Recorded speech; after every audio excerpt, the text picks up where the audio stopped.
and went to Achish at Gath in search of his slaves. So Shimei went away and brought the slaves back from Gath.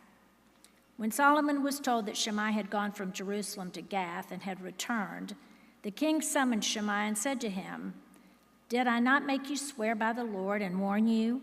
On the day you leave to go anywhere else, you can be sure you will die. At that time you said to me, 'What you say is good, I will obey.' Why then did you not keep your oath to the Lord and obey the command I gave you?" The king also said to Shimei, "You know in your heart all the wrong you did to my father David. Now the Lord will repay you for your wrongdoing, but King Solomon will be blessed, and David's throne will remain secure before the king forever." Then the king gave the order to Benaiah, son of Jehoiada, and he went out and struck Shimei down and killed him. The kingdom was now firmly established in Solomon's hands. Solomon, chapter 3. Solomon made an alliance with Pharaoh, king of Egypt, and married his daughter. He brought her to the city of David until he finished building his palace and the temple of the Lord and the wall around Jerusalem. The people, however, were still sacrificing at the high places because a temple had not been built for the name of the Lord. Solomon showed his love for the Lord by walking according to the statutes of his father David, except that he offered sacrifices and burned incense on the high places. The king went to Gibeon to offer sacrifices, for that was the most important high place, and Solomon offered 1,000 burnt offerings on that altar. At Gibeon, the Lord appeared to Solomon during the night in the dream, and God said, "Ask for whatever you want me to give you." Solomon answered, "You have shown great kindness to your servant, my father David, because he was faithful to you and righteous and upright in heart. You have continued this great kindness to him and have given him a son to sit on his throne this very day. Now, O Lord my God, you have made your servant king in place of my father David. But I am only a little child and do not know how to carry out my duties. Your servant is here among the people you have chosen, a great people, too numerous to count or number. So give your servant a discerning heart to govern your people and distinguish between right and wrong. For who is able to govern this great people of yours?" The Lord was pleased that Solomon had asked for this. So God said to him, "Since you have asked for this and not for long life or wealth for yourself, nor have asked for the death of your enemies, but for discernment and administering justice, I will do what you have asked. I will give you a wise and discerning heart, so that there will never have been anyone like you, nor will there ever be. Moreover, I will give you what you have not asked for, both riches and honor, so that in your lifetime you will have no equal among kings. And if you walk in my ways and obey my statutes and commands as David your father did, I will give you a long life." Then Solomon awoke, and he realized it had been a dream. He returned to Jerusalem, stood before the ark of the Lord's covenant, and sacrificed burnt offerings and fellowship offerings. Then he gave a feast for all his court. Now 2 prostitutes came to the king and stood before him. One of them said, "My lord, this woman and I live in the same house. I had a baby while she was there with me. The 3rd day after my child was born, this woman also had a baby. We were alone. There was no one in the house but the 2 of us. During the night, this woman's son died because she lay on him. So she got up in the middle of the night and took my son from my side while I, your servant, was asleep. She put him by her breast and put her dead son by my breast. The next morning I got up to nurse my son, and he was dead. But when I looked at him closely in the morning light, I saw that it wasn't the son I had born." The other woman said, "No, the living one is my son. The dead one is yours." But the first one insisted, "No, the dead one is yours. The living one is mine." And so they argued before the king. The king said, "This one says, 'My son is alive and your son is dead,' while that one says, 'No, your son is dead and mine is alive.' Then the king said, "Bring me a sword." So they brought a sword for the king. He then gave an order, "Cut the living child in two and give half to one and half to the other." The woman whose son was alive was filled with compassion for her son and said to the king, "Please, my lord, give her the living baby. Don't kill him." But the others said, "Neither I nor you shall have him. Cut him in two." Then the king gave his ruling, "Give the living baby to the first woman. Do not kill him. She is his mother."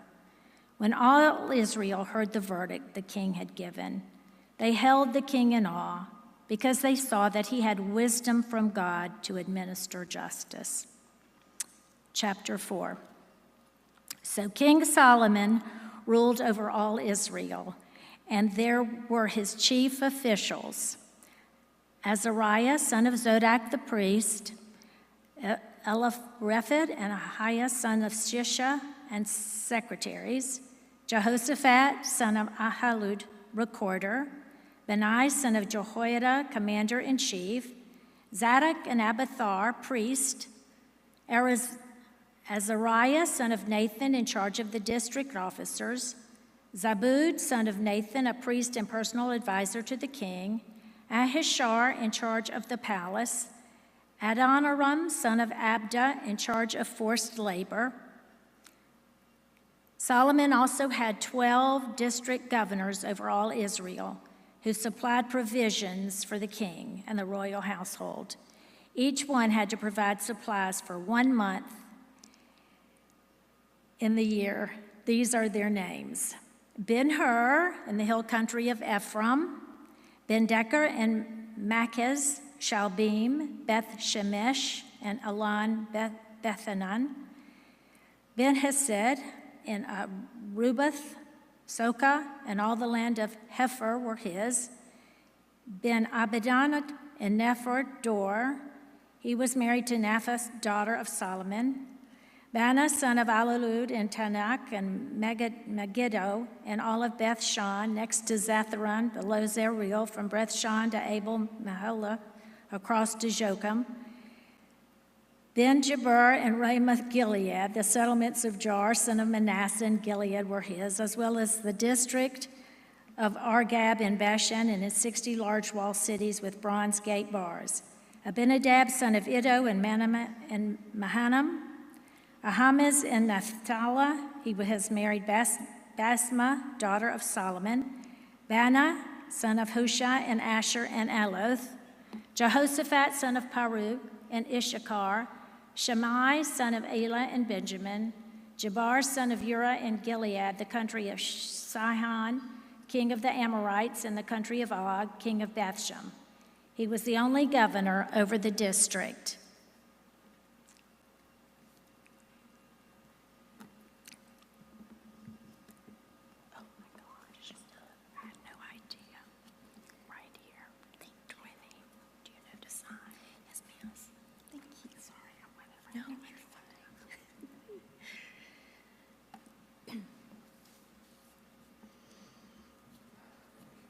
Chapter 4, verse 20.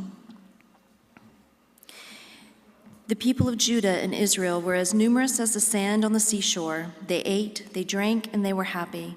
And Solomon ruled over all the kingdoms from the river to the land of the Philistines, as far as the border of Egypt. These countries brought tribute and were Solomon's subjects all his life.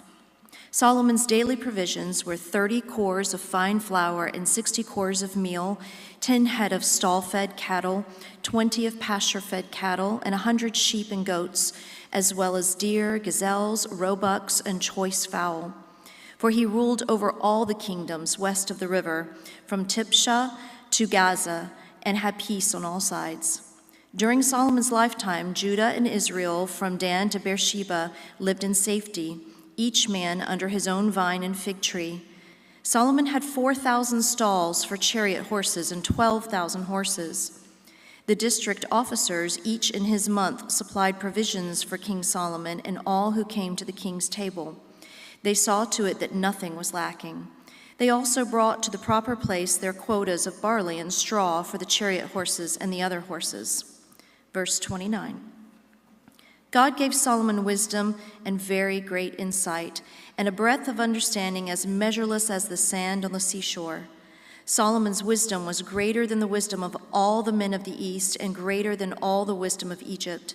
He was wiser than any other man, including Ethan the Ezrahite, wiser than Haman, Calcol, and Darda, the sons of Mahal, and his fame spread to all the surrounding nations. He spoke 3,000 proverbs, and his songs numbered 1,005. He described plant life from the cedar of Lebanon to the hyssop that grows out of walls. He also taught about animals and birds, reptiles and fish.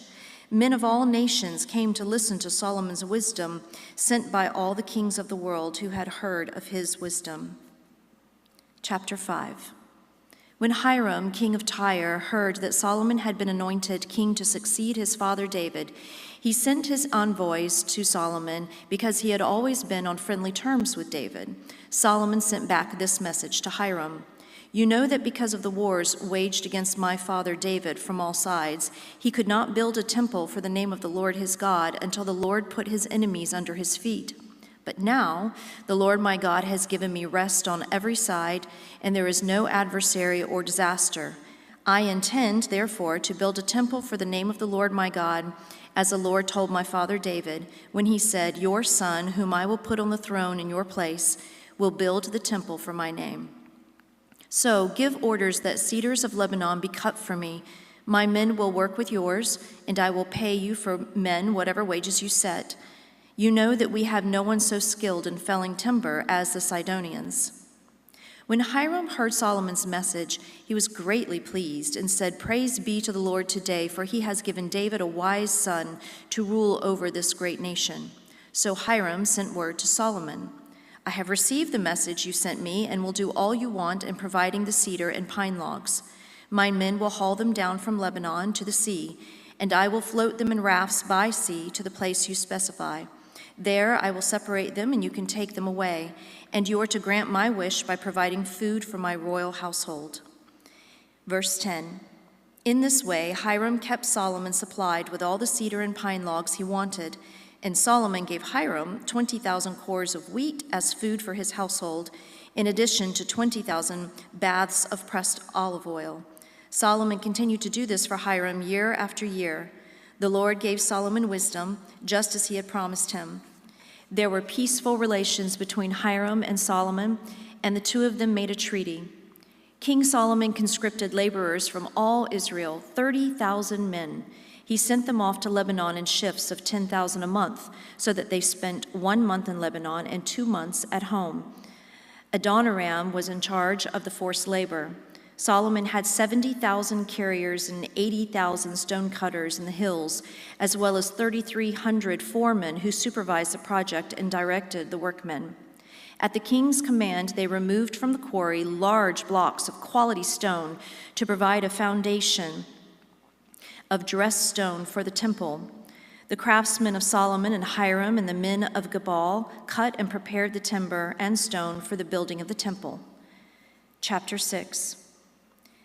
In the 480th year after the Israelites had come out of Egypt, in the 4th year of Solomon's reign over Israel, in the month of Ziv, the 2nd month, he began to build the temple of the Lord. The temple that King Solomon built for the Lord was 60 cubits long, 20 wide, and 30 high. The portico at the front of the main hall of the temple extended the width of the temple, that is 20 cubits, and projected 10 cubits from the front of the temple. He made narrow clerestory windows in the temple. Against the walls of the main hall and inner sanctuary, he built a structure around the building in which there were side rooms. The lowest floor was 5 cubits wide, the middle floor 6 cubits, and the third floor 7. He made offset ledges around the outside of the temple so that nothing would be inserted into the temple walls. In building the temple, only blocks dressed at the quarry were used, and no hammer, chisel, or any other iron tool was heard at the temple site while it was being built. The entrance to the lowest floor was on the south side of the temple. A stairway led up to the middle level, and from there to the third. So he built the temple and completed it, roofing it with beams and cedar planks. And he built the side rooms all along the temple. The height of each was 5 cubits, and they were attached to the temple by beams of cedar.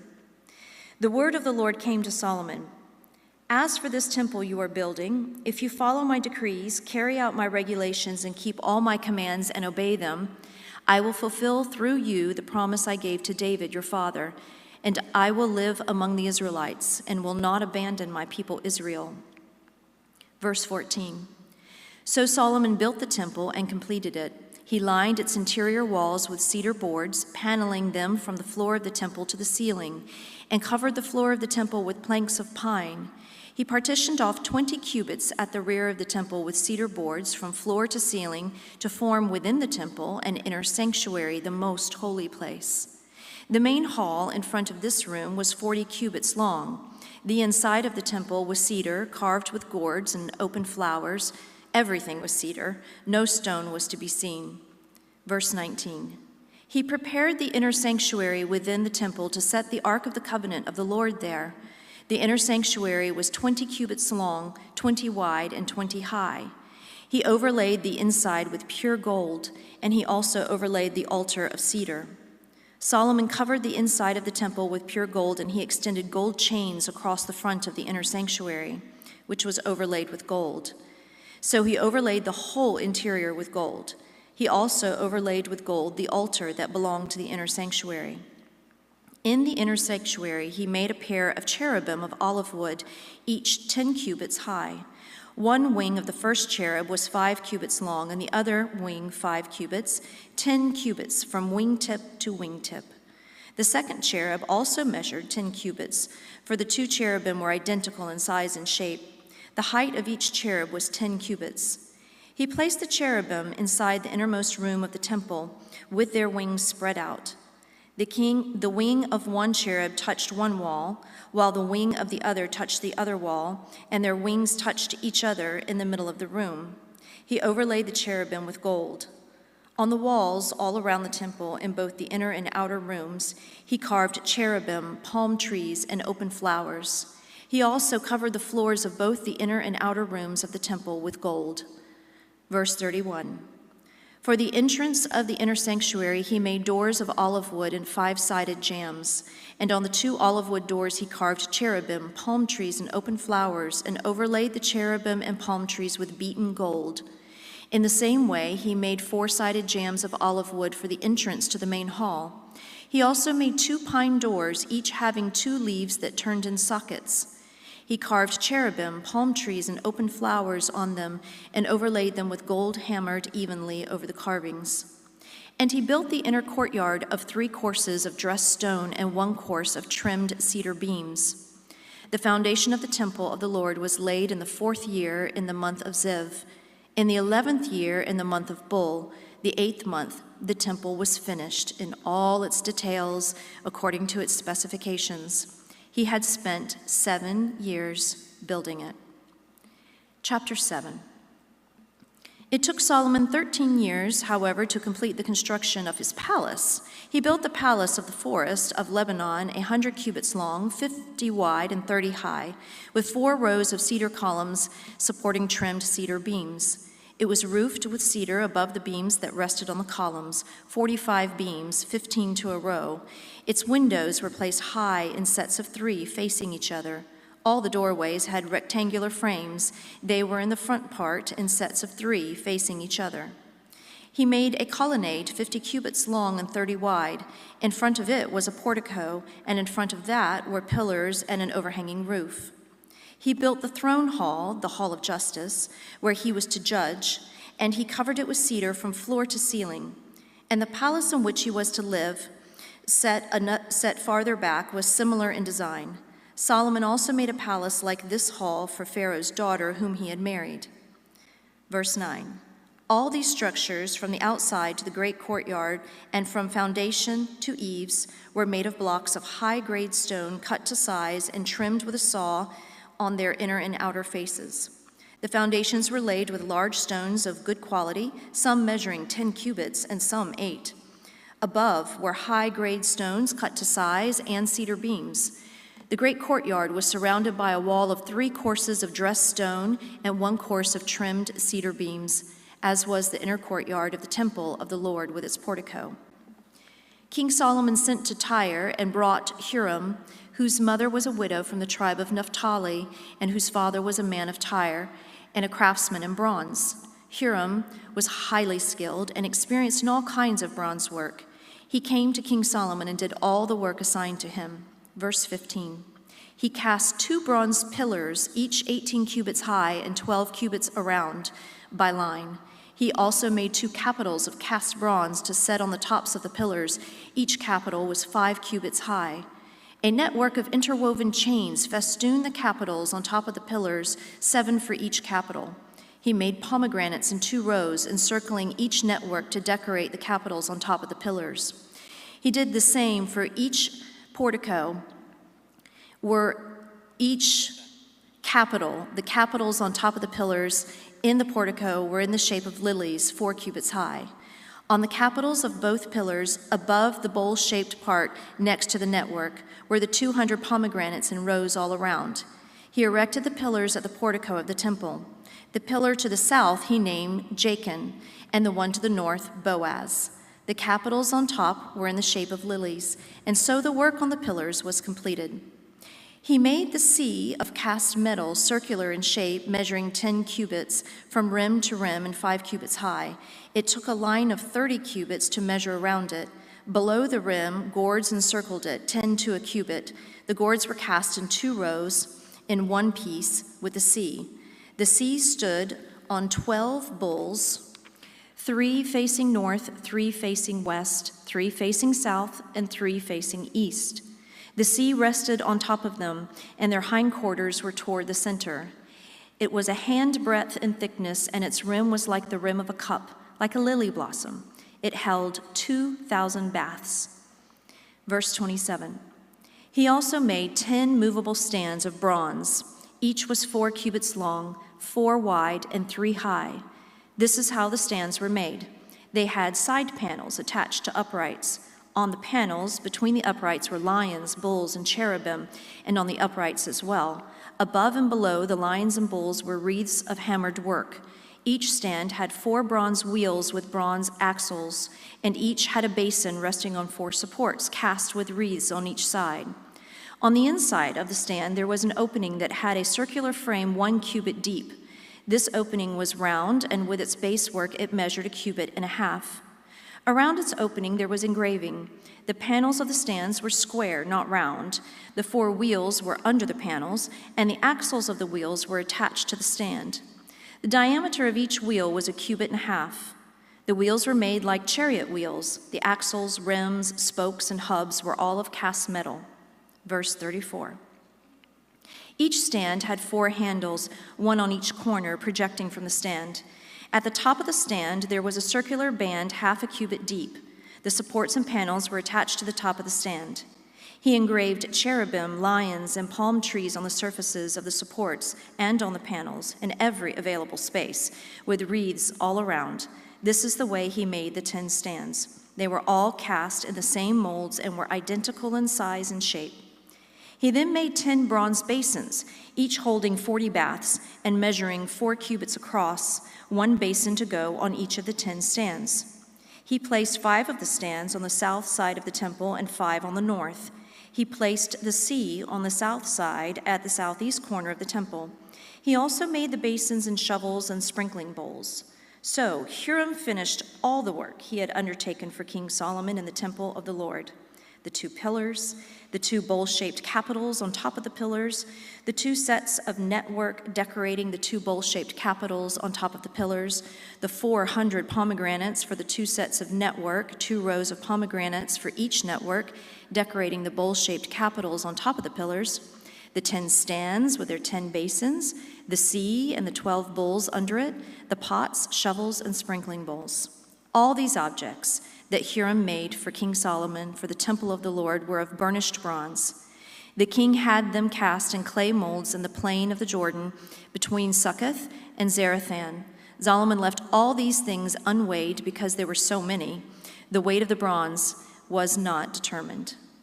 Solomon also made all the furnishings that were in the Lord's temple: the golden altar, the golden table on which was the bread of the presence, the lampstands of pure gold, 5 on the right and 5 on the left in front of the inner sanctuary, the gold floral work and lamps and tongs, the pure gold basins, wick trimmers, sprinkling bowls, dishes, and censers, and the gold sockets for the doors of the innermost room, the most holy place, and also for the doors of the main hall of the temple. When all the work King Solomon had done for the temple of the Lord was finished, he brought in the things his father David had dedicated, the silver and gold and the furnishings, and he placed them in the treasuries of the Lord's temple. Chapter 8. Then King Solomon summoned into his presence at Jerusalem the elders of Israel, all the heads of the tribes and the chiefs of the Israelite families, to bring up the ark of the Lord's covenant from Zion, the city of David. All the men of Israel came together to King Solomon at the time of the festival in the month of Ethanim, the 7th month. When all the elders of Israel had arrived, the priests took up the ark, and they brought up the ark of the Lord and the tent of meeting and all the sacred furnishings in it. The priests and Levites carried them up, and King Solomon and the entire assembly of Israel that had gathered about him were before the ark, sacrificing so many sheep and cattle that they could not be recorded or counted. Verse 6. The priests then brought the ark of the Lord's covenant to its place in the inner sanctuary of the temple, the most holy place, and put it beneath the wings of the cherubim. The cherubim spread their wings over the place of the ark and overshadowed the ark and its carrying poles. These poles were so long that their ends could be seen from the holy place in front of the inner sanctuary, but not from outside the holy place. And they are still there today. There was nothing in the ark except the 2 stone tablets that Moses had placed in it at Horeb, where the Lord made a covenant with the Israelites after they came out of Egypt. When the priests withdrew from the holy place, the cloud filled the temple of the Lord, and the priests could not perform their service because of the cloud, for the glory of the Lord filled his temple. Then Solomon said, "The Lord has said that he would dwell in a dark cloud. I have indeed built a magnificent temple for you, a place for you to dwell forever." While the whole assembly of Israel was standing there, the king turned around and blessed them. Then he said, "Praise be to the Lord, the God of Israel, who with his own hand has fulfilled what he promised with his own mouth to my father David. For he said, 'Since the day I brought my people Israel out of Egypt, I have not chosen a city in any tribe of Israel to have a temple built for my name to be there, but I have chosen David to rule my people Israel.' My father David had it in his heart to build a temple for the name of the Lord, the God of Israel. But the Lord said to my father David, 'Because it was in your heart to build a temple for my name, you did well to have this in your heart. Nevertheless, you are not the one to build the temple, but your son, who is your own flesh and blood. He is the one who will build the temple for my name.'" Verse 20. The Lord has kept the promise he made. I have succeeded David, my father, and now I sit on the throne of Israel just as the Lord promised, and I have built the temple for the name of the Lord, the God of Israel. I have provided a place there for the ark, in which is the covenant of the Lord that he made with our fathers when he brought them out of Egypt.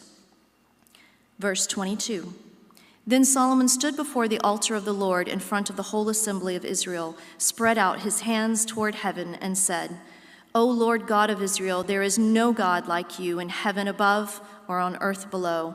You who keep your covenant of love with your servants, who continue wholeheartedly in your way. You have kept your promise to your servant David, my father. With your mouth you have promised, and with your hand you have fulfilled it, as it is today. Now, Lord God of Israel, keep for your servant David, my father, the promises you made to him when you said, 'You shall never fail to have a man to sit before me on the throne of Israel, if only your sons are careful in all they do to walk before me as you have done.'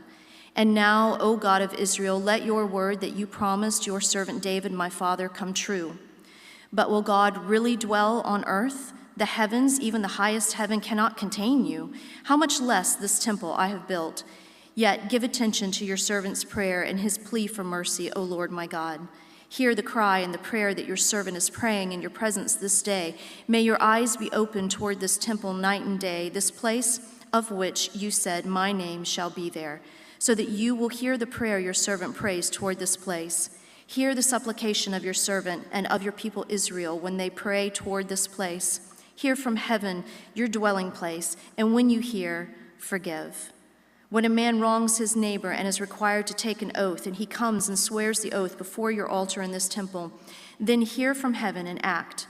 Judge between your servants, condemning the guilty and bringing down on his own head what he has done. Declare the innocent not guilty, and so establish his innocence.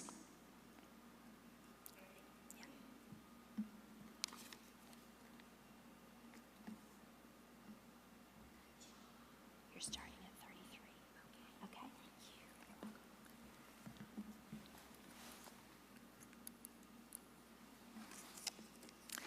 First Kings chapter 8, verse 33.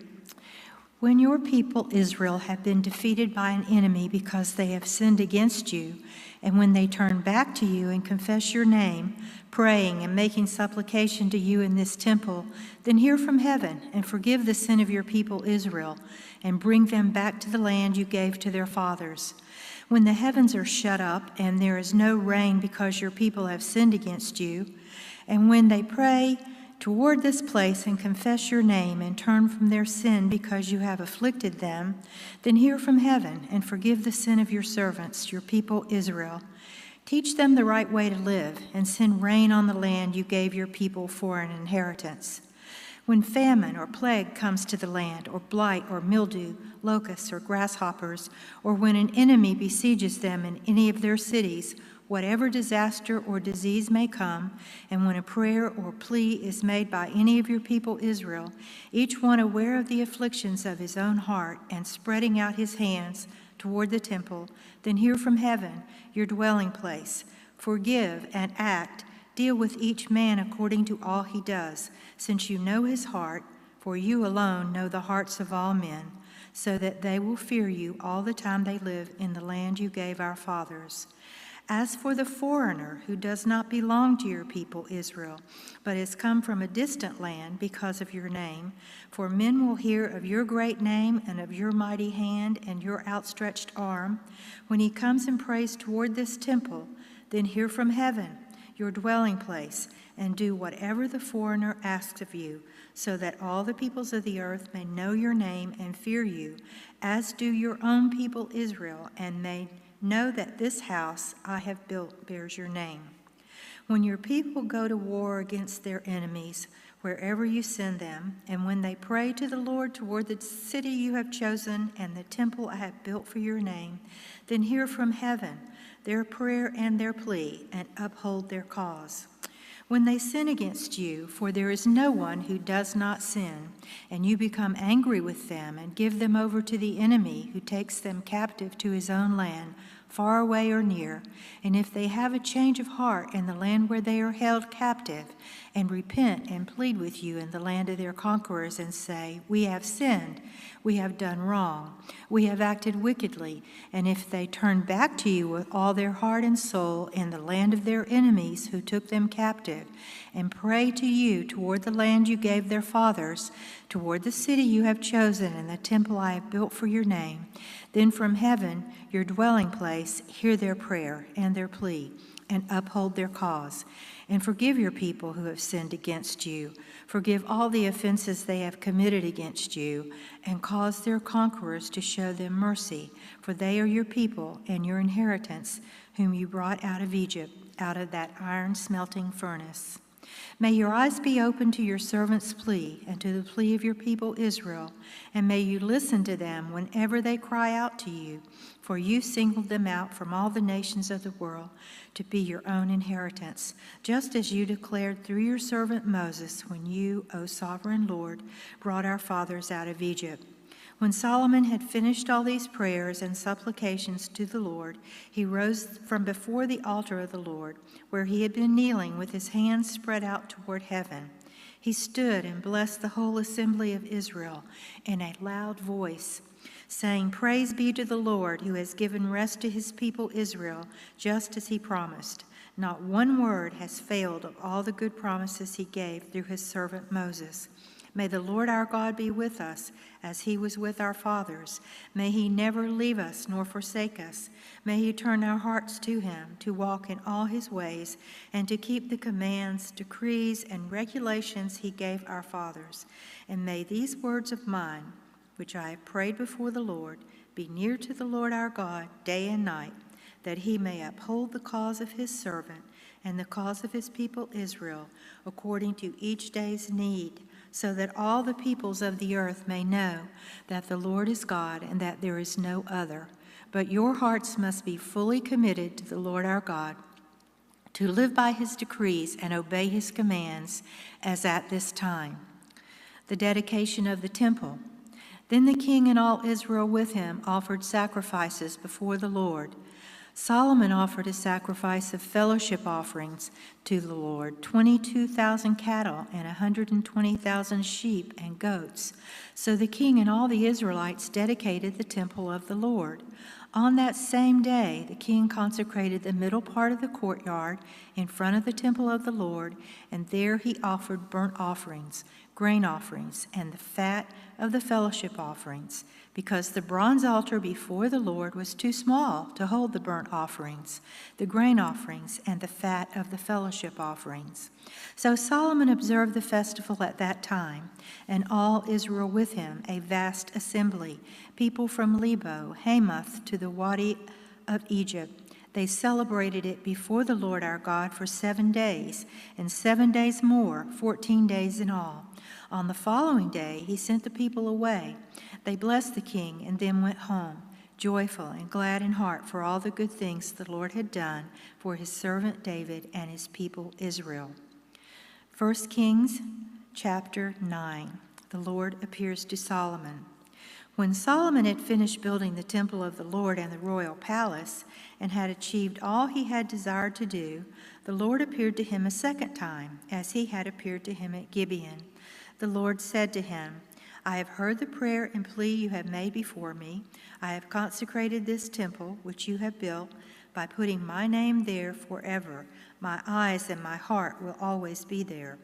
As for you, if you walk before me in integrity of heart and uprightness, as David your father did, and do all I command and observe my decrees and laws, I will establish your royal throne over Israel forever, as I promised David your father when I said, you shall never fail to have a man on the throne of Israel. But if you or your sons turn away from me and do not observe the commands and decrees I have given you, and go off to serve other gods and worship them, then I will cut off Israel from the land I have given them, and will reject this temple I have consecrated for my name. Israel will then become a byword and an object of ridicule among all peoples. And though this temple is now imposing, all who pass by will be appalled and will scoff and say, why has the Lord done such a thing to this land and to this temple? People will answer, because they have forsaken the Lord their God, who brought their fathers out of Egypt, and have embraced other gods, worshiping and serving them. That is why the Lord brought all this disaster on them. Solomon's other activities. At the end of 20 years, during which Solomon built these two buildings, the temple of the Lord and the royal palace, King Solomon gave 20 towns in Galilee to Hiram, king of Tyre, because Hiram had supplied him with all the cedar and pine and gold he wanted. But when Hiram went for Tyre to see the towns that Solomon had given him, he was not pleased with them. What kind of towns are these you have given me, my brother? He asked. And he called them the land of Kabul, a name they have to this day. Now Hiram had sent to the king 120 talents of gold. Here is the account of the forced labor King Solomon conscripted to build the Lord's temple, his own palace, the supporting terraces, the wall of Jerusalem, and Hazor, Megiddo, and Gezer. Pharaoh, king of Egypt, had attacked and captured Gezer. He had set it on fire. He killed its Canaanite inhabitants and then gave it as a wedding gift to his daughter, Solomon's wife. And Solomon rebuilt Gezer. He built up Lower Beth Horon, Baloth, and Tadmor in the desert within his land, as well as all his store, cities, and the towns for his chariots and for his horses, whatever he desired to build in Jerusalem, in Lebanon, and throughout all the territory he ruled. All the people left from the Amorites, Hittites, Perizzites, Hivites, and Jebusites. These people were not Israelites. that is, their descendants remaining in the land, whom the Israelites could not exterminate. These Solomon conscripted for his slave labor force, as it is to this day. But Solomon did not make slaves of any of the Israelites. They were his fighting men, his government officials, his officers, his captains, and the commanders of his chariots and charioteers. They were also the chief officials in charge of Solomon's projects, 550 officials supervising the men who did the work. After Pharaoh's daughter had come up from the city of David to the palace Solomon had built for her, he constructed the supporting terraces. 3 times a year, Solomon sacrificed burnt offerings and fellowship offerings on the altar he had built for the Lord, burning incense before the Lord along with them, and so fulfilled the temple obligations. King Solomon also built ships at Ezion Geber, which is near Eloth and Edom, on the shore of the Red Sea. And Hiram sent his men, sailors who knew the sea, to serve in the fleet with Solomon's men. They sailed to Ophir and brought back 420 talents of gold, which they delivered to King Solomon. 1 Kings chapter 10, the Queen of Sheba visits Solomon.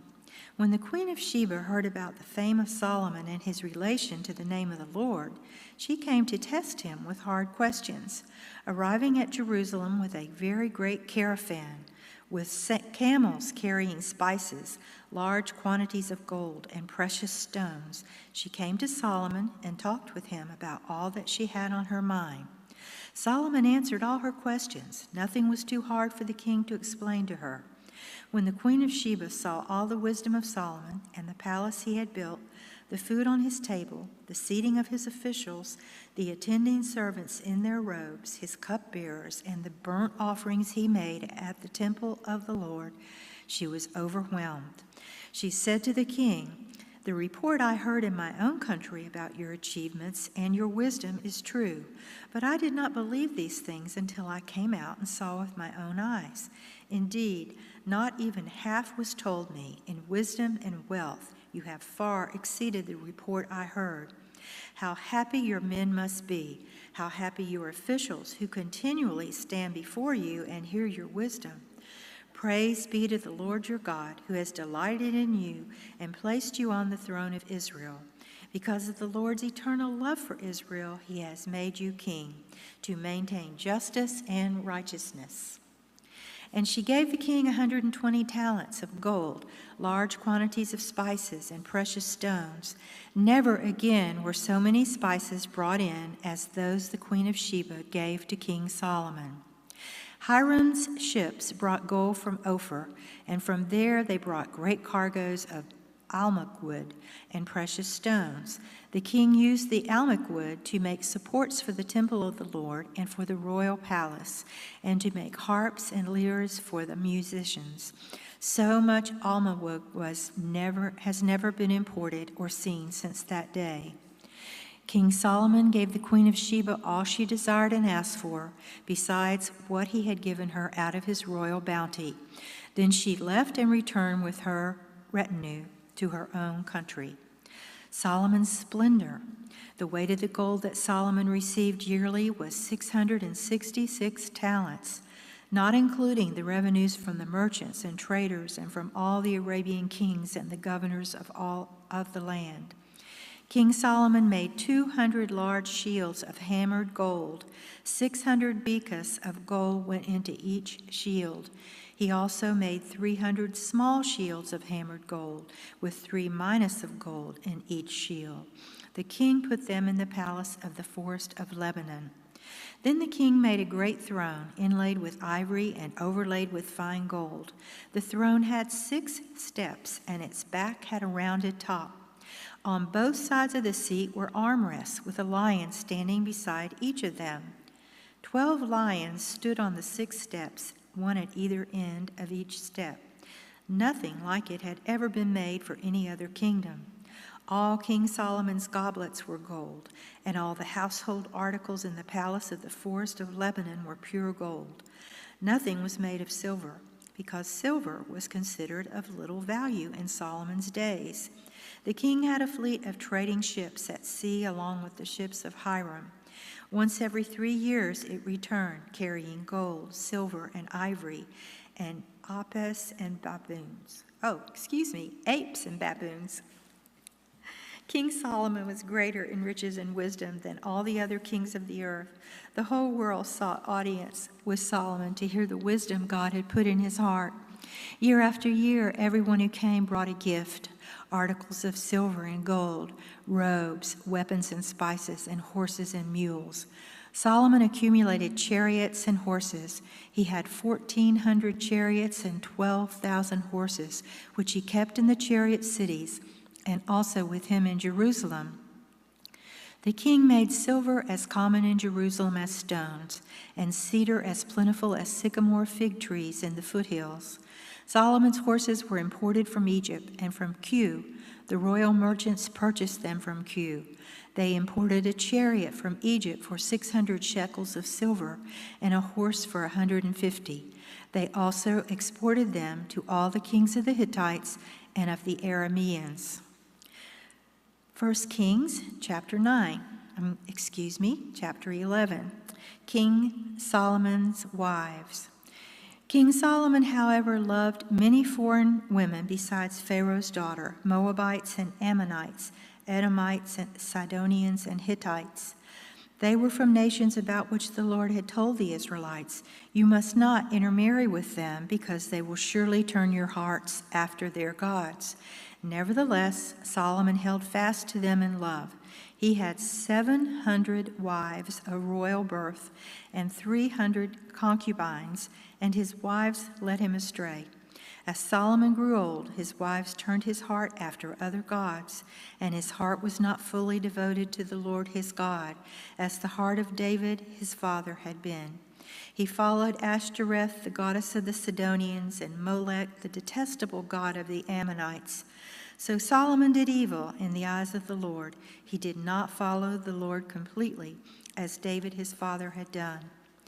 On a hill east of Jerusalem, Solomon built a high place for Chemosh, the detestable god of Moab, and for Molech, the detestable god of the Ammonites. He did the same for all his foreign wives, who burned incense and offered sacrifices to their gods. The Lord became angry with Solomon because his heart had turned away from the Lord, the God of Israel, who had appeared to him twice. Although he had forbidden Solomon to follow other gods, Solomon did not keep the Lord's command.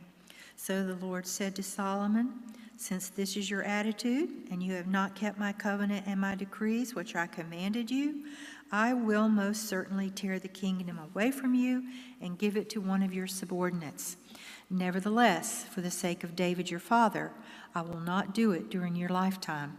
I will tear it out of the hand of your son, yet I will not tear the whole kingdom from him, but will give him one tribe for the sake of David my servant and for the sake of Jerusalem, which I have chosen." Solomon's adversaries. Then the Lord raised up against Solomon an adversary, Hadad the Edomite, from the royal line of Edom. Earlier, when David was fighting with Edom, Joab, the commander of the army, who had gone up to bury the dead, had struck down all the men in Edom. Joab and all the Israelites stayed there for 6 months until they had destroyed all the men in Edom. But Hadad, still only a boy, fled to Egypt with some Edomite officials who had served his father. They set out from Midian and went to Paran. Then, taking men from Paran with them, they went to Egypt, to Pharaoh, king of Egypt, who gave Hadad a house and land and provided him with food. Pharaoh was so pleased with Hadad that he gave him a sister of his own wife, Queen Tahpenes, in marriage. The sister of Tahpenes bore him a son named Genubath, whom Tahpenes brought up in the royal palace. There Genubath lived with Pharaoh's own children. While he was in Egypt, Hadad heard that David rested with his fathers, and that Joab, the commander of the army, was also dead. Then Hadad said to Pharaoh, "Let me go, that I may return to my own country." "What have you lacked here that you want to go back to your own country?" Pharaoh asked. "Nothing," Hadad replied, "but do let me go." And God raised up against Solomon another adversary, Rezon, son of Eliada, who had fled from his master. Hadadezer, king of Zobath. He gathered men around him and became the leader of a band of rebels. When David destroyed the forces of Zobah, the rebels went to Damascus, where they settled and took control.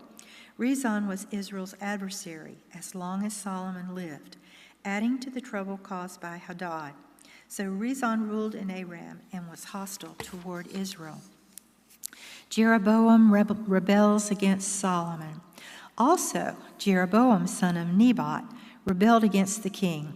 He was one of Solomon's officials, an Ephraimite from Zeradah, and his mother was a widow named Zeruiah. Here is the account of how he rebelled against the king. Solomon had built the supporting terraces and had filled in the gap in the wall of the city of David his father. Now Jeroboam was a man of standing, and when Solomon saw how well the young man did his work, he put him in charge of the whole labor force of the house of Joseph. About that time, Jeroboam was going out of Jerusalem, and Ahijah, the prophet of Shiloh, met him on the way, wearing a new cloak. The two of them were alone out in the country, and Ahijah took hold of the new cloak he was wearing and tore it into 12 pieces. Then he said to Jeroboam, "Take 10 pieces for yourself, for this is what the Lord, the God of Israel, says. See, I am going to tear the kingdom out of Solomon's hand and give you 10 tribes. But for the sake of my servant David and the city of Jerusalem, which I have chosen out of all the tribes of Israel, he will have 1 tribe. I will do this because they have forsaken me and worshipped Ashtaroth, the goddess of the Sidonians, Chemosh, the son of the Moabites, and Molech, the god of the Ammonites, and have not walked in my ways, nor done what is right in my eyes, nor kept my statutes and laws as David, Solomon's father, did. But I will not take the whole kingdom out of Solomon's hand. I have made him ruler all the days of his life for the sake of David my servant, whom I chose and who observed my commands and statutes. I will take the kingdom from his son's hands and give you 10 tribes.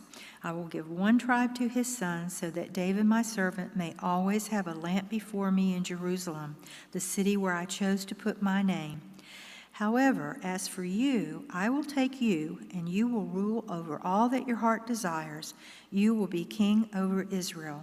If you do whatever I command you, and walk in my ways, and do what is right in my eyes by keeping my statutes and commands, as David my servant did, I will be with you.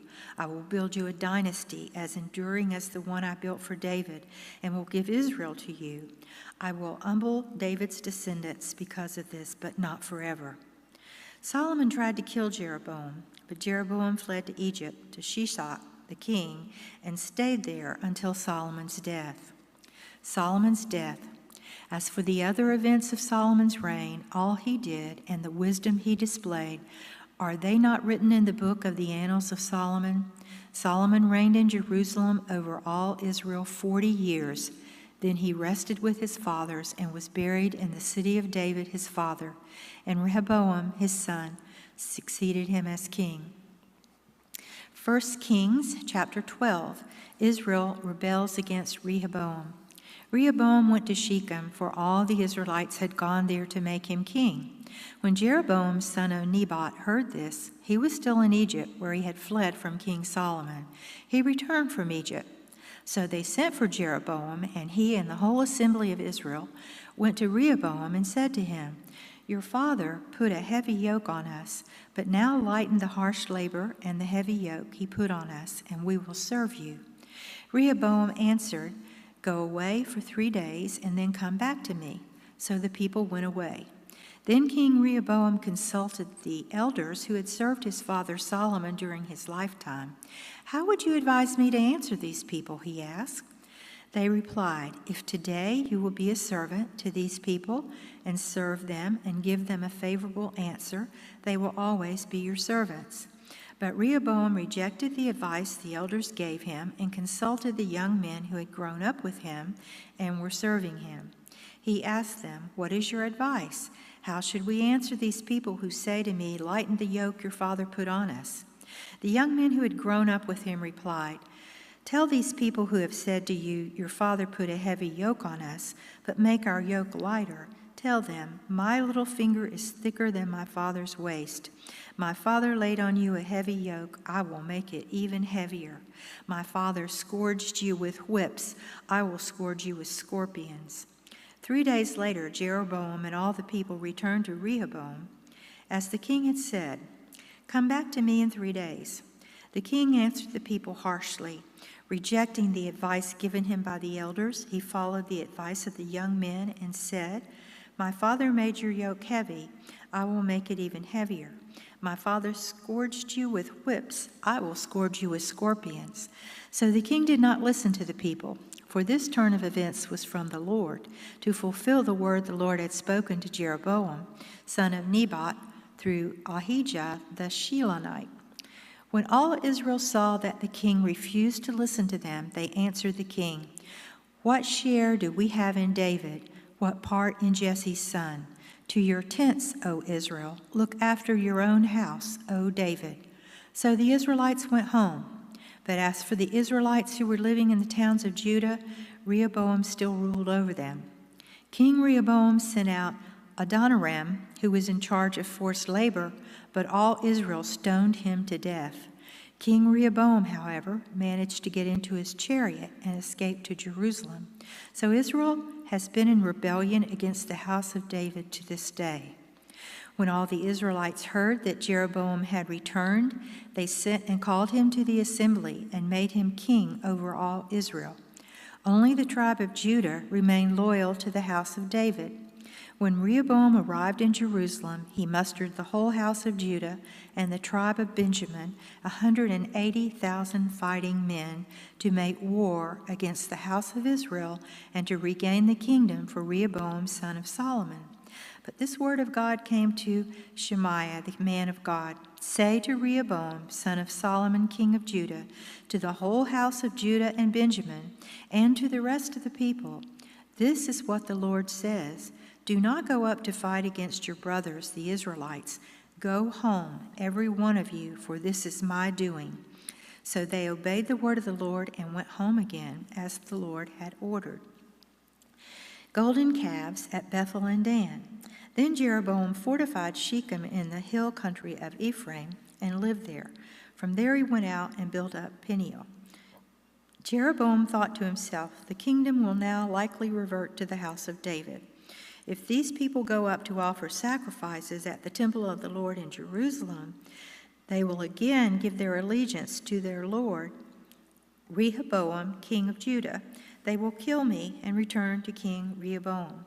After seeking advice, the king made 2 golden calves. He said to the people, It is too much for you to go up to Jerusalem. Here are your gods, O Israel, who brought you up out of Egypt. One he set up in Bethel and the other in Dan. And this thing became a sin. The people went even as far as Dan to worship the one there. Jeroboam built shrines on high places and appointed priests from all sorts of people, even though they were not Levites. He instituted a festival on the 15th day of the 8th month, like the festival held in Judah, and offered sacrifices on the altar. This he did in Bethel, sacrificing to the calves he had made. And at Bethel he also installed priests at the high places he had made. On the 15th day of the 8th month, a month of his own choosing, he offered sacrifices on the altar he had built at Bethel. So he instituted the festival for the Israelites and went up to the altar to make offerings. 1 Kings chapter 13, the man of God from Judah. By the word of the Lord, a man of God came from Judah to Bethel as Jeroboam was standing by the altar to make an offering. He cried out against the altar by the word of the Lord, O altar, altar, this is what the Lord says. A son named Josiah will be born to the house of David. On you he will sacrifice the priests of the high places who now make offerings here, and the human bones will be burned on you. That same day the man of God gave a sign. This is the sign the Lord has declared. The altar will be split apart, and the ashes on it will be poured out. When King Jeroboam heard what the man of God cried out against the altar at Bethel, he stretched out his hand from the altar and said, Seize him. But the hand he stretched out toward the man shriveled up so that he could not pull it back. Also, the altar was split apart and its ashes poured out, according to the sign given by the man of God by the word of the Lord. Then the king said to the man of God, "Intercede with the Lord your God and pray for me that my hand may be restored." So the man of God interceded with the Lord, and the king's hand was restored and became as it was before. The king said to the man of God, "Come home with me and have something to eat, and I will give you a gift." But the man of God answered the king, "Even if you were to give me half your possessions, I would not go with you, nor would I eat bread or drink water here. For I was commanded by the word of the Lord, you must not eat bread or drink water or return by the way you came." So he took another road and did not return by the way he had come to Bethel. Now there was a certain old prophet living in Bethel, whose sons came and told him all that the man of God had done there that day. They also told their father what he had said to the king. Their father asked them, "Which way did he go?" And his sons showed him which road the man of God from Judah had taken. So he said to his sons, "Saddle the donkey for me." And when they had saddled the donkey for him, he mounted it and rode after the man of God. He found him sitting under an oak tree and asked, "Are you the man of God who came from Judah?" "I am," he replied. So the prophet said to him, "Come home with me and eat." The man of God said, "I cannot turn back and go with you, nor can I eat bread or drink water with you in this place. I have been told by the word of the Lord, you must not eat bread or drink water there or return by the way you came." The old prophet answered, "I too am a prophet, as you are, and an angel said to me by the word of the Lord, bring him back with you to your house so that he may eat bread and drink water." But he was lying to him. So the man of God returned with him and ate and drank in his house. While they were sitting at the table, the word of the Lord came to the old prophet who had brought him back. He cried out to the man of God who had come from Judah, "This is what the Lord says. You have defied the word of the Lord and have not kept the command the Lord your God gave you. You came back and ate bread and drank water in the place where he told you not to eat or drink. Therefore your body will not be buried in the tomb of your fathers." When the man of God had finished eating and drinking, the prophet who had brought him back saddled his donkey for him. As he went on his way, a lion met him on the road and killed him, and his body was thrown down on the road, with both the donkey and the lion standing beside it. Some people who passed by saw the body thrown down there, with the lion standing beside the body, and they went and reported it in the city where the old prophet lived. When the prophet who had brought him back from his journey heard of it, he said, "It is the man of God who defied the word of the Lord. The Lord has given him over to the lion, which has mauled him and killed him, as the word of the Lord had warned him." The prophet said to his sons, "Saddle the donkey for me," and they did so. Then he went out and found the body thrown down on the road, with the donkey and the lion standing beside it. The lion had neither eaten the body nor mauled the donkey. So the prophet picked up the body of the man of God, laid it on the donkey, and brought it back to his own city to mourn for him and bury him. Then he laid the body in his own tomb, and they mourned over him and said, "Oh, my brother." After burying him, he said to his sons, "When I die, bury me in the grave where the man of God is buried. Lay my bones beside his bones. For the message he declared by the word of the Lord against the altar in Bethel and against all the shrines on the high places in the towns of Samaria will certainly come true." Even after this, Jeroboam did not change his evil ways, but once more appointed priests for the high places from all sorts of people. Anyone who wanted to become a priest, he consecrated for the high places. This was the sin of the house of Jeroboam that led to its downfall and to its destruction from the face of the earth. Okay. Are you reading next? Oh, okay. We'll start right there.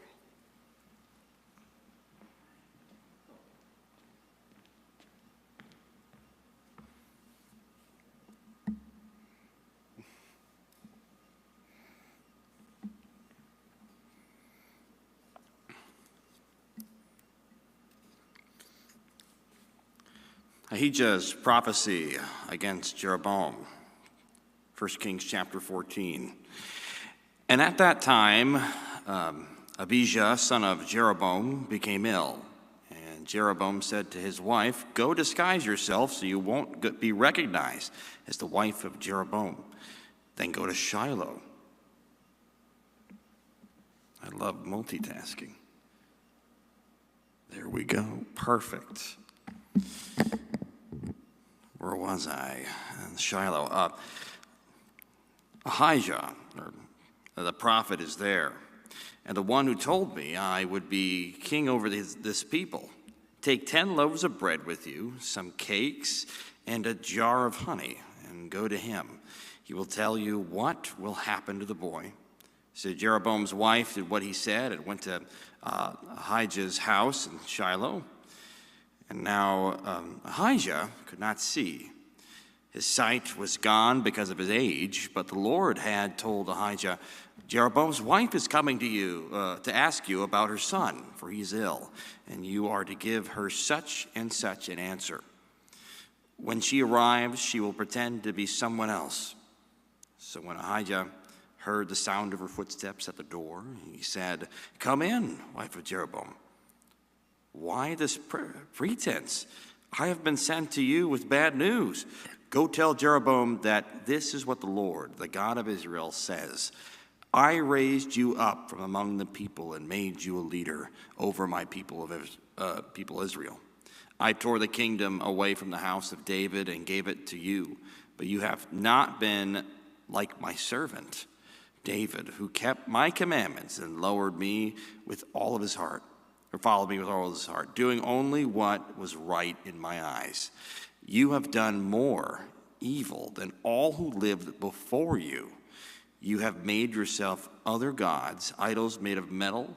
You have provoked me to anger and thrust me behind your back. Because of this, I am going to bring disaster on the house of Jeroboam.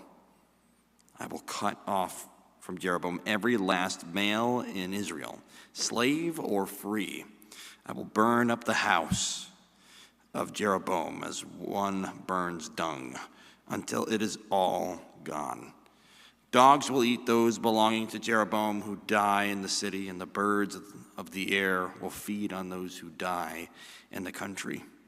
The Lord has spoken. As for you, go back home. When you set foot in your city, the boy will die. All Israel will mourn for him and bury him. He is the only one belonging to Jeroboam who will be buried, because he is the only one in the house of Jeroboam in whom the Lord, the God of Israel, has found anything good. The Lord will raise him up for himself a king of Israel, who will cut off the family of Jeroboam. This is the day. What? Yes, even now. And the Lord will strike Israel so that it will be like a reed swaying in the water. He will uproot Israel from this good land that he gave to their forefathers and scatter them beyond the river, because they provoked the Lord to anger by making Asherah poles, and he will give Israel up because of the sins of Jeroboam, who Jeroboam has committed and has caused Israel to commit. Then Jeroboam's wife got up and left and went to Tirzah. As soon as she stepped over the threshold of the house, the boy died. They buried him, and all Israel mourned for him, as the Lord had said through his servant, the prophet Ahijah. The other events of Jeroboam's reign, his wars, and how he ruled are written in the book of the Annals of the Kings of Israel. He reigned for 22 years and then rested with his father. And Nadab, his son, succeeded him as a king. Rehoboam, king of Judah. Rehoboam, son of Solomon, was king in Judah. He was 41 years old when he became king, and he reigned 17 years in Jerusalem. The city of the Lord had chosen out all the tribes of Israel in which to put his name. His mother's name was Nahum. She was an Ammonite. Judah did evil in the eyes of the Lord. By the sins they committed, they stirred up his jealous anger more than their fathers had done. They also set up for themselves high places, sacred stones, and Asherah poles on every high hill and under every spreading tree. There were even male shrine prostitutes in the land. The people engaged in all the detestable practices of the nations the Lord had driven out before the Israelites. In the 5th year of King Rehoboam,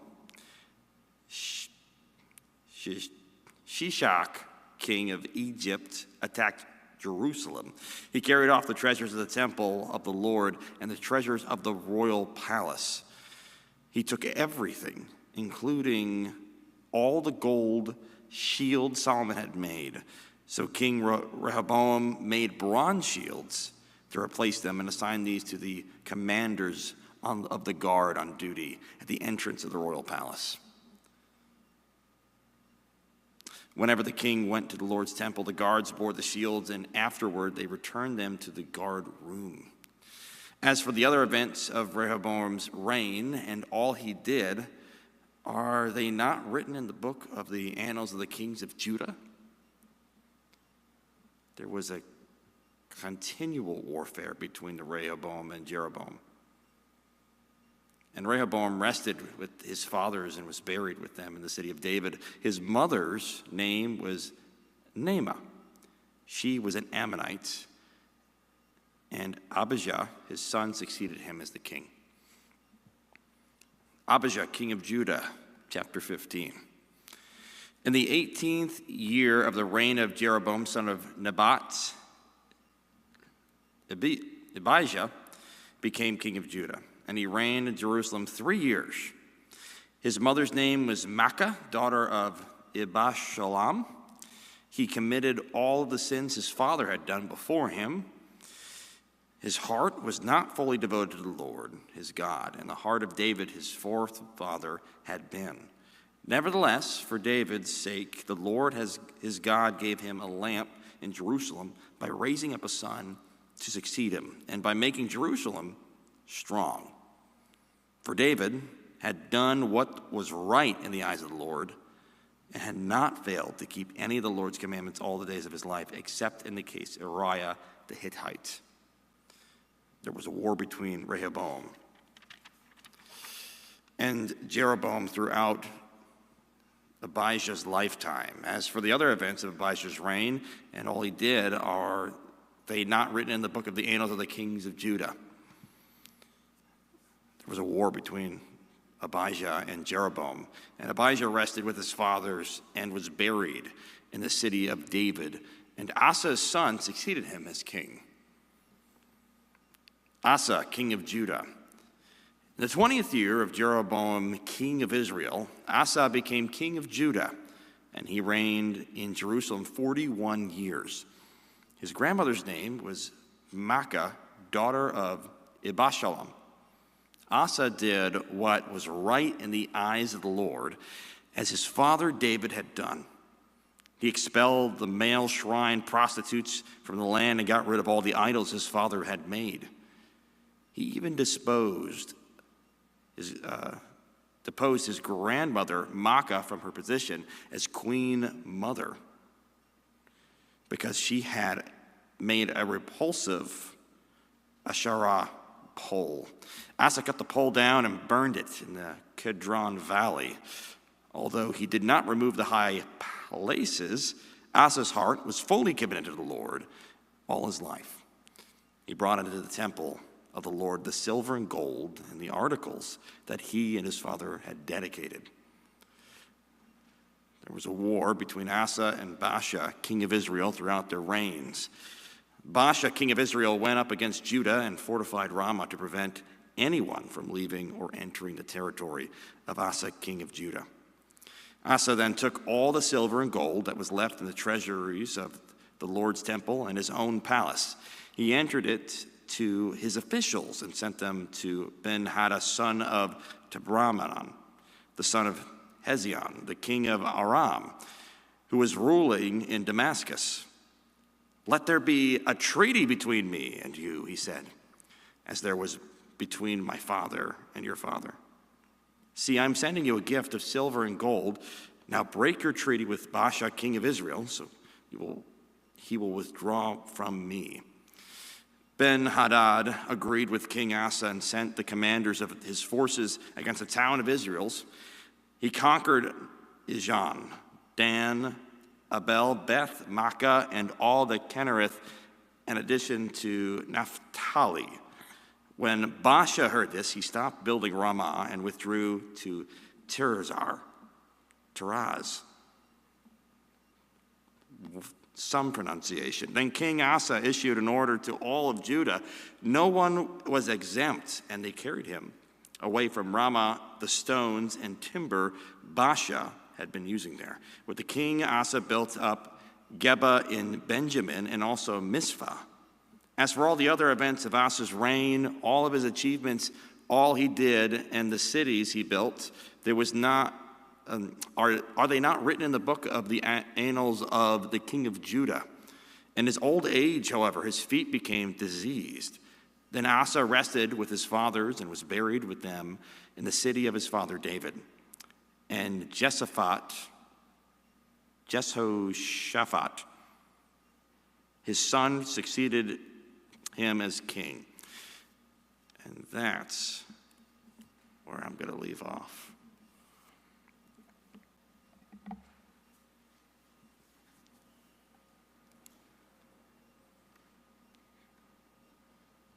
All right. How you doing? Good. Doing fantastic. All right. So we are right here. Yep. And then what I need you to do is come over here. Let's see. And sign your name right there. You've already signed. Yeah. Yeah. It's only if it's your first time. Go ahead and sign yours.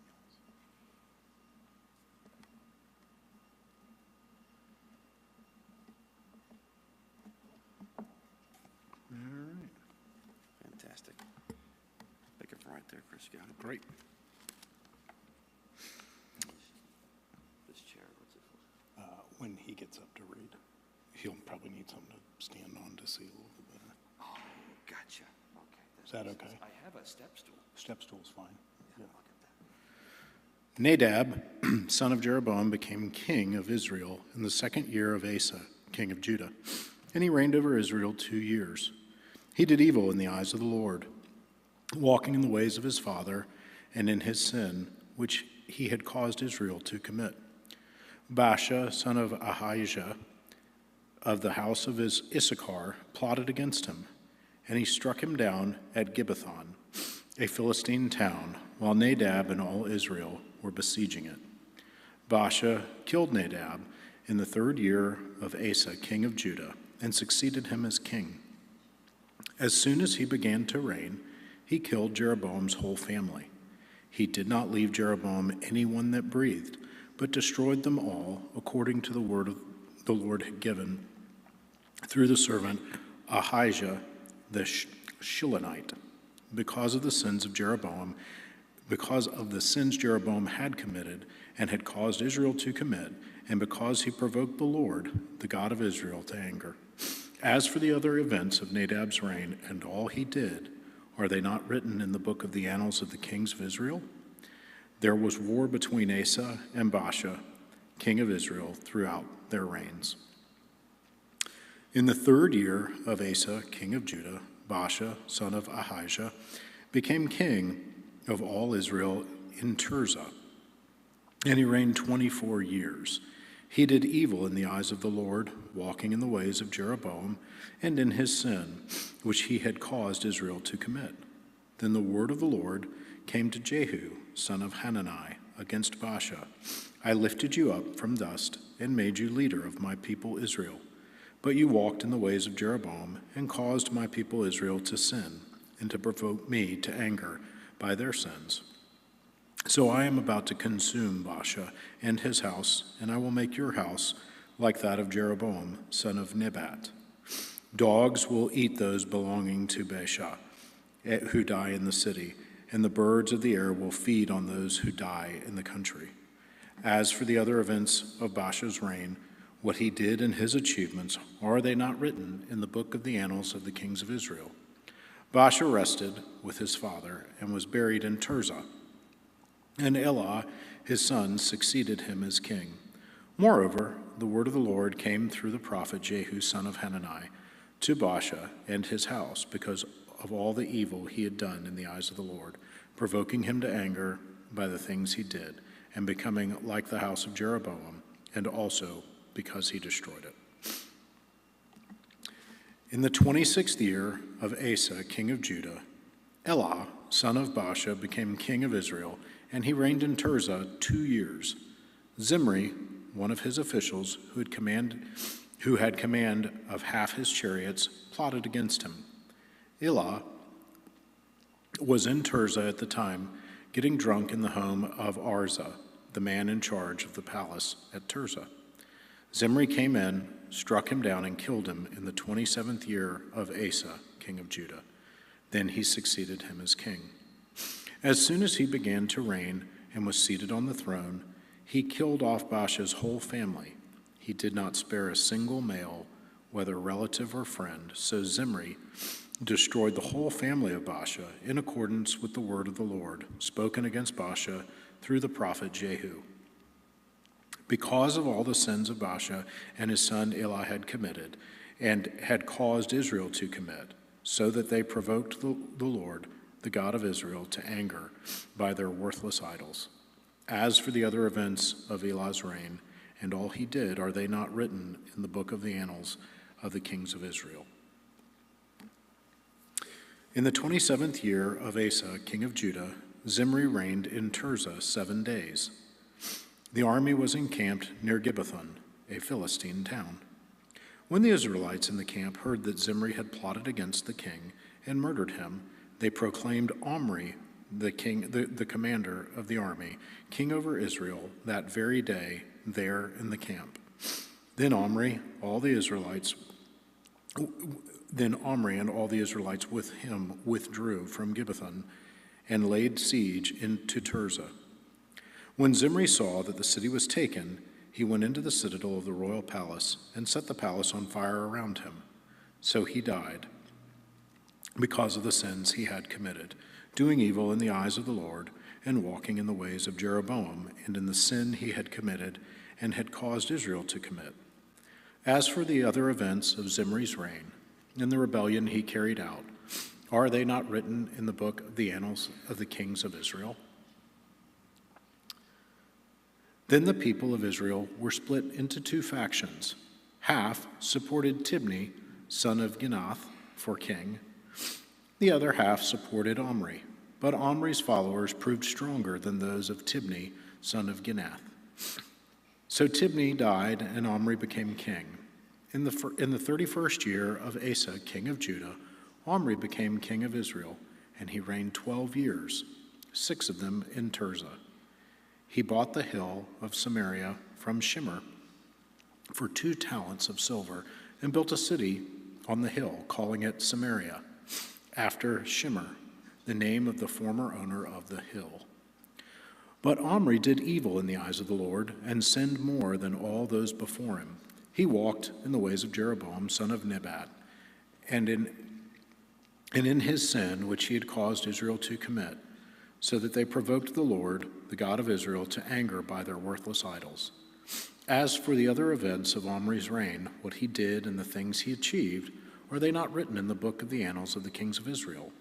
Omri rested with his fathers and was buried in Samaria, and Ahab, his son, succeeded him as king. In the 38th year of Asa, king of Judah, Ahab, son of Omri, became king of Israel, and he reigned in Samaria over Israel 22 years. Ahab, son of Omri, did more evil in the eyes of the Lord than any of those before him. He not only considered it trivial to commit the sins of Jeroboam, son of Nebat, but he also married Jezebel, daughter of Ethbaal, king of the Sidonians, and began to serve Baal and worship him. He set up an altar for Baal in the temple of Baal that he built in Samaria. Ahab also made an Asherah pole and did more to provoke the Lord, the God of Israel, to anger than did all the kings of Israel before him. In Ahab's time, Hiel of Bethel rebuilt Jericho. He laid its foundations at the cost of his firstborn son Abiram, and set up his gates at the cost of his youngest son Segub, in accordance with the word of the Lord spoken by Joshua, son of Nun.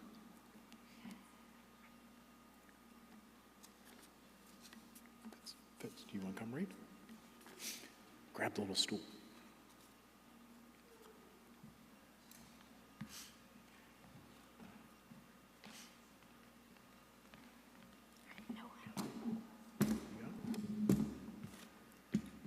Where am I? Where am I? Where am I? Now. Now who? You gotta speak in Now what? Elijah. Now Elijah the Tishbite from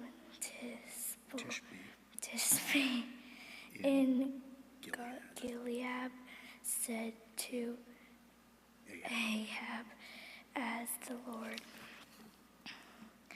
the God of Israel lives, whom I serve,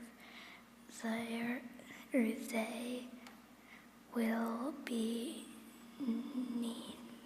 neither drew nor ran to the next few years, except at my word. Then the word of the Lord came to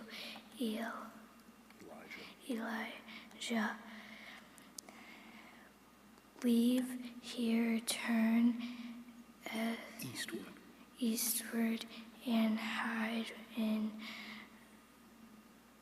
the Kinneth ravine east of the Jordan.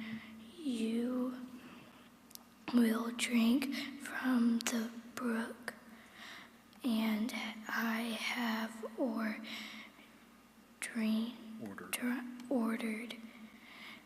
the ravens to feed you.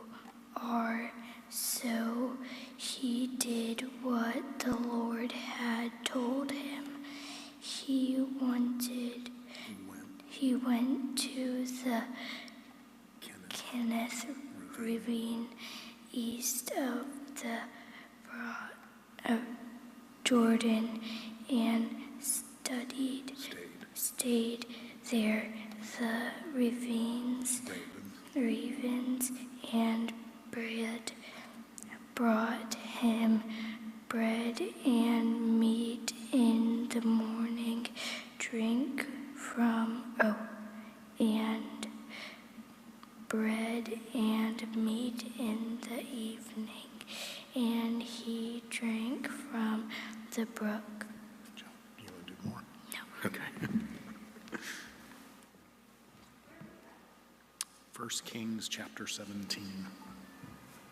All right, so you're picking up right here, the widow. Can I move this back? Yeah. This one. Sometime later, that brook dried up because there had been no rain in the land. Then the word of the Lord came to him. Go at once to Zarephath of Sidon and stay there. I have commanded a widow in that place to supply you with food. So he went to Zarephath. When he came to the town gate, a widow was there gathering sticks. He called at her and asked, would you bring me a little water in a jar so I may have a drink?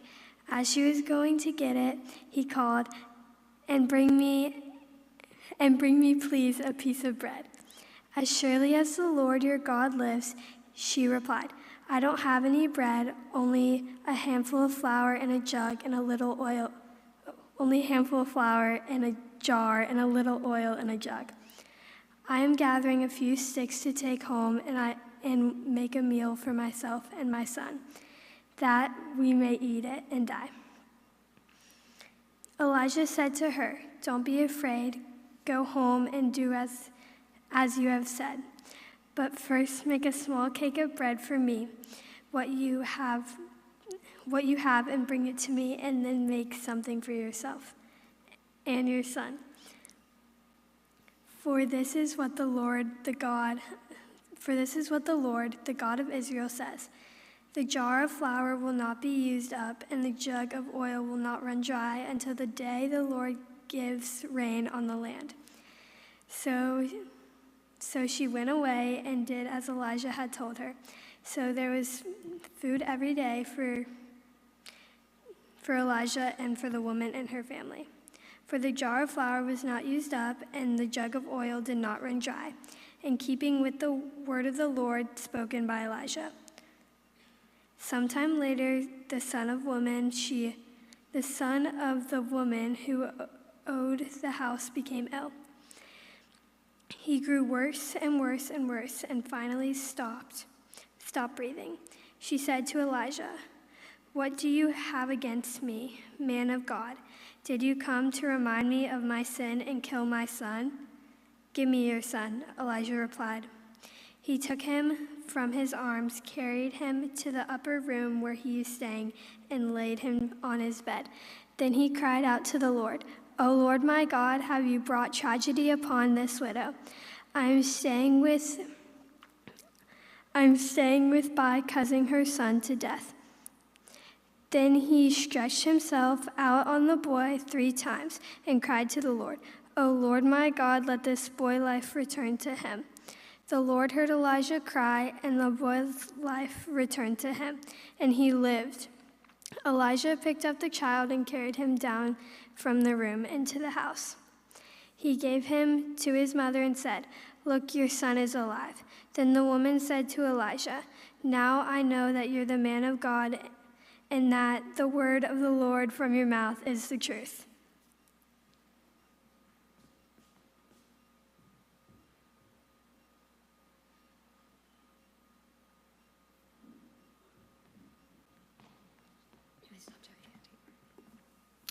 After a long time, in the 3rd year, the word of the Lord came to Elijah.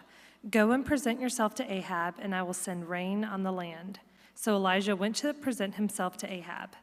Now the famine was severe in Samaria, and Ahab had summoned Obadiah, who was in charge of his palace. Obadiah was a devout believer in the Lord. While Jezebel was killing off the Lord's prophets, Obadiah had taken 100 prophets and hidden them in 2 caves, 50 in each, and had supplied them with food and water. Ahab said to Obadiah, "Go through the land to all the springs and valleys. Maybe we can find some grass to keep the horses and mules alive, so we will not have to kill any of our animals." So they divided the land they were to cover, Ahab going in one direction and Obadiah in another. As Obadiah was walking along, Elijah met him. Obadiah recognized him, bowed down to the ground, and said, "Is it really you, my lord Elijah?" "Yes," he replied. "Go tell your master, Elijah is here." "What have I done wrong?" asked Obadiah, that you are handing your servant over to Ahab to be put to death? As surely as the Lord your God lives, there is not a nation or kingdom where my master has not sent someone to look for you. And whenever a nation or kingdom claimed you were not there, he made them swear that they could not find you. But now you tell me to go to my master and say, 'Elijah is here'? I don't know where the Spirit of the Lord may carry you when I leave you. If I go and tell Ahab and he doesn't find you, he will kill me. Yet I, your servant, have worshiped the Lord since my youth. Haven't you heard, my Lord, what I did while Jezebel was killing the prophets of the Lord? I hid 100 of the Lord's prophets in 2 caves, 50 in each, and supplied them with food and water. And now you tell me to go to my master and say, 'Elijah is here'? He will kill me." Elijah said, "As the Lord Almighty lives, whom I serve, I will surely present myself to Ahab today." So Obadiah went to meet Ahab and told him, and Ahab went to meet Elijah. When he saw Elijah, he said to him, "Is that you, you troubler of Israel?" "I have not made trouble for Israel," Elijah replied, "but you and your father's family have. You have abandoned the Lord's commands and have followed the Baals. Now summon the people from all over Israel to meet me on Mount Carmel, and bring the 450 prophets of Baal and the 400 prophets of Asherah who eat at Jezebel's table." So Ahab sent word throughout all Israel and assembled the prophets on Mount Carmel.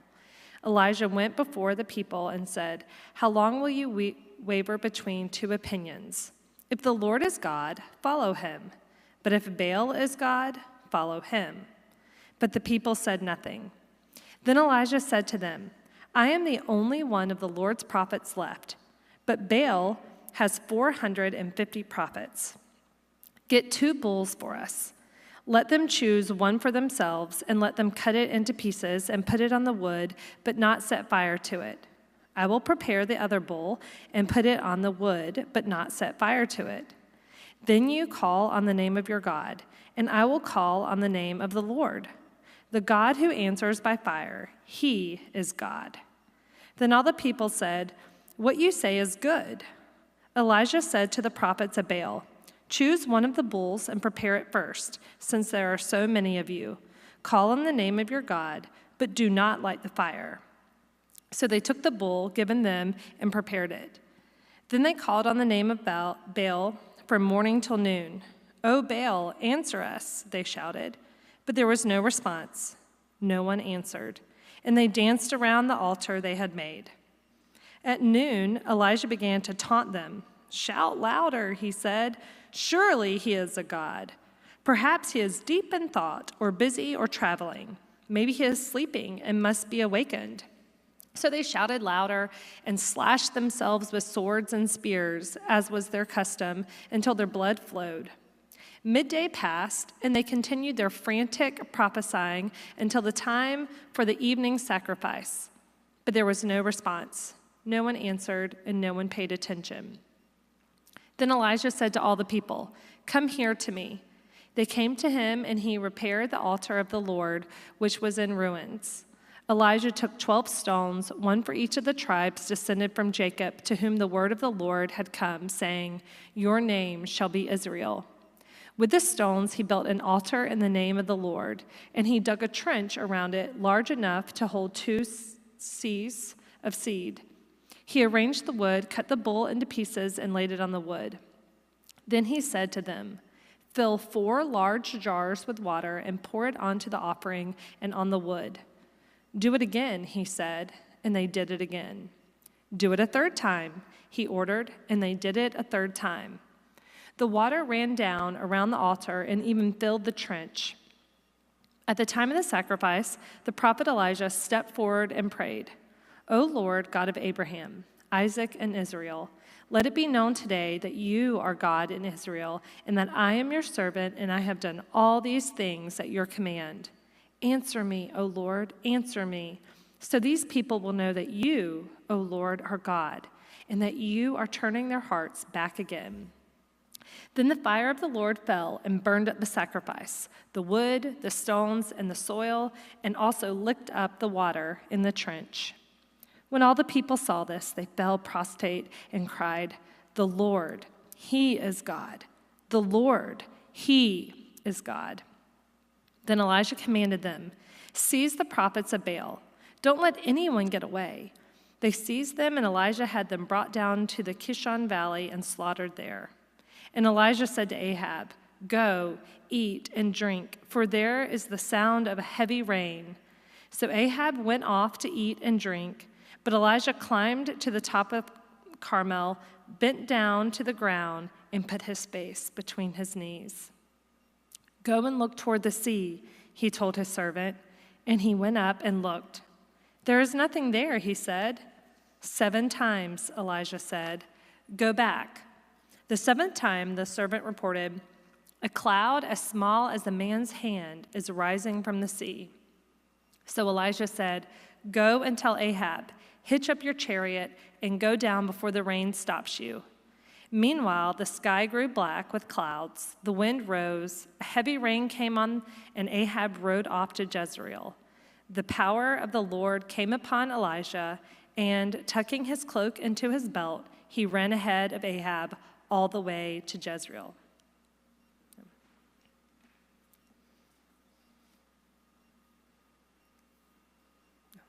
Chapter 19.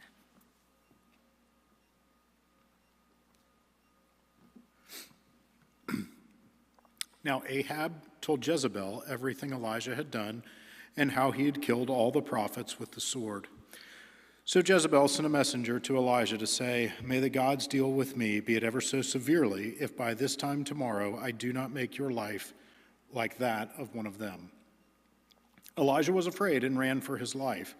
When he came to Beersheba in Judah, he left his servant there, while he himself went a day's journey into the desert. He came to a broom tree, sat down under it, and prayed that he might die. "I have had enough, Lord," he said. "Take my life. I am no better than my ancestors."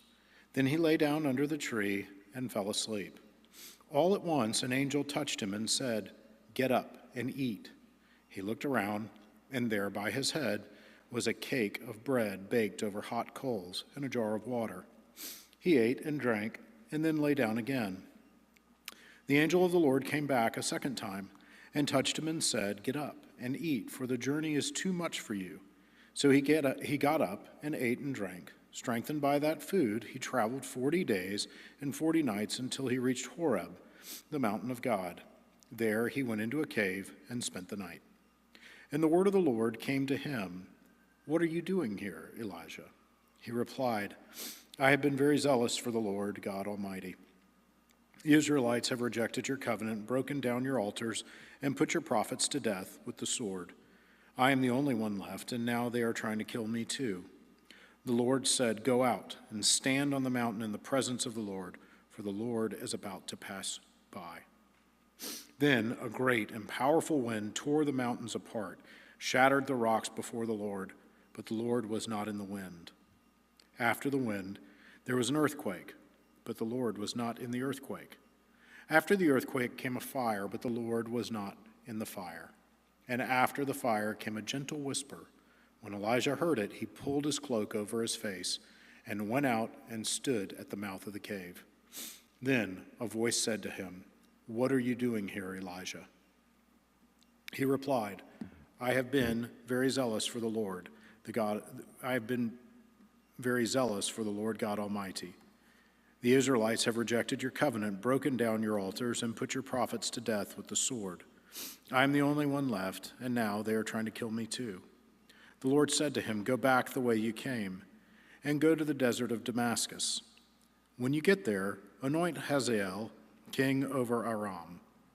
Also anoint Jehu son of Nimshi king over Israel, and anoint Elisha son of Shaphat from Abel Meholah to succeed you as prophet. Jehu will put to death any who escape the sword of Hazael, and Elisha will put to death any who escape the sword of Jehu. Yet I reserve 7,000 in Israel, all whose knees have not bowed down to Baal, and all whose mouths have not kissed him."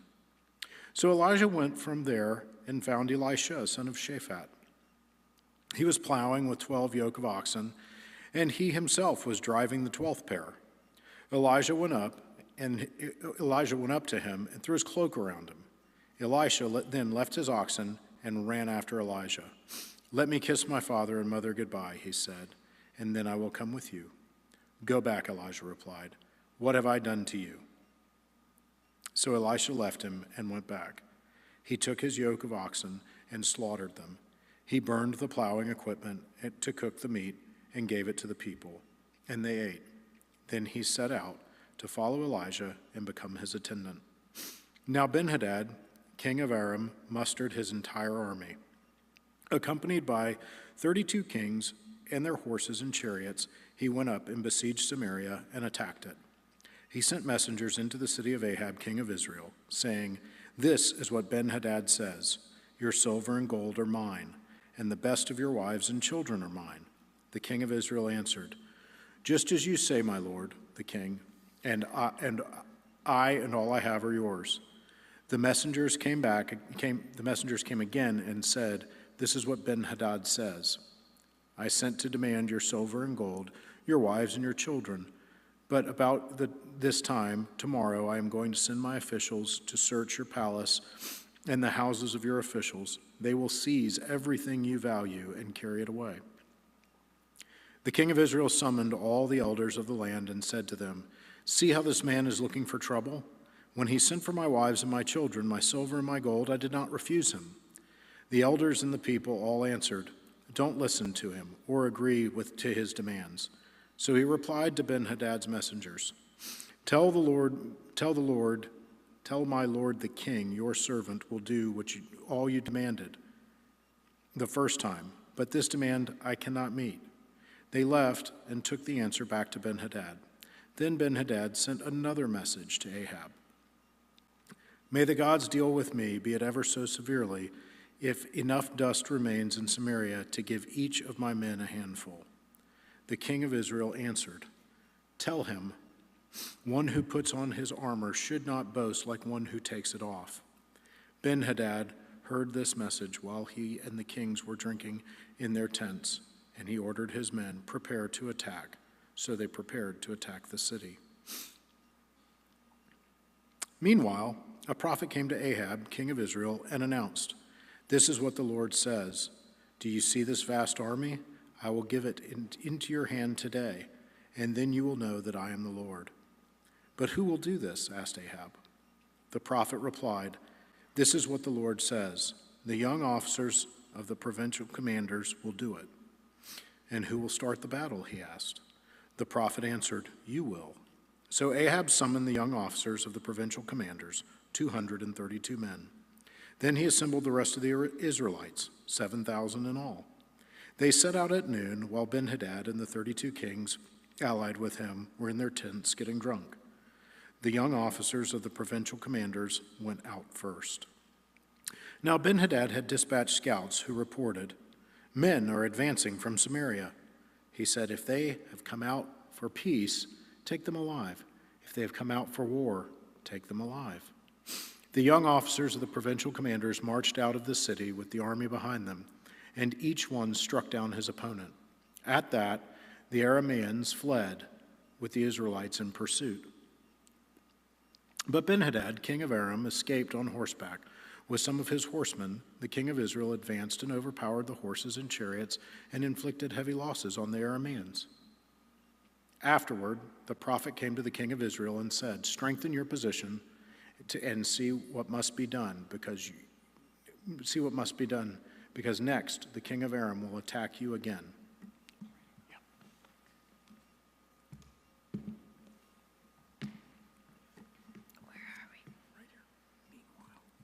Meanwhile, the officials of the king of Aram advised him, Their gods are gods of the hills. That is why they were too strong for us. But if we fight them on the plains, surely we will be stronger than they. Do this, remove all the kings from their commands and place them with other offers.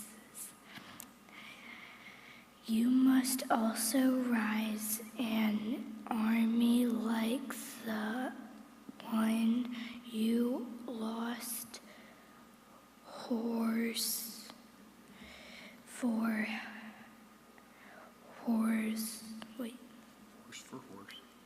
horse, and chariot for chariot, so we can fight Israel on the plains. They surely will be stronger than they, but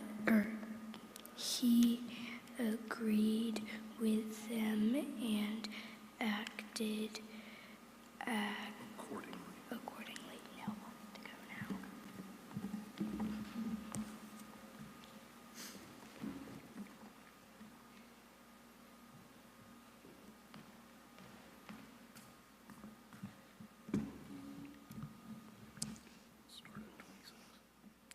The next spring, Ben-Hadad mustered the Arameans and went up to Aphek to fight against Israel.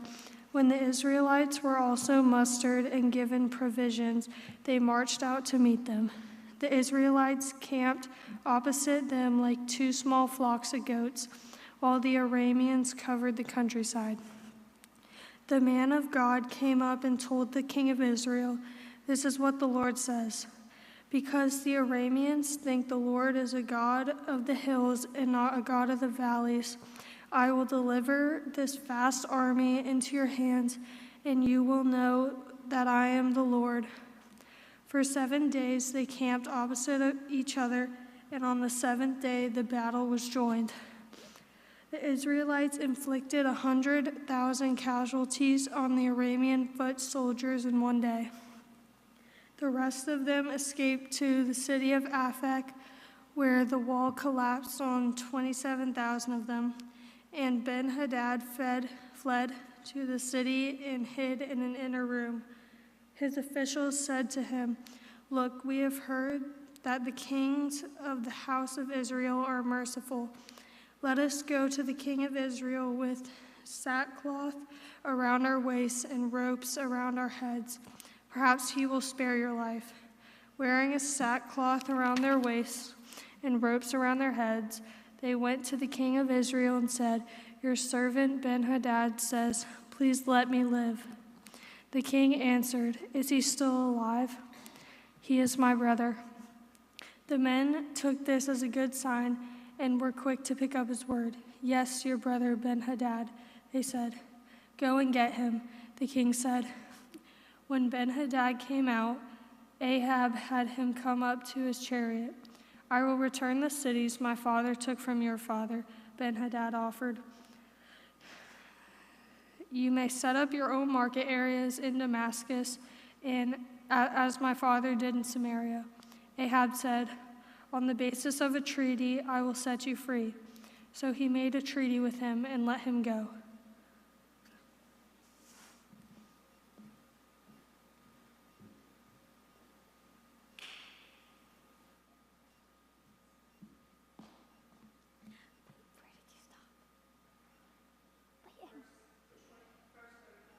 Verse 35. Okay. By the word of the Lord, one of the sons of the prophets said to his companion, "Strike me with your weapon." But the man refused. So the prophet said, "Because you have not obeyed the Lord, as soon as you leave me, a lion will kill you." And after the man went away, a lion found him and killed him. The prophet found another man and said, "Strike me, please." So the man struck him and wounded him. Then the prophet went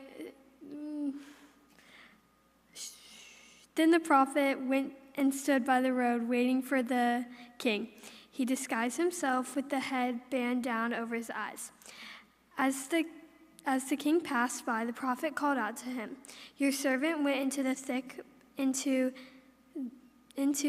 of battle, and someone came to me with a captive and said, 'Guard this man. If he is missing, it will be your life for his life, or you must pay a talent of silver.' While your servant was busy here and there, the man disappeared. That is your sentence," the king of Israel said.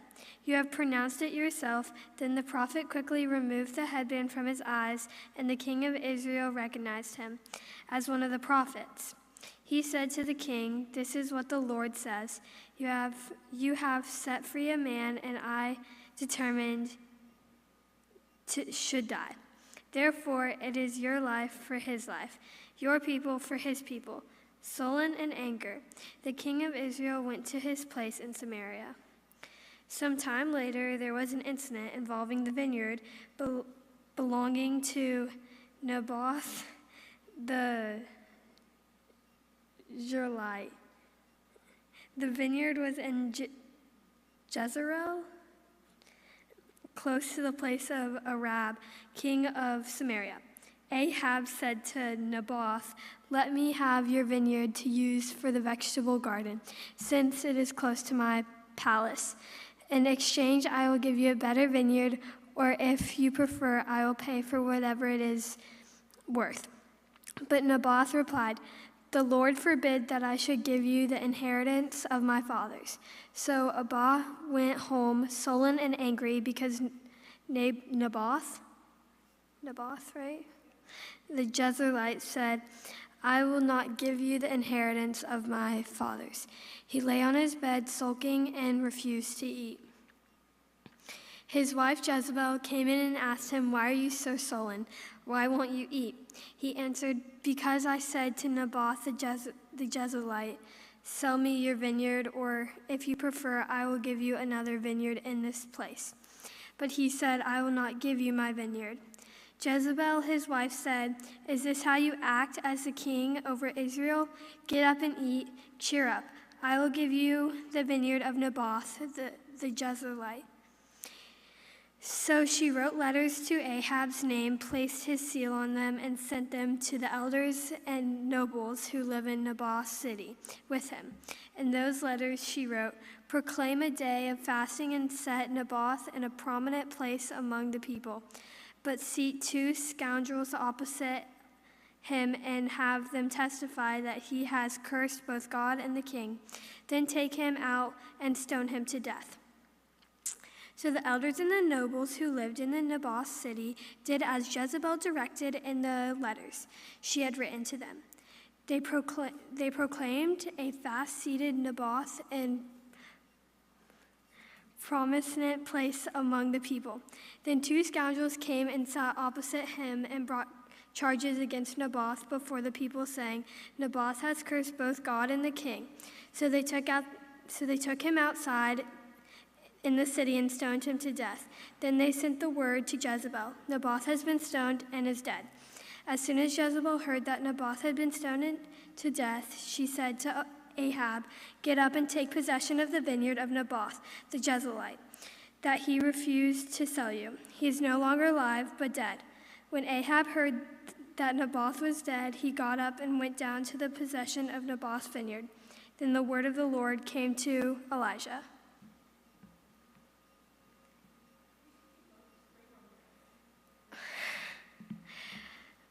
Okay, it's fine. Go down to meet the Ahab king of Israel who rules in Samaria. He is now Naboth's vineyard where he has gone to take possession of it. Say to him, this is what the Lord says. Have you not?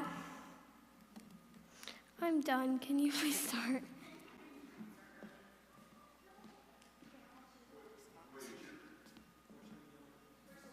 You can just start up here at 18. Okay. 1 Kings 20:18.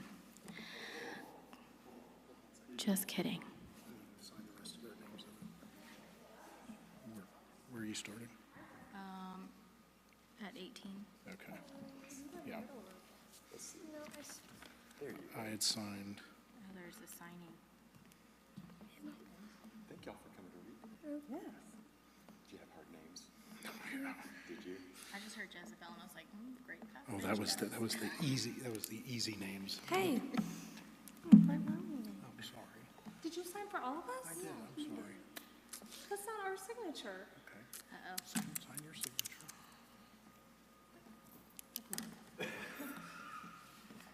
We all have to sign our names.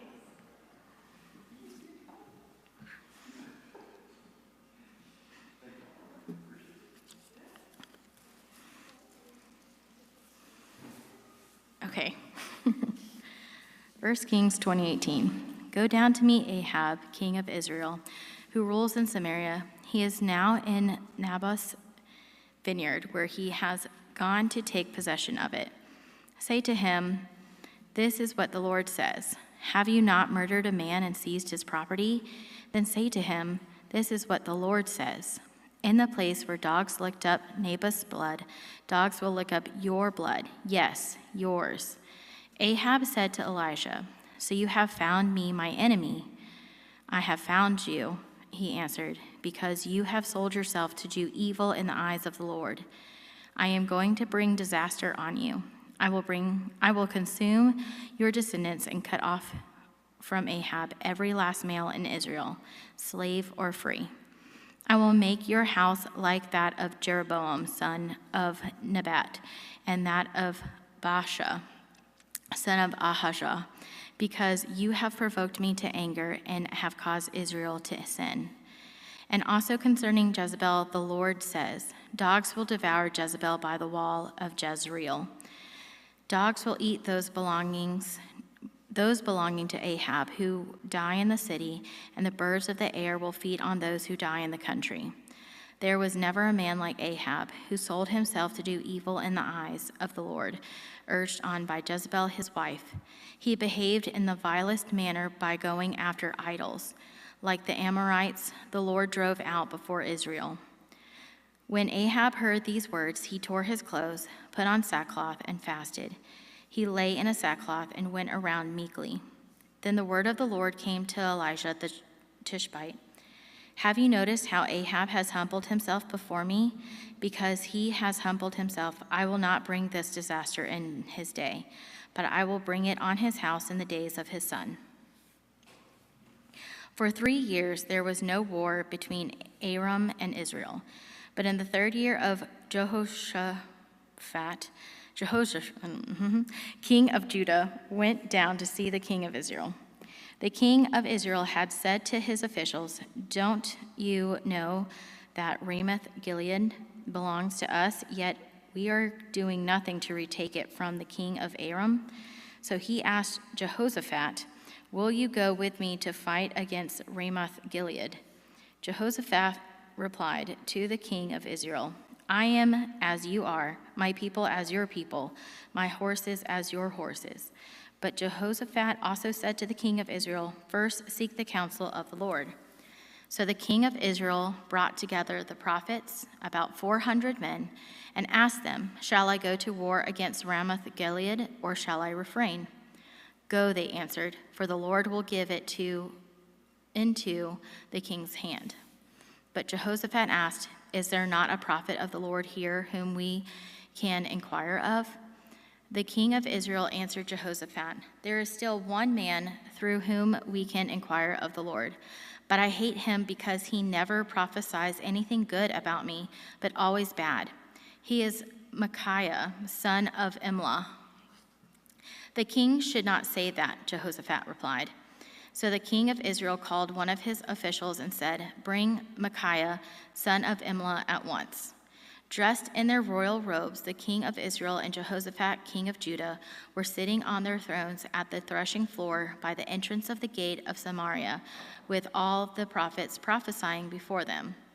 Now Zedekiah, son of Kenanah, had made iron horns, and he declared, this is what the Lord says, with these you will gore the Arameans until they are destroyed. All the other prophets were prophesying the same. Attack Ramoth-Gilead and be victorious, they said, for the Lord will give it into the king's hand.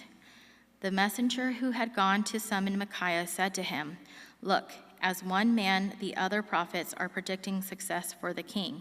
Let your word agree with theirs and speak favorably.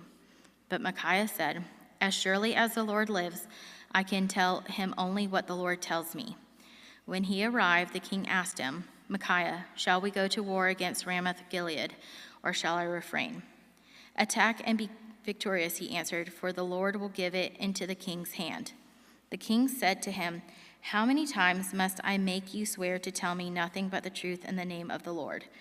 Then Micaiah answered, I saw all Israel scattered on the hills like sheep, without a shepherd, and the Lord said, these people have no master. Let each one go home in peace. The king of Israel said to Jehoshaphat, didn't I tell you that he never prophesies anything good about me, but only bad? Micaiah continued, therefore hear the word of the Lord. I saw the Lord sitting on his throne with all the host of heaven standing around him on his right and on his left. And the Lord said, "Who will entice Ahab into attacking Ramoth-Gilead and going to his death there?" One suggested this and another that. Finally, a spirit came forward, stood before the Lord, and said, "I will entice him." "But by what means?" the Lord asked. "I will go out and be a lying spirit in the mouths of all his prophets," he said. "You will succeed in enticing him," said the Lord. "Go and do it." So now the Lord has put a lying spirit in the mouths of all these prophets of yours. The Lord has decreed disaster for you. Then Zedekiah, son of Kenana, went up and slapped Micaiah in the face. Which way did the Spirit from the Lord go when he went for me to speak to you? He asked. Micaiah replied, You will find out on the day you go to hide in an inner room." The king of Israel then ordered, "Take Micaiah and send him back to Amon, the ruler of the city, and to Joash, the king's son, and say, 'This is what the king says. Put this fellow in prison and give him nothing but bread and water until I return safely.'" Micaiah declared, "If you ever return safely, the Lord has not spoken through me." Then he added, "Mark my words, all you people." So the king of Israel and Jehoshaphat, king of Judah, went up to Ramoth-Gilead. The king of Israel said to Jehoshaphat, "I will enter the battle in disguise, but you wear your royal robes." So the king of Israel disguised himself and went into battle. Now the king of Aram had ordered this 32 chariot commanders: "Do not fight with anyone, small or great, except the king of Israel." When the chariot commanders saw Jehoshaphat, they thought, "Surely this is the king of Israel." So they turned to attack him. But when Jehoshaphat cried out, the chariot commanders saw that he was not the king of Israel and stopped pursuing him. But someone drew his bow at random and hit the king of Israel between the sections of his armor. The king told his chariot driver, "Wheel around and get me out of the fighting. I've been wounded." All day long the battle raged, and the king was propped up in his chariot facing the Arameans. The blood from his wound ran onto the floor of the chariot, and that evening he died. As the sun was setting, a cry spread through the army, "Every man to his town, every one to his land." So the king died and was brought to the Samaria, and they buried him there. They washed the chariot at a pool in Samaria, where the prostitutes bathed, and the dogs licked up his blood, and the word of the Lord had declared. As for the other events of Ahab's reign, including all he did, the palace he built and inlaid with ivory, and the cities he fortified, are they not written in the book of the annals of the kings of Israel? Ahab rested with his fathers, and Ahaziah, his son, succeeded him as king. Jehoshaphat, son of Asa, became king of Judah in the 4th year of Ahab, king of Israel. Jehoshaphat was 35 years old when he became king, and he reigned in Jerusalem 25 years. His mother's name was Azubah, daughter of Shilhi. In everything he walked in the ways of his father Asa, and did not stray from them. He did what was right in the eyes of the Lord. The high places, however, were not removed, and the people continued to offer sacrifices and burn incense there. Jehoshaphat was also at peace with the king of Israel. As for the other events of Jehoshaphat's reign, the things he achieved and his military exploits, are they not written in the book of the annals of the king of Judah? He rid the land of the rest of the male shrine prostitutes who remained there even after the reign of his father Asa. There was then no king in Edom, a deputy ruled. Now Jehoshaphat built a fleet of trading ships to go to Ophir for gold, but they never set sail. They were wrecked by Ezion, Gibbetto, Jehoshaphat.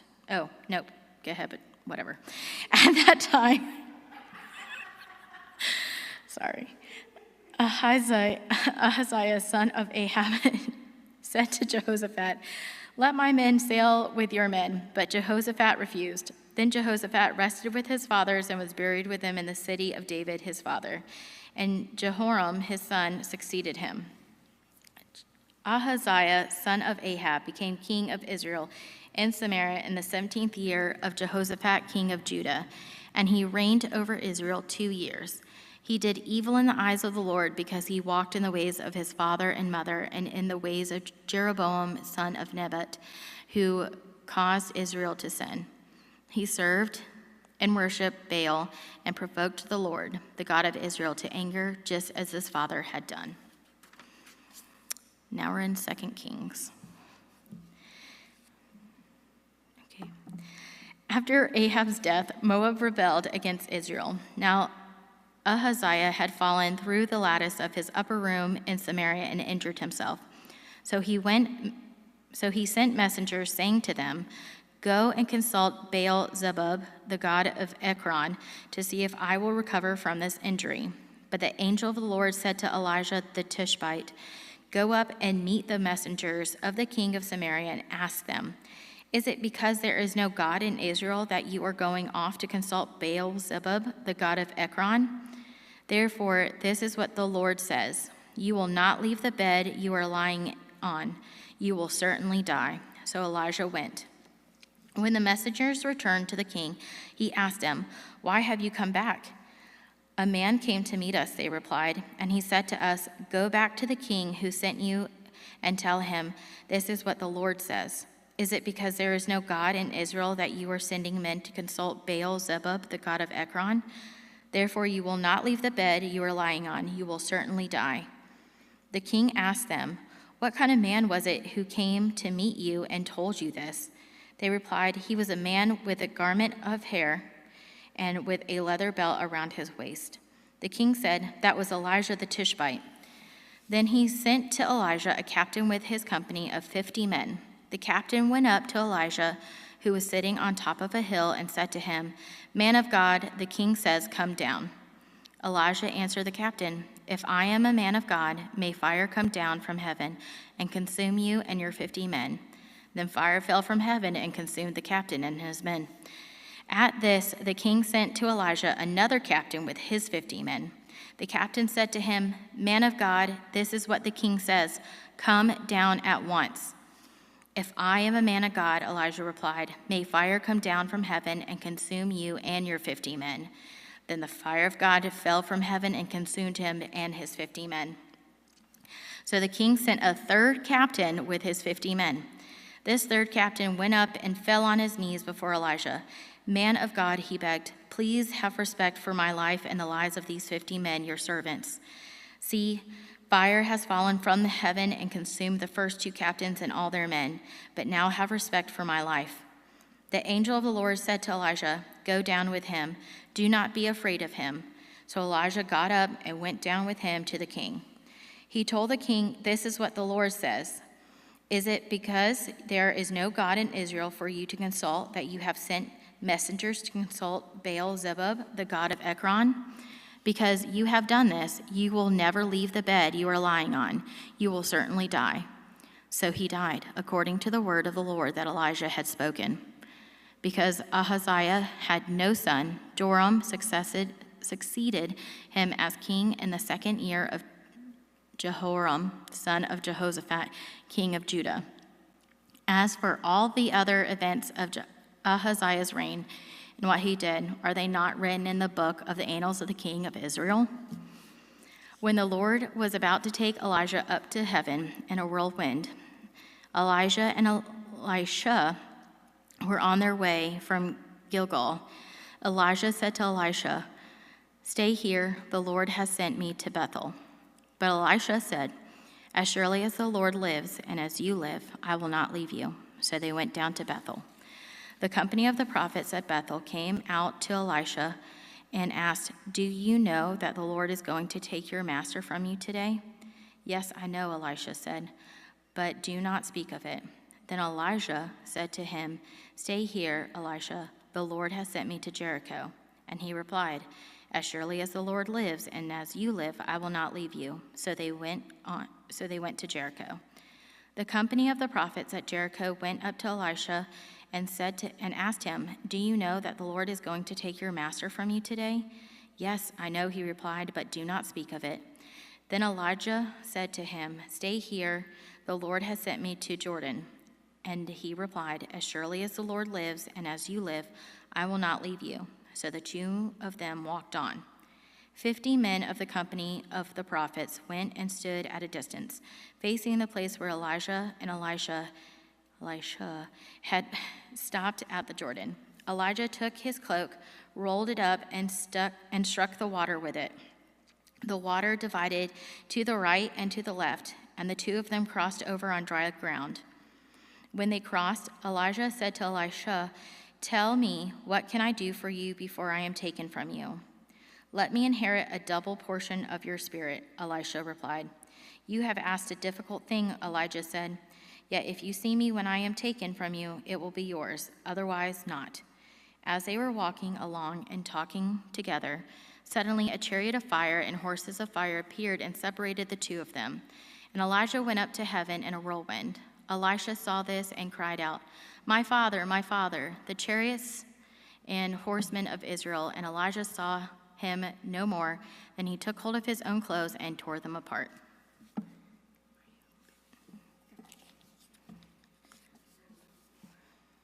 I have to write my name apparently, so hold on. Write your name. Wow. Sorry. Here, I'll write my name too. Yeah, you do it, so.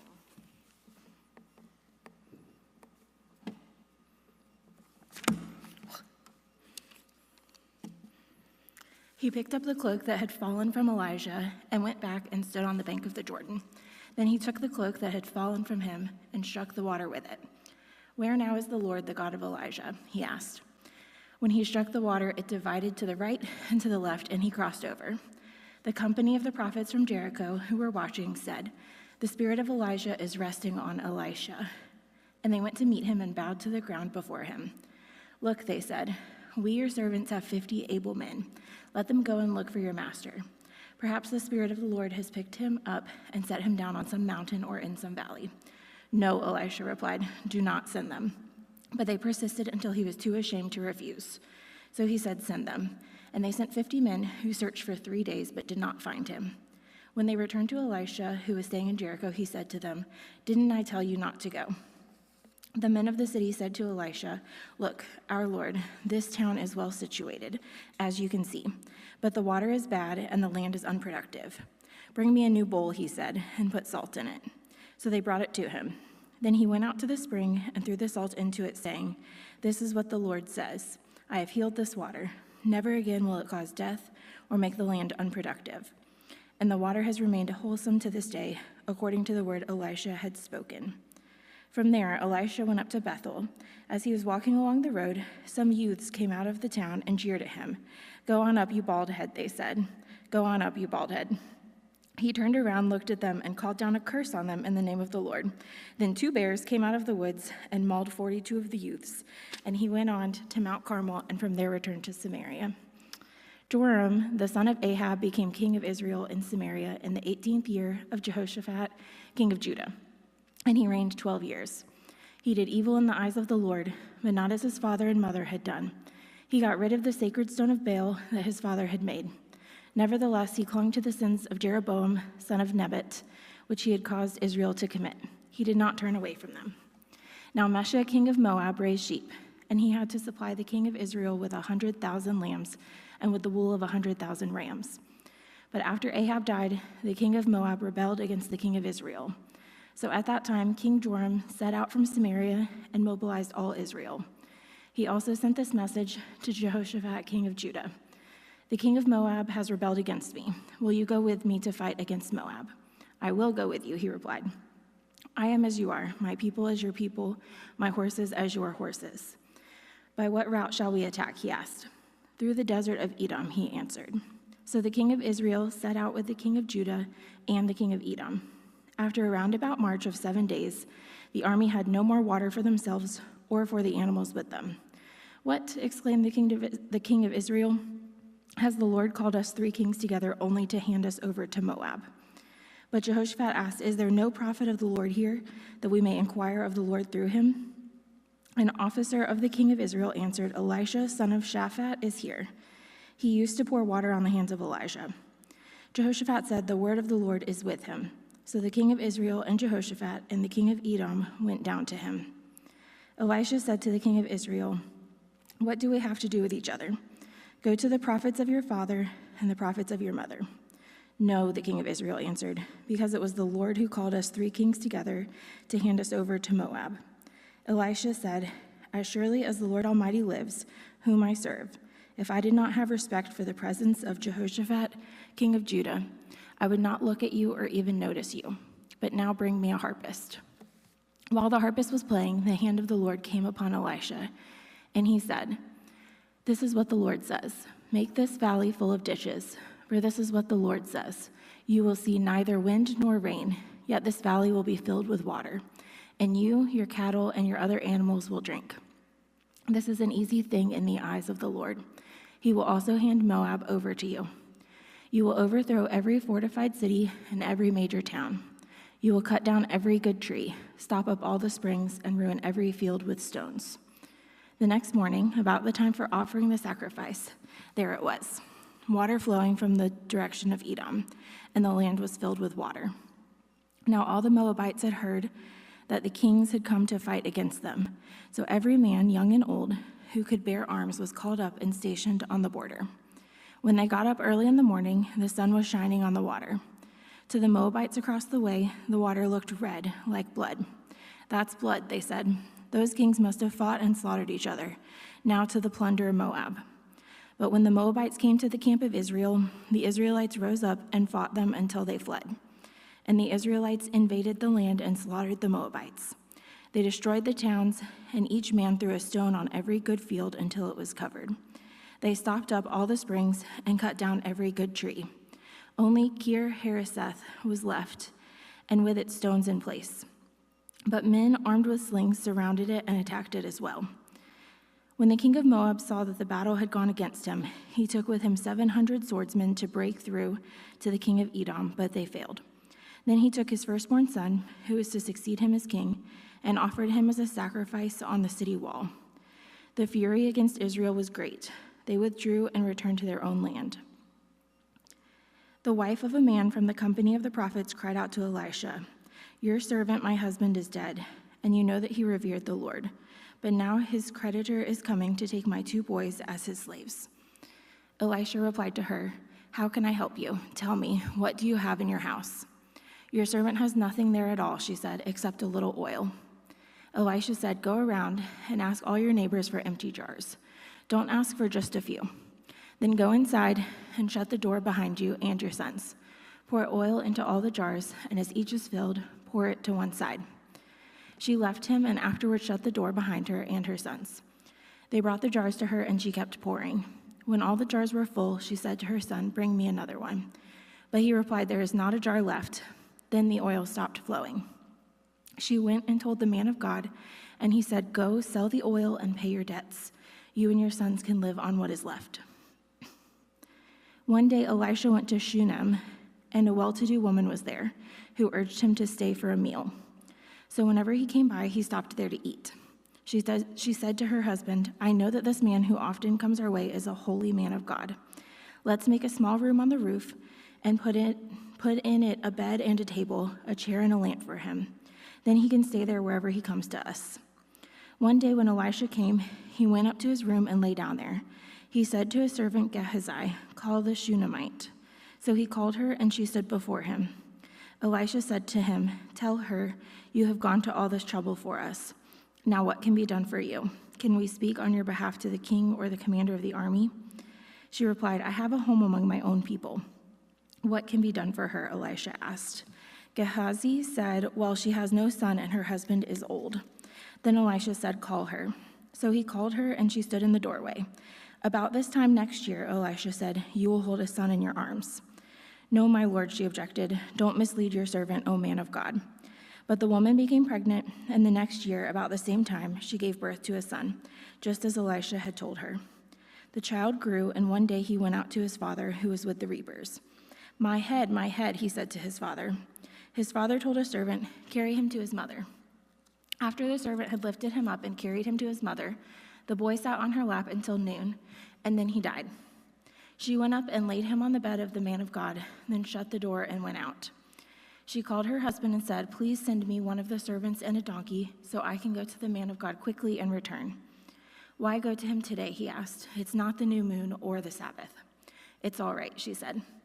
She saddled the donkey and said to her servant, "Lead on. Don't slow down for me unless I tell you."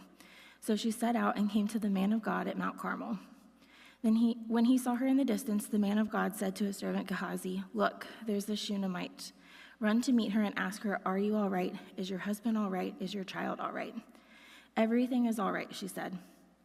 When she reached the man of God at the mountain, she took hold of his feet. Gehazi came over to push her away, but the man of God said, "Leave her alone. She is in bitter distress, but the Lord has hidden it from me and has not told me why." "Did I ask you for a son, my lord?" she said. "Didn't I tell you, don't raise my hopes?" Elisha said to Gehazi, "Tuck your cloak into your belt, take my staff in your hand and run. If you meet anyone, do not greet him, and if anyone greets you, do not answer. Lay my staff on the boy's face." But the child's mother said, "As surely as the Lord lives and as you live, I will not leave you." So he got up and followed her. Gehazi went on ahead and laid the staff on the boy's face, but there was no sound or response. So Gehazi went back to meet Elisha and told him, "The boy has not awakened." When Elisha reached the house, there was the boy lying dead on his couch. He went in, shut the door on the two of them, and prayed to the Lord. Then he got on the bed and lay upon the boy, mouth to mouth, eyes to eyes, hands to hands. As he stretched himself out upon him, the boy's body grew warm. Elisha turned away and walked back and forth in the room, and then got on the bed and stretched out upon him once more. The boy sneezed 7 times and opened his eyes. Elisha summoned Gehazi and said, "Call the Shunammite," and he did. When she came, he said, "Take your son." She came in, fell at his feet, and bowed to the ground. Then she took her son and went out. Elisha returned to Gilgal, and there was a famine in that region. While the company of the prophets was meeting with him, he said to his servant, "Put on the large pot and cook some stew for these men." One of them went out into the fields to gather herbs and found a wild vine. He gathered some of its gourds and filled the fold of his cloak. When he returned, he cut them up into the pot of stew, though no one knew what they were. The stew was poured out for the men, but as they began to eat it, they cried out, "O man of God, there is death in the pot," and they could not eat it. Elisha said, "Get some flour." He put it into the pot and said, "Serve it to the people to eat," and there was nothing harmful in the pot. A man came from Baal-Shalisha, bringing the man of God 20 loaves of barley baked bread from the first ripe grain, along with some heads of new grain. "Give it to the people to eat," Elisha said. "How can I set this before 100 men?" his servant asked. But Elisha answered, "Give it to the people to eat, for this is what the Lord says. They will eat and have some left over." Then he set it before them, and they ate and they had some left over, according to the word of the Lord. Now Naaman was the commander of the army of the king of Aram. He was a great man in the sight of his master and highly regarded, because through him the Lord had given victory to Aram. He was a valiant soldier, but he had leprosy. Now bands from Aram had gone out and had taken captive a young girl from Israel, and she served Naaman's wife. She said to her mistress, "If only my master would see the prophet who is in Samaria, he would cure him of his leprosy." Naaman went to his master and told him what the girl from Israel had said. "By all means go," the king of Aram replied. "I will send a letter to the king of Israel." So Naaman left, taking with him 10 talents of silver, 6,000 shekels of gold, and 10 sets of clothing. The letter that he took to the king of Israel read, "With this letter, I am sending my servant Naaman to you, so that you may cure him of his leprosy." As soon as the king of Israel read the letter, he tore his robes and said, "Am I God? Can I kill and bring back to life? Why does this fellow send someone to me to be cured of his leprosy? See how he is trying to pick a quarrel with me?" When Elisha, the man of God, heard that the king of Israel had torn his robes, he sent him this message: "Why have you torn your robes? Have the man come to me, and he will know that there is a prophet in Israel." So Naaman went with his horses and chariots and stopped at the door of Elisha's house. Elisha sent a messenger to say to him, "Go, wash yourself 7 times in the Jordan, and your flesh will be restored and you will be clean." But Naaman went away angry and said, "I thought that he would surely come out to me and stand and call on the name of the Lord his God. and wave his hand over the spot and cure me of my leprosy? Are not Abana and Parphar, the rivers of Damascus, better than any of the waters of Israel? Couldn't I wash in them and be cleansed?" So he turned and went off in a rage. Naaman's servants went to him and said, "My father, if the prophet has told you to do some great thing, would you not have done it? How much more then when he tells you, 'Wash and be cleansed'?" So he went down and dipped himself in the Jordan 7 times, as the man of God had told him. And his flesh was restored and became clean like that of a young boy. Then Naaman and all his attendants went back to the man of God. He stood before him and said, "Now I know that there is no God in all the world except in Israel. Please accept now a gift from your servant." The prophet answered, "As surely as the Lord lives, whom I serve, I will not accept a thing." And even though Naaman urged him, he refused. "If you will not," said Naaman, "please let me, your servant, be given as much earth as a pair of mules can carry. For your servant will never again make burnt offerings and sacrifices to any other god but the Lord. But may the Lord forgive your servant for this one thing. When my master enters the temple of Rimmon to bow down, and he is leaning on my arm, and I bow there also, when I bow down in the temple of Rimmon, may the Lord forgive your servant for this."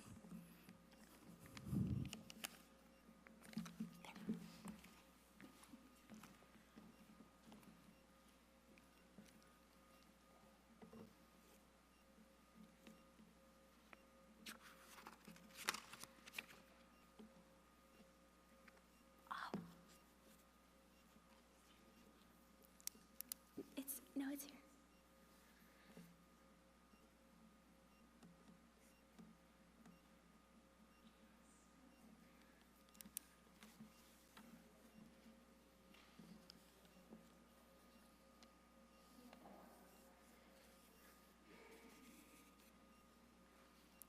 "Go in peace," Elisha said.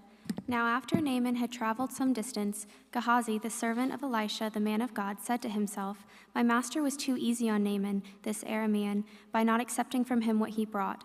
As surely as the Lord lives, I will run after him and get something from him." So Gehazi hurried after Naaman. When Naaman saw him running toward him, he got down from the chariot to meet him. "Is everything all right?" he asked. "Everything is all right," Gehazi answered. "My master sent me to say, 2 young men from the company of the prophets have just come to me from the hill country of Ephraim. Please give them a talent of silver and 2 sets of clothing." "By all means, take 2 talents," said Naaman. He urged Gehazi to accept them, and then tied up the 2 talents of silver in 2 bags with 2 sets of clothing. He gave them to 2 of his servants, and they carried them ahead of Gehazi. When Gehazi came to the hill, he took the things from the servants and put them away in the house. He sent the men away, and they left. Then he went in and stood before his master Elisha. "Where have you been, Gehazi?" Elisha asked. "Your servant didn't go anywhere," Gehazi answered. But Elisha said to him, "Was not my spirit with you when the man got down from his chariot to meet you?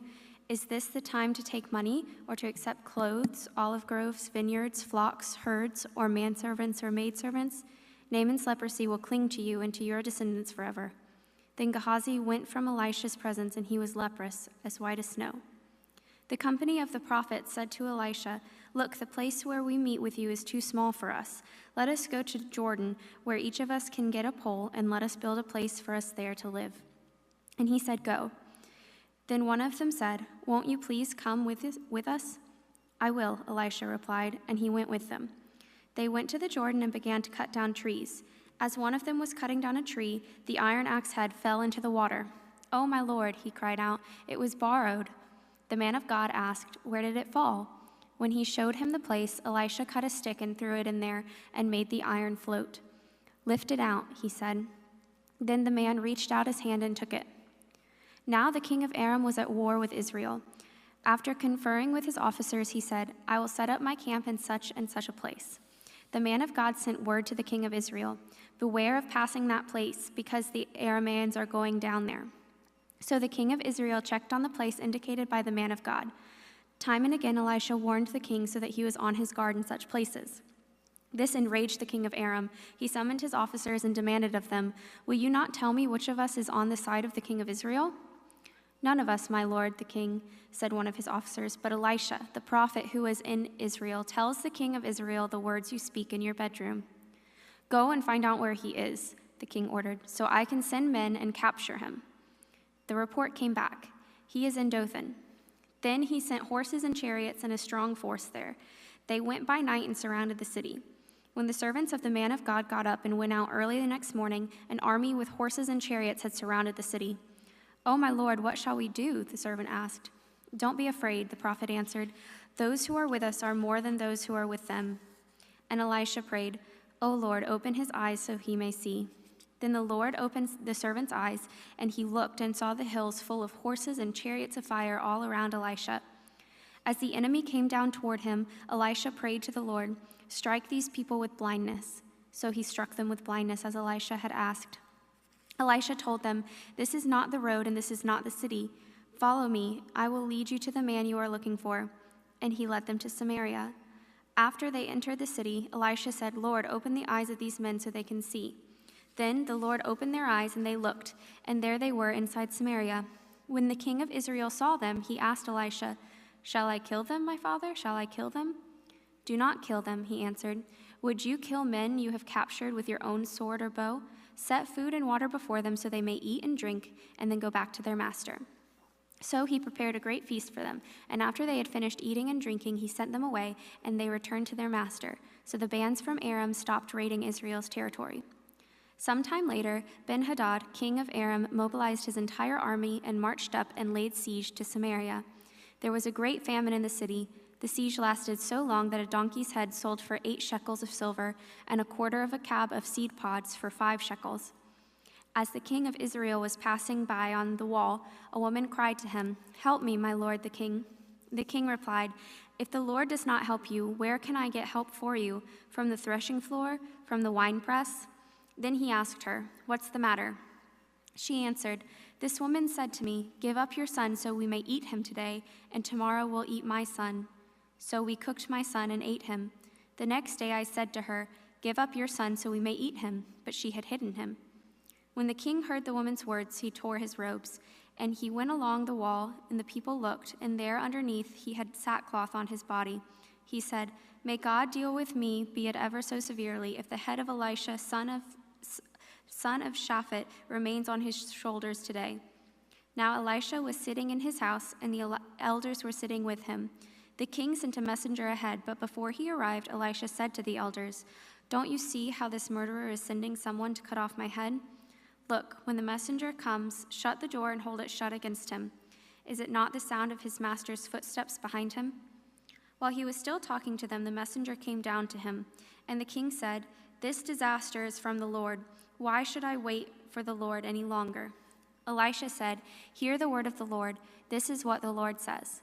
About this time tomorrow, a seah of flour will sell for a shekel, and 2 seahs of barley for a shekel at the gate of Samaria." The officer on whose arm the king was leaning said to the man of God, "Look, even if the Lord should open the floodgates of the heavens, could this happen?" "You will see it with your own eyes," answered Elisha, "but you will not eat any of it." Now there were 4 men with leprosy at the entrance of the city gate. They said to each other, "Why stay here until we die? If we say we'll go into the city, the famine is there and we will die. If we stay here, we will die. So let's go over to the camp of Arameans and surrender. If they spare us, we live. If they kill us, then we die." At dusk, they got up and went to the camp of Arameans. When they reached the edge of the camp, not a man was there, for the Lord had caused the Arameans to hear a sound of the chariots and horses and a great army, so that they said to one another, "Look, the king of Israel has hired the Hittite and Egyptian kings to attack us." So they got up and fled in the dusk, abandoning their tents and their horses and donkeys. They left the camp as it was and ran for their lives. The men who had leprosy reached the edge of the camp and entered one of the tents. They ate and drank and carried away silver, gold, and clothes, and went off and hid them. They returned and entered another tent and took things from it and hid them also. Then they said to each other, "We're not doing right. This is a day of good news, and we are keeping it to ourselves. If we wait until daylight, punishment will overtake us. Let's go at once to report this to the royal palace." So they went and called out to the city gatekeepers and told them, "We went into the Aramean camp, and not a man was there, not sound of anyone, only tethered horses and donkeys, and the tents left just as they were." The gatekeepers shouted the news, and it was reported within the palace. The king got up in the night and said to his officers, I will tell you what the Arameans have done to us. They know we are starving, so they have left the camp to hide in the countryside, thinking they will surely come out, and then we will take them alive and get into the city." One of his officers answered, "Have some men take 5 of the horses that are left in the city. Their plight will be like that of all the Israelites left here. Yes, they will only be like all these Israelites who are doomed. So let us send them to find out what happened." So they selected 2 chariots with their horses, and the king sent them after the Aramean army. He commanded the drivers, "Go and find out what has happened." They followed them as far as the Jordan, and they found the whole road strewn with the clothing and equipment the Arameans had thrown away in their headlong flight. So the messengers returned and reported to the king. Then the people went out and plundered the camp of the Arameans. So a seah of flour was sold for a shekel, 2 seahs of barley sold for a shekel, as the Lord had said. Now the king put an officer on whose arm he leaned in charge of the gate, and the people trampled him in the gateway, and he died, just as the man of God had foretold when the king came down to the house. It happened as the man of God had said to the king, "About this time tomorrow, 2 seahs of flour will sell for a shekel, 2 seahs of barley for a shekel at the gate of Samaria." The officer had said to the man of God, "Look, even if the Lord should open the floodgates of the heavens, could this happen?" The man of God had replied, "You will not eat any of it." And this is exactly what happened to him, for the people trampled him in the gateway, and he died. Now Elisha had said to the woman whose son he had restored to life, "Go away with your family and stay for a while wherever you can, because the Lord has decreed a famine in the land that will last 7 years." The woman proceeded to do as the man of God said. She and her family went away and stayed in the land of the Philistines 7 years. At the end of the 7 years, she came back from the land of the Philistines and went to the king to beg for her house in the land. The king was talking to Gehazi, the servant of the man of God, and had said, "Tell me about all the great things Elisha has done." Just as Gehazi was telling the king of how Elisha had restored the dead to life, the woman whose son Elisha had brought back to life came to beg the king for her house and land. Gehazi said, "This is the woman, my lord, the king, and this is her son whom Elisha restored to life." The king asked the woman about it, and she told him. Then he assigned an official to her case and said to him, "Give back everything that belonged to her, including all the income from her land from the day she left the country until now." Elisha went to Damascus, and Ben-Hadad, the king of Aram, was ill. When the king was told, "The man of God has come all the way up here," he said to Hazael, "Take a gift with you to go to meet the man of God. Consult the Lord through him. Ask him, 'Will I recover from this illness?'" Hazael went to Elisha, taking with him as a gift 40 camel loads of all the finest wares of Damascus. He went in and stood before him and said, "Your son Ben-Hadad, king of Aram, has sent me to ask, 'Will I recover from this illness?'" Elisha answered, "Go and say to him, 'You will certainly recover, but the Lord has revealed to me that he will in fact die.'" He stared at him with a fixed gaze until Hazael felt ashamed. Then the man of God began to weep. "Why is my lord weeping?" said Hazael. "Because I know the harm you will do to the Israelites," he answered. "You will set fire to their fortified places, kill their young men with a sword, dash their little children to the ground, and rip open their pregnant women." Hazael said, "How could your servant, a mere dog, accomplish such a feat?" "The Lord has shown me that you will become king of Aram," answered Elisha. When Hazael left Elisha and returned to his master, Ben-Hadad asked, "What did Elisha say to you?" Hazael replied, "He told me that you will certainly recover." But the next day he took a thick cloth, soaked it in water, and spread it over the king's face so that he died. Then Hazael succeeded him as king. In the 5th year of Joram, son of Ahab, king of Israel, when Jehoshaphat was king of Judah, Jehoram, son of Jehoshaphat, became his reign as king of Judah. He was 32 years old when he became king, and he reigned in Jerusalem 8 years. He walked in the ways of the kings of Israel and as the house of Ahab had done, for he married a daughter of Ahab. He did evil in the eyes of the Lord.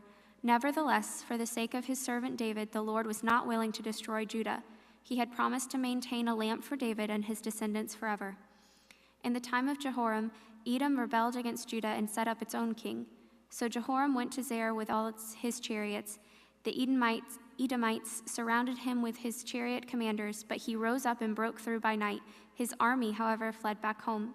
To this day, Edom has been in rebellion against Judah. Libnah revolted at the same time. As for the other events of Jehoram's reign and all he did, are they not written in the Are they not written in the book of the annals of the king of Judah?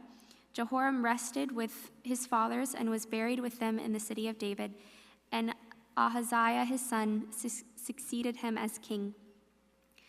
In the 12th year of Joram, son of Ahab, king of Israel, Ahaziah, son of Jehoram, king of Judah, began to reign.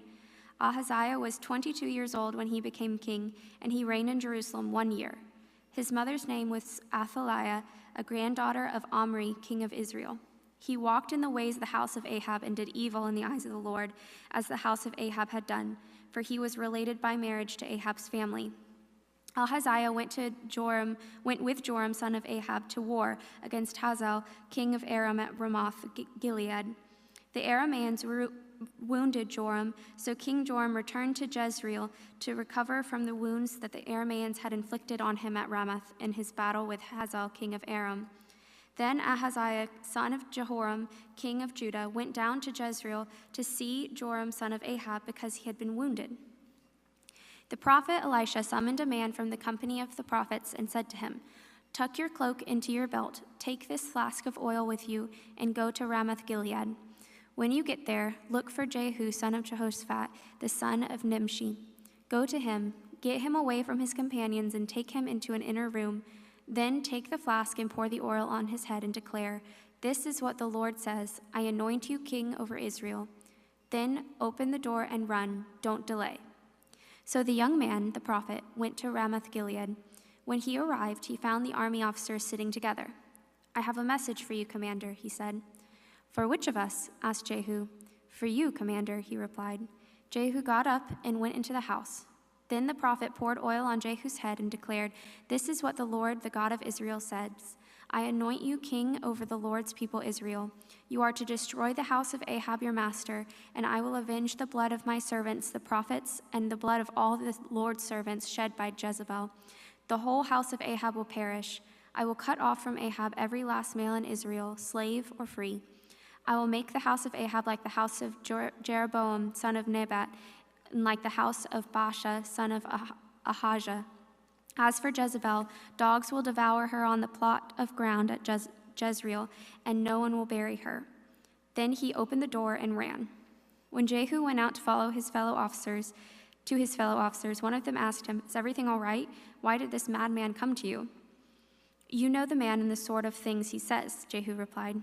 "That's not true," they said. "Tell us." Jehu said, "Here is what he told me. This is what the Lord says, I anoint you king over Israel." They hurried and took their cloaks and spread them under him on the bare steps. Then they blew the trumpet and shouted, "Jehu is king." So Jehu, son of Jehoshaphat, son of Nimshi, conspired against Joram. Now Joram and all Israel had been defending Ramoth Gilead against Hazael, king of Aram. But King Joram had returned to Jezreel to recover from the wounds the Arameans had inflicted on him in the battle with Hazael, king of Aram. Jehu said, "If this is the way you feel, don't let anyone slip out of the city, and go and tell the news in Jezreel."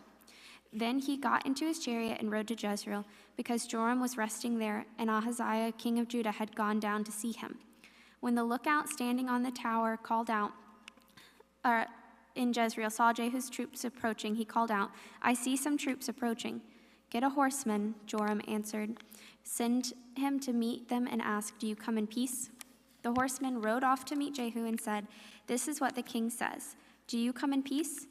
"What do you have to do with peace?" Jehu replied. "Fall in behind me." The lookout reported, "The messenger has reached them, but he isn't coming back." So the king sent out a second horseman. When he came to them, he said, "This is what the king says. Do you come in peace?" Jehu replied, "What you have to do with peace? Fall in behind me."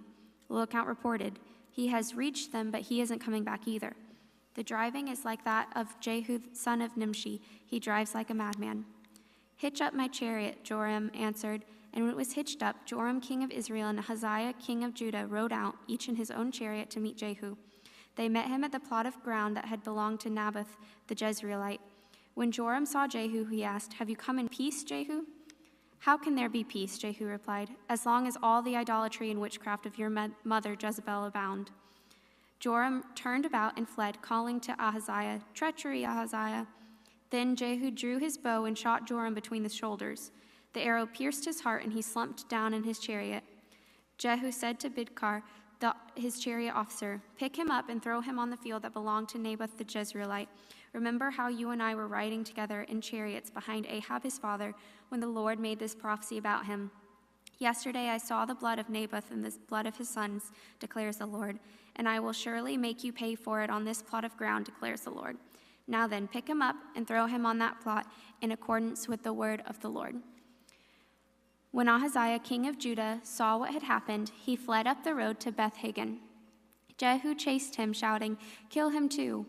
They wounded him in his chariot on the way up to Gur near Iblim, but he escaped to Megiddo and died there. His servants took him by chariot to Jerusalem and buried him with his fathers in his tomb in the city of David. In the 11th year of Joram, son of Ahab, Ahaziah became the king of Judah.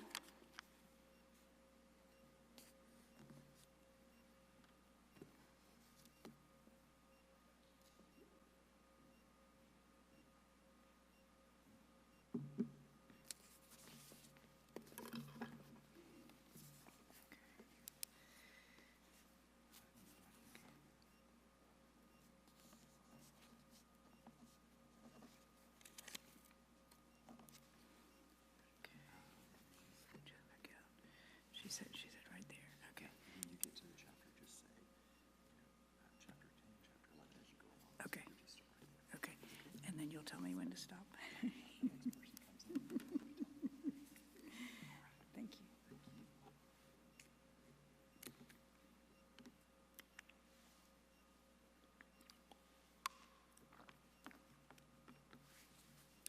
Then Jehu went to Jezreel. When Jezebel heard about it, she painted her eyes, arranged her hair, and looked out of a window. As Jehu entered the gate, she asked, "Have you come in peace, Zimri, you murderer of your master?" He looked up at the window and called out, "Who is on my side? Who?" 2 or 3 eunuchs looked down at him. "Throw her down," Jehu said. So they threw her down, and some of her blood splattered the wall and the horses as they trampled her underfoot. Jehu went in and ate and drank. "Take care of that cursed woman," he said, "and bury her, for she was a king's daughter." But when they went out to bury her, they found nothing except her skull, her feet, and her hands. They went back and told Jehu, who said, "This is the word of the Lord that he spoke through his servant Elijah and Tishbite on the plot of the ground, as Jezreel dogs will devour Jezebel's flesh. Jezebel's body will be like refuse on the ground in the plot at Jezreel, so that no one will be able to say, 'This is Jezebel.'" 2 Kings chapter 10. Now they were in Samaria, 70 sons of the house of Ahab. So Jehu wrote letters and sent them to Samaria, to the officials of Jezreel, to the elders, and to the guardians of Ahab's children. He said, "As soon as this letter reaches you, since your master's sons are with you, and you have chariots and horses, a fortified city and weapons, choose the best and most worthy of your master's sons and set him on his father's throne. Then fight for your master's house." But they were terrified and said, "If 2 kings could not resist him, how can we?" So the palace administrator, the city governor, the elders, and the guardians sent this message to Jehu: "We are your servants, and we will do anything you say. We will not appoint anyone as king, but you do whatever you think best." Then Jehu wrote them a second letter, saying, "If you are on my side and will obey me, take the heads of your master's sons and come to me in Jezreel by this time tomorrow." Now the royal princes, 70 of them, were with the leading men of the city who were rearing them. When the letter arrived, these men took the princes and slaughtered all 70 of them. They put their heads in baskets and sent them to Jehu in Jezreel. When the messenger arrived, he told Jehu, "They have brought the heads of the princes." Then Jehu ordered, "Put them in 2 piles at the entrance of the city gate until morning." The next morning Jehu went out. He stood before all the people and said, "You are innocent. It was I who conspired against my master and killed him. But who killed all these? Know then that not a word the Lord has spoken against the house of Ahab will fail. The Lord has done what he promised through his servant Elijah." So Jehu killed everyone in Jezreel who remained of the house of Ahab, as well as all his chief men, his close friends, and his priests, leaving him no survivor. Jehu then set out and went toward Samaria. At Bethel of the shepherds, he met some relatives of Ahaziah, king of Judah, and asked, "Who are you?" They said, "We are relatives of Ahaziah, and we have come down to greet the families of the king and of the queen mother." "Take them alive," he ordered. So they took them alive and slaughtered them by the well of Beth-Eked, 42 men. He left no survivor. After he left there, he came upon Jehonadab, son of Rechab, who was on his way to meet him. Jehu greeted him and said, "Are you in accord with me as I am with you?" "I am," Jehonadab said. "If so," said Jehu, "give me your hand." So he did, and Jehu helped him up into the chariot. Jehu said, "Come with me and see my zeal for the Lord." Then he had him ride along in his chariot. When Jehu came to Samaria, he killed all who were left there of Ahab's family. He destroyed them according to the word of the Lord spoken to Elijah. Then Jehu brought all the people together and said to them, "Ahab served Baal a little, Jehu will serve him much. Now summon all of the prophets of Baal, all his ministers and all his priests.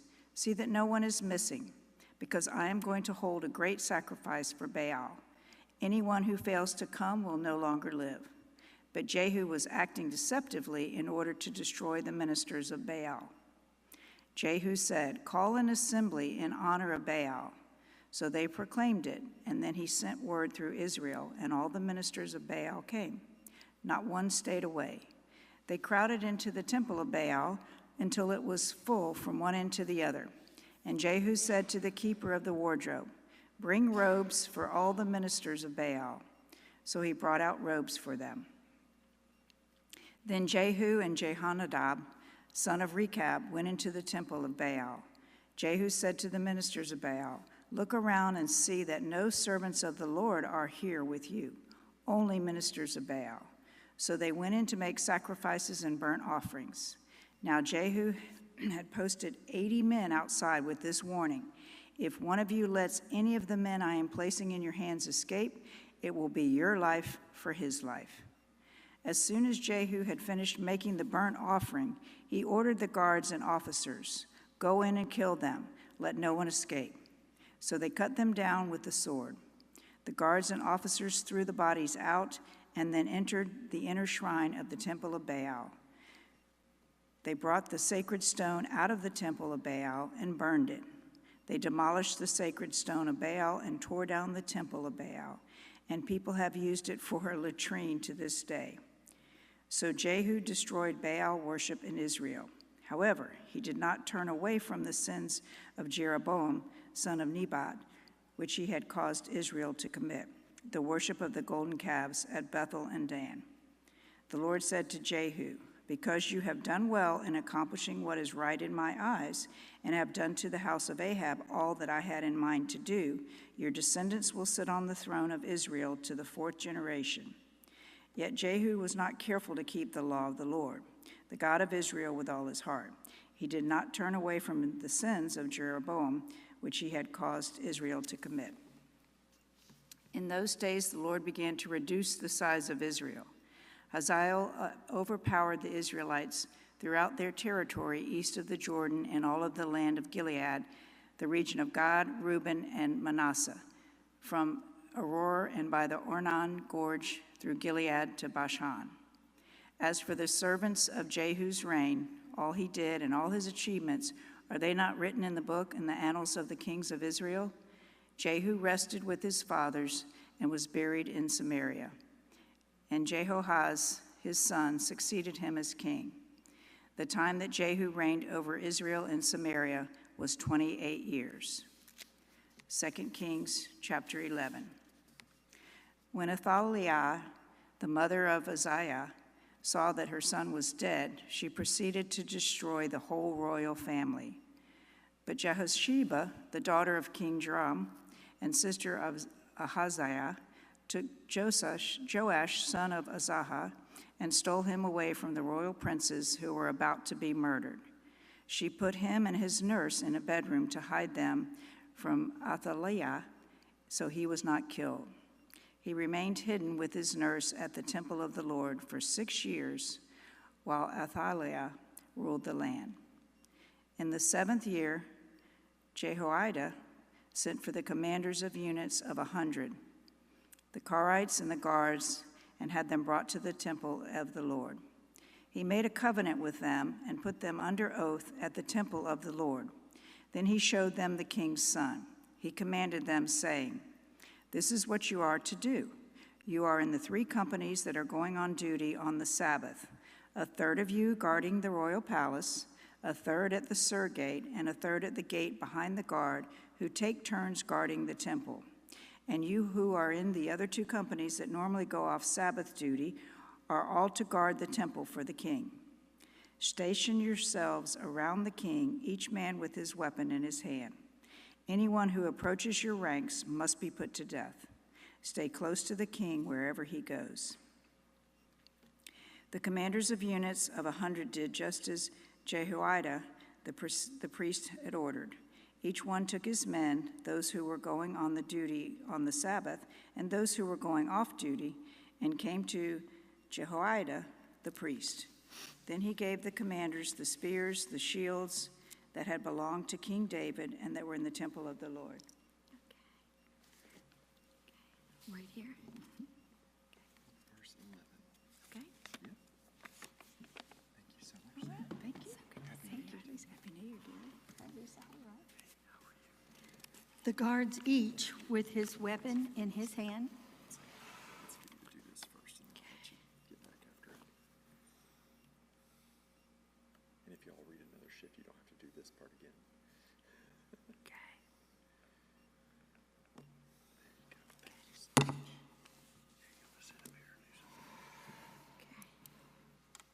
The, There's a little footstool for you to step up to get out here.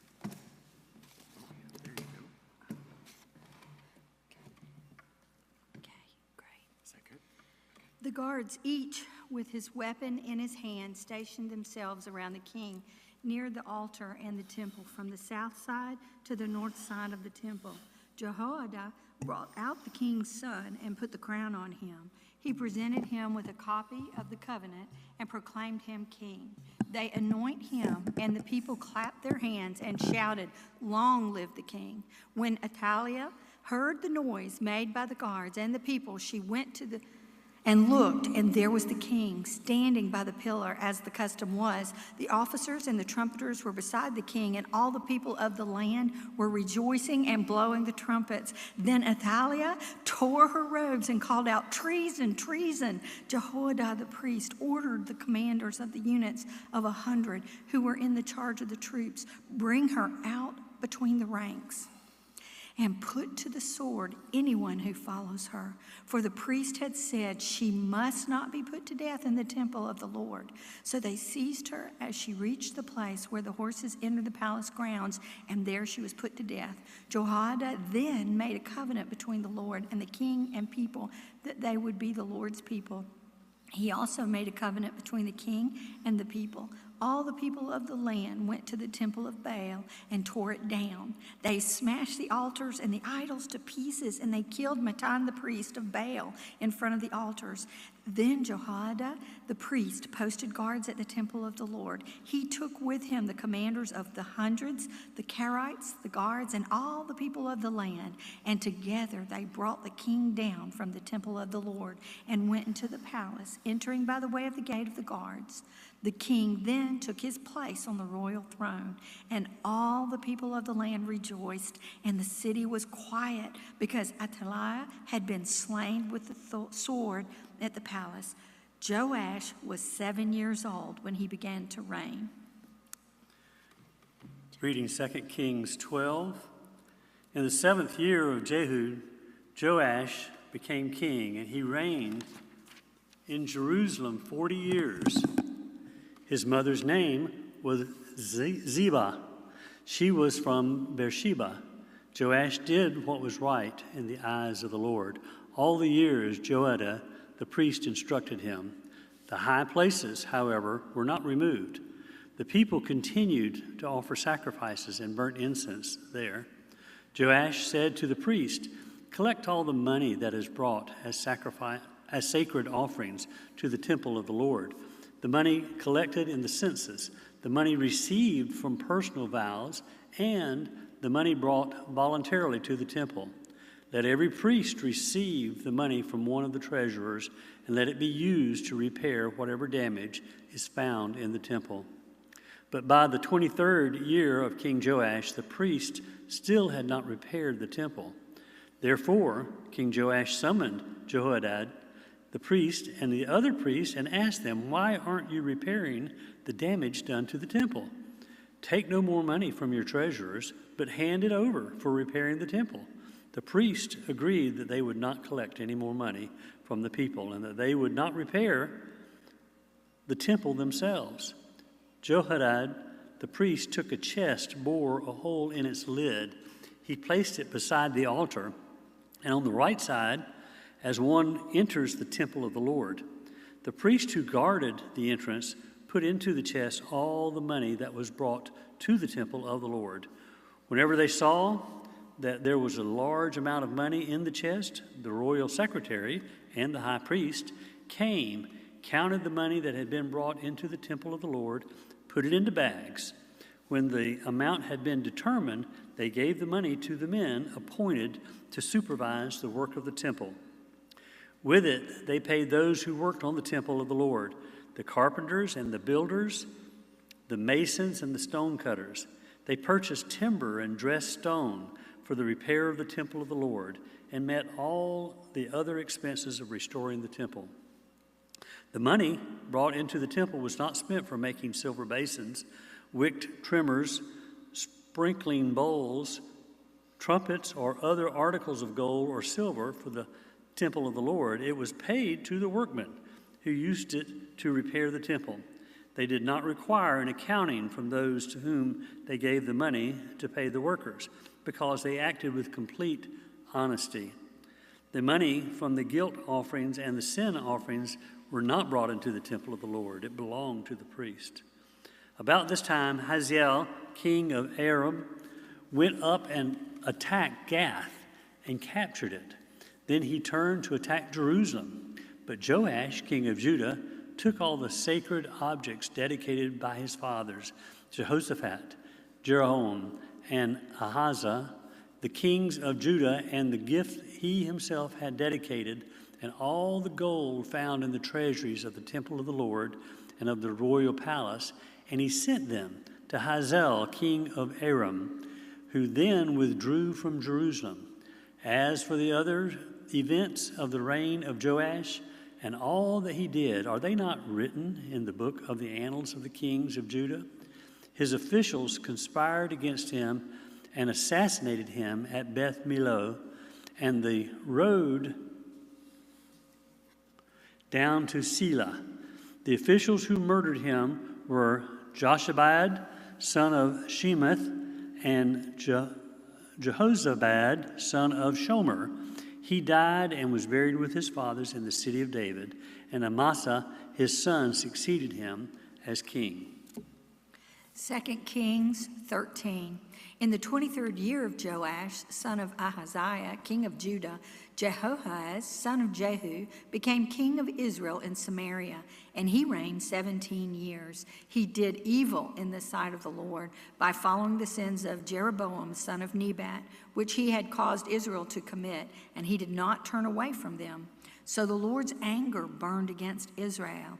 And for a long time he kept them under the power of Hazael, king of Aram, and Benhadad his son. Then Jehoahaz sought the Lord's favor, and the Lord listened to him, for he saw how severely the king of Aram was oppressing Israel. The Lord provided a deliverer for Israel, and he escaped from the power of Aram. So the Israelites lived in their own homes as they had before, but they did not turn away from the sins of the house of Jeroboam, which he had caused Israel to commit. They continued in them. Also, the Asherah pole remained standing in Samaria. Nothing had been left of the army of Jehoahaz except 50 horsemen, 10 chariots, and 10,000 foot soldiers, for the king of Aram had destroyed the rest and made them like dust at threshing time. As for the other events of the reign of Jehoahaz, all he did and his achievements, are they not written in the book of the annals of the king of Israel? Jehoahaz rested with his fathers and was buried in Samaria, and Jehoash, his son, succeeded him as king. In the 37th year of Joash, king of Judah, Jehoash, son of Jehoahaz, became king of Israel in Samaria, and he reigned 16 years. He did evil in the eyes of the Lord and did not turn away from any of the sins of Jeroboam, son of Nebat, which he had caused Israel to commit. He continued in them. As for the other events of the reign of Jehoash, all he did and his achievements, including his war against Amaziah, king of Judah, are they not written in the book of the annals of the kings of Israel? Jehoash rested with his fathers, and Jeroboam succeeded him on the throne. Jehoash was buried in Samaria and the kings of Israel. Now Elisha was suffering from the illness from which he died. Jehoash, king of Israel, went down to see him and wept over him. My father, he cried, the chariots and the horsemen of Israel. Elisha said, get a bow and some arrows, and he did so. Take the bow in your hands. He said to the king of Israel. When he had taken it, Elisha put his hands on the king's hands. Open the east window, he said, and he opened it. Shoot, Elisha said, and he shot. The Lord's arrow of victory, the arrow of victory over Aram, Elisha declared. You will completely destroy the Arameans of Aphek. Then he said, take the arrows, and the king took them. Elisha told him, strike the ground. He struck it 3 times, and he stopped. The man of God was angry with him, and he said, you should have struck the ground 5 or 6 times. Then you would have defeated Aram and completely destroyed it. But now you will defeat it only 3 times. Elisha died and was buried. Now Moabite raiders used to enter the country every spring. Once, while some Israelites were burying a man, suddenly they saw a band of raiders, and they threw the man's body into Elisha's tomb. When the body touched Elisha's bones, the man came to life and stood up on his feet. Hazael, king of Aram, oppressed Israel throughout the reign of Jehoahaz, but the Lord was gracious to them and had compassion and showed concern for them because of his covenant with Abraham, Isaac, and Jacob. And to this day, he was unwilling to destroy them or banish them from his presence. Hazael, king of Aram, died. Ben-Hadad, his son, succeeded him as king. Then Jehoash, son of Jehoahaz, recaptured had taken in battle, and his father Jehoahaz. 3 times Jehoash defeated him, and so he recovered the Israelite towns. 2 Kings 14. In the 2nd year of Jehoash, son of Jehoahaz, king of Israel, Amasa, son of Joash, king of Judah, began to reign. He was 25 years old when he became king, and he reigned in Jerusalem 29 years. His mother's name was Joadin.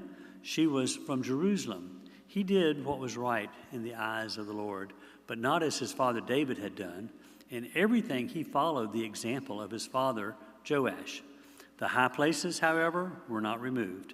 The people continued to offer sacrifices and burn incense there. After the kingdom was firmly in his grasp, he executed the officials who had murdered his father, the king. Yet he did not put the sons of the assassins to death, in accordance with what is written in the book of the law of Moses, where the Lord commanded, fathers shall not be put to death for their children, nor children be put to death for their fathers. Each is to die in his own sins. He was the one who defeated 10,000 Edomites in the Valley of Salt and captured Selah in battle, calling it Joktheel, the name it has to this day. Then Amasa sent messengers to Joash and to Joahaz, the son of Jehu, king of Israel, with the challenge, come, meet me face to face. But Joash, king of Israel, replied to Amasa, king of Judah, a thistle in Lebanon sent a message to a cedar in Lebanon, give your daughter to my son in marriage. Then a wild beast in Lebanon came along and trampled the thistle underfoot. You have indeed defeated Edom, and now you are arrogant. Glory in your victory, but stay at home. Why ask for trouble and cause your own downfall and that of Judah also? Amasa, however, would not listen. So Joash, king of Israel, attacked. He and Amasa, king of Judah, faced each other at Beth Shemesh in Judah. Judah was routed by Israel, and every man fled to his home. Joash, king of Israel, captured Amasa, king of Judah, the son of Joash, the son of Ahazah, and Beth Shemesh, at Beth Shemesh. Then Joash went to Jerusalem and broke down the wall of Jerusalem from the Ephraim gate to the corner gate, a section of about 600 feet long. He took all the gold and silver and all the articles found in the temple of the Lord and in the treasuries of the royal palace. He also took hostages and returned to Samaria. As for the other events of the reign of Joash, what he did and his achievements, including his war against Amasa, king of Judah, are they not written in the book of the annals of the kings of Israel? Joash rested and his father and was buried in Samaria with the kings of Israel. And Jeroboam, his son, succeeded him as king. Amasa, son of Joash, king of Judah, lived for 15 years after the death of Joash, son of Joahaz, king of Israel. As for the other events of Amasa's reign, are they not written in the book of the annals of the kings of Judah? They conspired against him in Jerusalem, and he fled to Lachish. And there they sent men after him to Lachish and killed him there. And he was brought back by horse and was buried in Jerusalem with his fathers in the city of David. Then all the people of Judah took Uzziah, who was 16 years old, and made him king in place of his father Amaziah.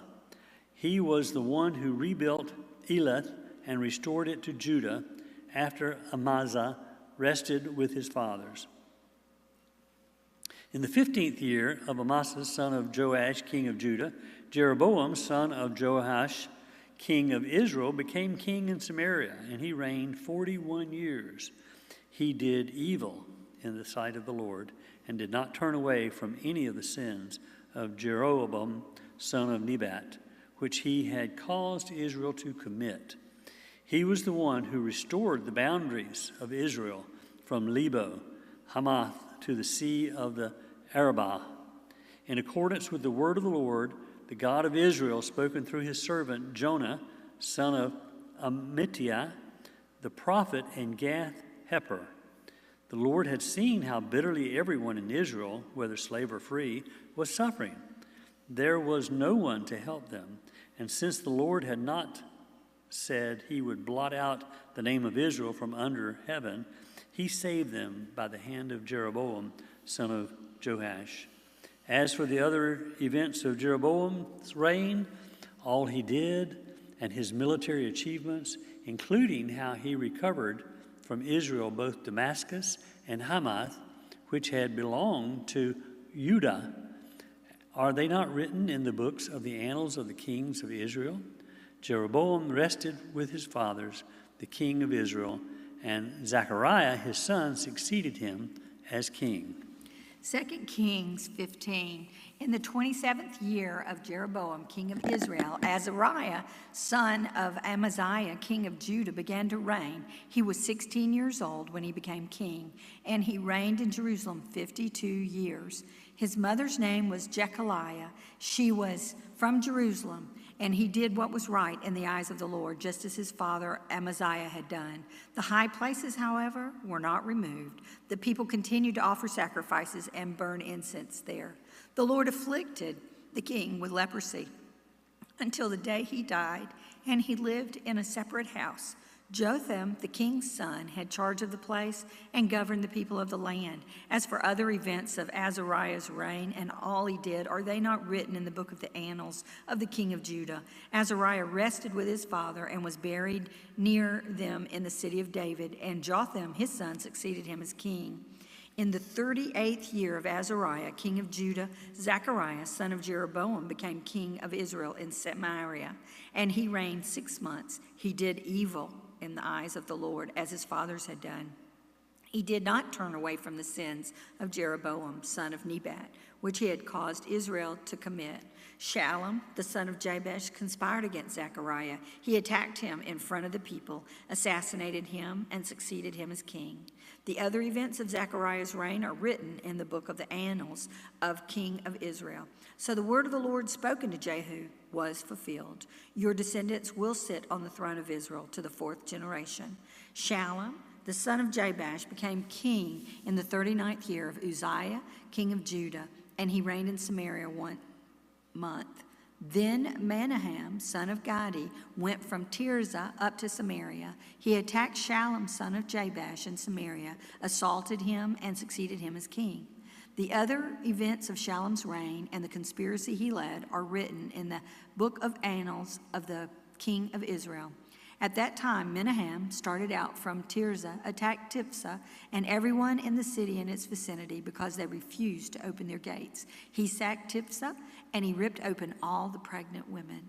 In the 39th year of Azariah, king of Judah, Menahem, son of Gadi, became king of Israel, and he reigned in Samaria 10 years. He did evil in the eyes of the Lord. During his entire reign, he did not turn away from the sins of Jeroboam, son of Nebat, which he had caused Israel to commit. Then Pul, the king of Assyria, invaded the land, and Menahem gave him 1,000 talents of his own to hold on to the kingdom. Menahem exacted this money from Israel. Every wealthy man had to contribute 50 shekels of silver to be given to the kings of Assyria. So the king of Assyria withdrew and stayed in the land no longer. As for the other events of Menahem's reign and all he did, are they not written in the book of the annals of the king of Israel? Menahem rested and with his fathers, and Pekahiah, his son, succeeded him as king. In the 50th year of Azariah, king of Judah, Pekaliah, son of Menahem, became king of Israel in Samaria, and he reigned 2 years. Pekaliah did evil in the eyes of the Lord. He did not turn away from the sins of Jeroboam, son of Nebat, which he had caused Israel to commit. One of his chief officers, Pekah, son of Remaliah, conspired against him. He assassinated Pekahiah along with the Agag and Arieh in the citadel of the royal palace of Samaria. So Pekah killed Pekaniah and succeeded him as king. The other events of Pekahiah's reign and all he did are written in the book of the annals of the king of Israel. In the 52nd year of Azariah, king of Judah, Pekah, son of Remaliah, became the king of Israel in Samaria, and he reigned 20 years. He did evil in the eyes of the Lord. He did not turn away from the sins of Jeroboam, son of Nebat, which he had caused Israel to commit. In the time of Pekah, king of Israel, Tiglath-Pileser king of Israel came and took Ijon, Abel-Beth-Maachah, Janoah, Kadesh, and Hazor.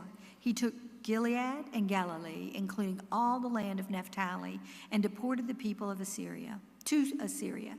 Then Hoshea, son of Elah, conspired against Pekah, son of Remaliah. He attacked and assassinated him, and then succeeded him as king in the 20th year of Jotham, son of Uzziah. As for the other events of Pekah's reign and all he did, are they not written in the book of the annals of the king of Israel?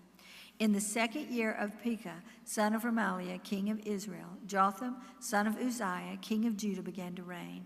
He was 25 years old when he became king, and he reigned in Jerusalem 16 years. His mother's name was Jerusha, daughter of Zadok. He did what was right in the eyes of the Lord, just as his father Uzziah had done.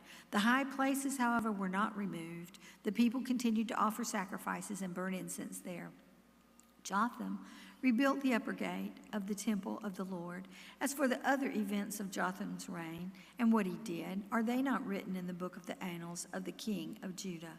In the days the Lord began to send Rezin, king of Aram, and Pekah, son of Remaliah, against Judah. Jotham rested with his fathers and was buried with them in the city of David, the city of his father, and Ahaz his son succeeded him as king. 2 Kings 16. In the 17th year of Pekah, son of Remaliah, Ahaz, son of Jotham, king of Judah, began to reign. Ahaz was 20 years old when he became king, and he reigned in Jerusalem 16 years. Unlike David his father, he did not do what was right in the eyes of the Lord his God. He walked in the ways of the kings of Israel and even sacrificed his son in the fire, following the detestable ways of the nations. The nations the Lord had driven out before the Israelites. He offered sacrifices and burnt incense in the high places, on the hilltops, and under every spreading tree. Then Rezin, king of Aram, and Pekah, son of Remaliah, king of Israel, marched up to the fight against Jerusalem and besieged Ahaz, and they could not overpower him. At that time, Rezin, king of Aram, recovered Elath and before Aram by driving out the men of Judah. Edomites then moved into Elath and have lived there to this day. Ahaz sent messengers to say to Tiglath-Pileser, king of Assyria, I am your servant and vassal. Come up and save me out of the hand of the king of Aram and the king of Israel, who are attacking me. And Ahaz took the silver and gold and found in the temple of the Lord and in the treasuries of the royal palace, and sent it as a gift to the king of Assyria. The king of Assyria complied by attacking Damascus and capturing it. He deported its inhabitants to Kir and put Rezin to death. The king Ahaz went to Damascus to meet Tiglath-Pileser, king of Assyria. He saw an altar in Damascus and sent to Uriah the priest a sketch of the altar with detailed plans for its construction. So Uriah the priest built an altar in accordance with all the plans the king Ahaz had sent before Damascus, and finished it before the king Ahaz returned. When the king came back from Damascus and saw the altar, he approached it and presented offerings on it. He offered up his burnt offerings and grain offerings, poured out his drink offerings, and sprinkled the blood of his fellowship offering on the altar. The bronze altar that stood before the Lord he brought from the front of the temple, from between the new altar and the temple of the Lord, and put it on the north side of the new altar. King Ahaz then gave these orders to Uriah the priest.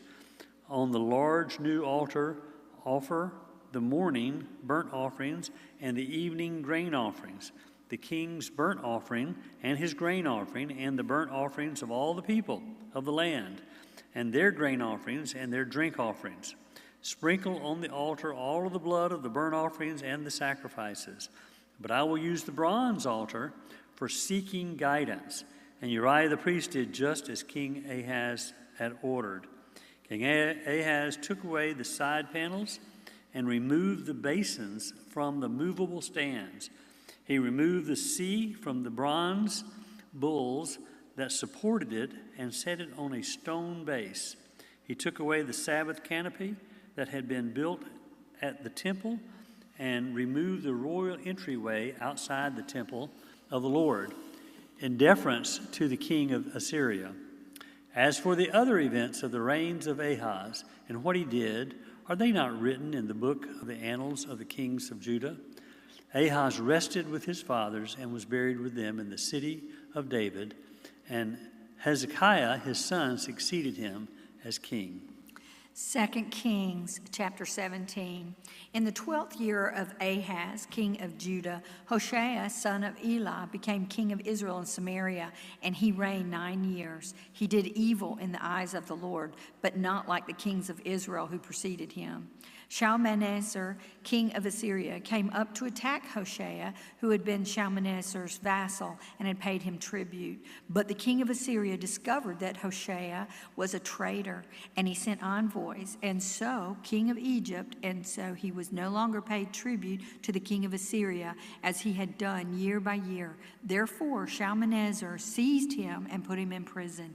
The king of Assyria invaded the entire land, marched against Samaria, and laid siege siege to it for 3 years. In the 9th year of Hoshea, the king of Assyria captured Samaria and deported the Israelites to Assyria. He settled them in Hala, in Gozan, on the Habor River, and in the towns of Medes. All of this took place because the Israelites had sinned against the Lord their God, who had brought them up out of Egypt from under the power of Pharaoh, king of Egypt. They worshiped other gods and followed the practices of the nations the Lord had driven out before them, as well as the practices of the kings of Israel had introduced. The Israelites secretly did those things against the Lord their God that were not right. From watchtower to fortified city, they built themselves high places in all their towns. They set up sacred stones and Asherah poles on every high hill and under every spreading tree. At every high place they burned incense, as the nations whom the Lord had driven out before them had done. They did wicked things that provoked the Lord to anger. They worshipped idols even though the Lord had said, "You shall not do this." The Lord warned Israel and Judah through all of his prophets and seers, "Turn from your evil ways, observe my commands and decrees in accordance with the entire law that I have commanded your fathers to obey, and that I delivered to you through my servants and the prophets." But they would not listen, as were stiff-necked as their fathers, who did not trust in the Lord their God. They rejected his decrees and the covenant he had made with them. They followed worthless idols, and they themselves became worthless. They imitated the nations around them, although the Lord had ordered them, "Do not do as they do." But they did those things the Lord had forbidden them to do. They forsook all the commands of the Lord their God and made for themselves 2 idols cast in the shape of calves and an Asherah pole. They bowed down to all the starry host. They worshiped Baal. They sacrificed their sons and their daughters to the fire. They practiced divination and sorcery and sold themselves to do evil in the eyes of the Lord, provoking him to anger. So the Lord was very angry with Israel, and he removed them from his presence. Only the tribe of Judah was left, and even Judah did not keep the commands of the Lord their God. They followed the practices of Israel as they had introduced. Therefore the Lord rejected all the people of Israel. He afflicted them and gave them into the hands of the plunderers until he thrust them from his presence. When he tore Israel away from the house of David, they made Jeroboam son of Nebat their king. Jeroboam enticed Israel away from following the Lord and caused them to commit great sin. The Israelites persisted in all their sins of Jeroboam and did not turn away from them until the Lord removed them from his presence, as he had warned them through all of his servants the prophets. So the people of Israel were taken from their homeland into exile into Assyria, where they are still there. The king of Assyria brought people from Babylon, Kutlah, Ava, Hamath, Sepharvaim, and settled them in the towns of Samaria to replace the Israelites. They took over Samaria and lived in its towns. When they first lived there, they did not worship the Lord. So he sent lions among them, and they killed some of the people. It was reported to the king of Syria, "The people you deported and resettled in the towns of Samaria do not know what the God of that country requires. He has sent lions among them, which are killing them off, because the people do not know what he requires." Then the king of Assyria gave this order: "Have one of the priests you took captive from Samaria and go back, live there, and teach the people what the God of the land requires." So when one of the priests who had been exiled from Samaria came to live in Bethel and taught them how to worship the Lord. Nevertheless, each national group made their own gods in several towns where they settled and set them up in the shrines the people of Samaria had made of the high places. The men of Babylon made Sukkoth, Benoth. The men of Cutha had made Nergal, and the men from Hamath made Ashima, and Avites and Nibites and Tekah and Sepharhites burned their children in the fire as sacrifices to Adramelech and Amalek, the gods of Sepharvaim. They worshiped the Lord, but they also appointed all sorts of their own people to officiate for them as priests in the shrines of the high places. They worshiped the Lord, but they also served their own gods in accordance with the custom of the nations from whom they had brought. To this day, they persist in their former practices. They neither worship the Lord nor adhere to the decrees and ordinances, the laws and commands that the Lord gave the descendants of Jacob, whom he named Israel. When the Lord made a covenant with the Israelites, he commanded them, do not worship any other gods or bow down to them, serve them or sacrifice to them. But the Lord who brought you up out of Egypt with mighty power and outstretched arm is the one you must worship. To him you shall bow down, and to him offer sacrifices. You must always be careful to keep the decrees and ordinances, the laws and the commands he wrote for you. Do not worship other gods. Do not forget the covenant I have made with you. Do not worship other gods. Rather, worship the Lord your God. It is he who will deliver you from the hand of all of your enemies. They would not listen, however, but persisted in their former practices. Even while these people were worshiping the Lord, they were serving their idols. To this day, the children and grandchildren continue to do as their fathers did. That's the end of 17.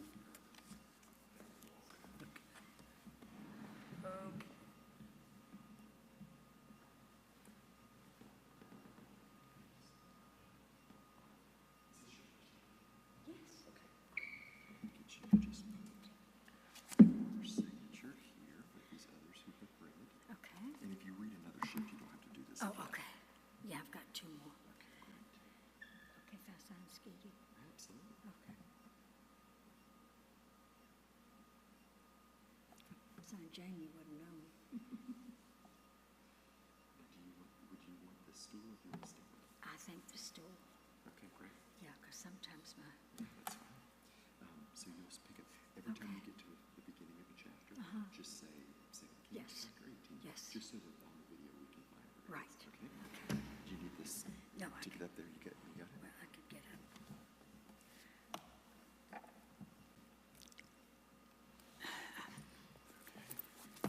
Okay, can you push me a little closer? Sure. Yeah. Yeah, good. Okay. 2 Kings chapter 18. In the 3rd year of Hosea, the son of Elah, king of Israel, Hezekiah, son of Ahab, king of Judea, began to reign. He was 25 years old when he became king, and he reigned in Jerusalem 29 years. His mother's name was Abijah, daughter of Zechariah. He did what was right in the eyes of the Lord, just as his father David had done. He removed the high places, smashed the sacred stones, and cut down the Asherah poles. He broke into pieces the bronze snake Moses had made. For up to that time, the Israelites had been burning the incense to it. It was called Nehushtan. Hezekiah trusted in the Lord, the God of Israel. There was no one like him among all the kings of Judea, either before him or after him. He held fast to the Lord and did not cease to follow him. He kept the commands the Lord had given Moses, and the Lord was with him. He was successful in whatever he undertook. He rebelled against the king of Assyria and did not serve him. From watchtower to fortified city, he defeated the Philistines as far as Gaza and its territory. In King Hezekiah's 4th year, which was the 7th year of Hosea, son of Elah, king of Israel, Shalmaneser, king of Assyria, marched against Samaria and laid siege to it. At the end of 3 years, the Assyrians took it.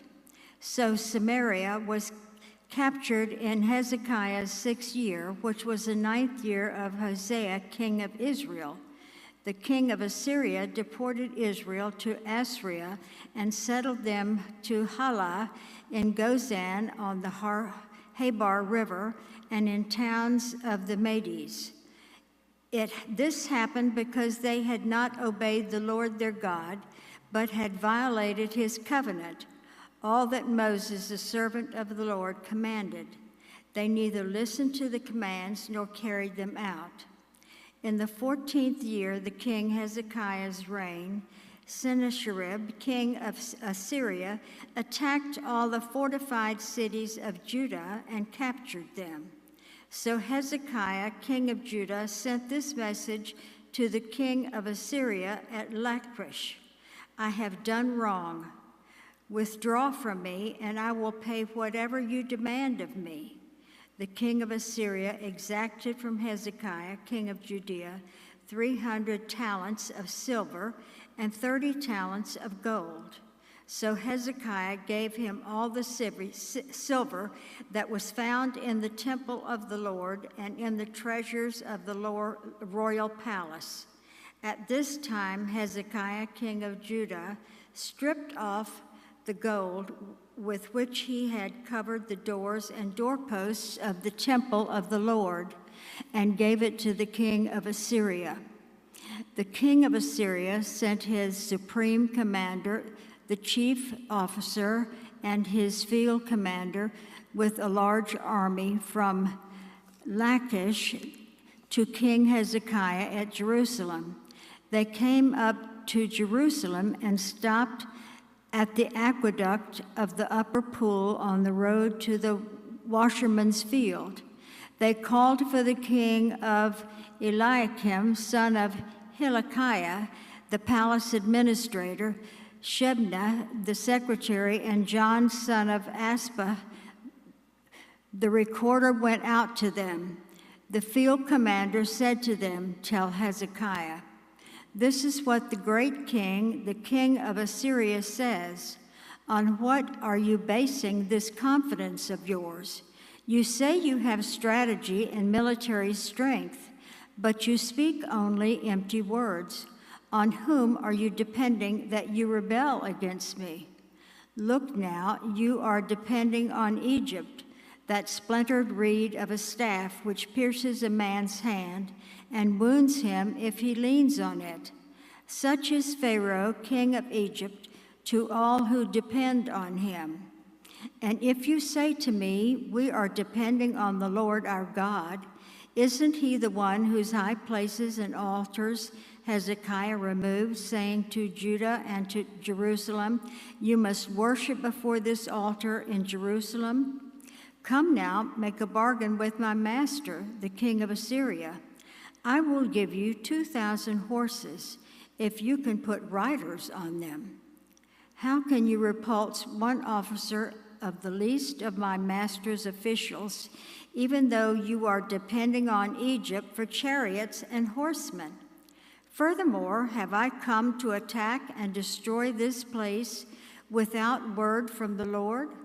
The Lord himself told me to march against this country and destroy it.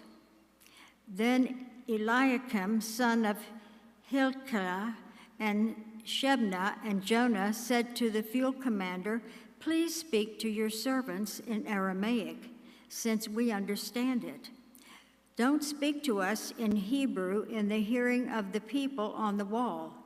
But the commander replied, was it only to your master and you that my master sent me to say these things, and not to the men sitting on the wall, who, like you, will have to eat with their own filth and drink their own urine? Then the commander stood and called out in Hebrew, hear the word of the great king, the king of Assyria. This is what the king says. Do not let Hezekiah deceive you. He cannot deliver you from my hand. Do not let Hezekiah persuade you to trust in the Lord when he says, the Lord will surely deliver us. This city will not be given into the hand of the king of Assyria. Do not listen to Hezekiah. This is what the king of Assyria says. Make peace with me and come out to me. Then every one of you will eat from his own vine and fig tree and drink water from his own cistern until I come and take you to the land like your own land, a land of grain and new wine, a land of bread and vineyards, a land of olive trees and honey. Choose life and not death. Do not listen to Hezekiah, for he is misleading you when he says, 'The Lord will deliver us.' Has the God of any nation ever delivered his land from the land of the king of Assyria? Where are the gods of Hamath and Arpad? Where are the gods of Shepherphim and Hena and Ivah? Have they rescued Samaria from my hand? Who of all the gods of these countries has been able to save this land from me? How then can the Lord deliver Jerusalem from my hand?" But the people remained silent and said nothing in reply, because the king had commanded, "Do not answer them." Then Eliakim, son of Hilkiah, the palace administrator, Shebna, the secretary, and Jonah, son of Aspah, the recorder, went to Hezekiah with their clothes torn and told him what the field commander had said. Chapter 19 of 2 Kings. When King Hezekiah heard this, he tore his clothes and put on sackcloth and went into the temple of the Lord. He sent Eliakim, the palace administrator, Shebna, the secretary, and the leading priests, all wearing sackcloth, to the prophet Isaiah, son of Amoz, and told him, "This is what Hezekiah says. This day is a day of distress and rebuke and disgrace, as when children come to the point of birth and there is no strength to deliver them. It may be that the Lord your God will hear all the words of the field commander, whom his master the king of Assyria has sent to ridicule the living God, and that he will rebuke him for the words the Lord your God has heard. Therefore, pray for the remnant that still survives." When King Hezekiah's officials come to Isaiah, Isaiah said to them, "Tell your master, this is what the Lord says. Do not be afraid of what you have heard.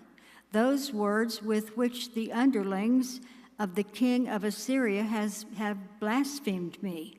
Listen, I am going to put such a spirit in him that when he hears a certain report, he will return to his own country, and there I will have him cut down with the sword." When the field commander heard that the king of Assyria had left Lachish, he withdrew and found the king fighting against Libnath. Now, Sennacherib received a report that was Tirhakah, the Cushites, the king of Egypt, was marching out to fight against him. So he again sent messengers to Hezekiah with this word: "Say to Hezekiah, king of Judah, do not let the God you depend on deceive you when he says, 'Jerusalem will not be handed over to the king of Assyria.' Surely you have heard what the kings of Assyria have done to all the countries, destroying them completely. And will you be delivered? Did the gods of the nations that were destroyed by my forefathers deliver him? The gods of Gozan, Haran, Repsa, and the people of Eden who were in Tel Assar? Where is the king of Hamath, the king of Arpad, the king of the city of Shephervim, or of Hena or Ivah?" Hezekiah received the letter from the messengers and read it. Then he went up to the temple of the Lord and spread it out before the Lord. And Hezekiah prayed to the Lord, "O Lord, God of Israel, enthroned between the cherubim, you alone are God over all the kingdoms of the earth. You have made heaven and earth. Give ear, O Lord, and hear. Open your eyes, O Lord, and see and listen to the words of Sennacherib has sent to insult the living God. It is true, O Lord, that the Assyrian kings have laid waste those nations and their lands. They have thrown their gods into the fire and destroyed them. For they were not gods, but only wood and stone, fashioned by men's hands. Now, O Lord, our God, deliver us from his hand, so that all kingdoms on earth may know that you will alone, O God, O Lord, our God. Then Hezekiah, son of Amos, sent a message to Hezekiah. This is what the Lord, the God of Israel, says. I have heard your prayer concerning Sennacherib and Assyria. This is the word that the Lord has spoken against him. The virgin daughter of Zion despises you and mocks you. The daughter of Jerusalem tosses your head as you flee. Who is it you have insulted and blasphemed? Against whom have you raised your voice and lifted your eyes in pride? Against the Holy One of Israel. By your messengers you have heaped insults on the Lord. And you have said, with my many chariots I have ascended the heights of the mountains, the utmost heights of Lebanon. I have cut down its tallest cedars, the choicest of its pines. I have reached the remotest parts, the finest of its forests. I have dug wells in foreign lands and drunk the water there. With the soles of my feet, I have dried up all the streams of Egypt. Have you not heard?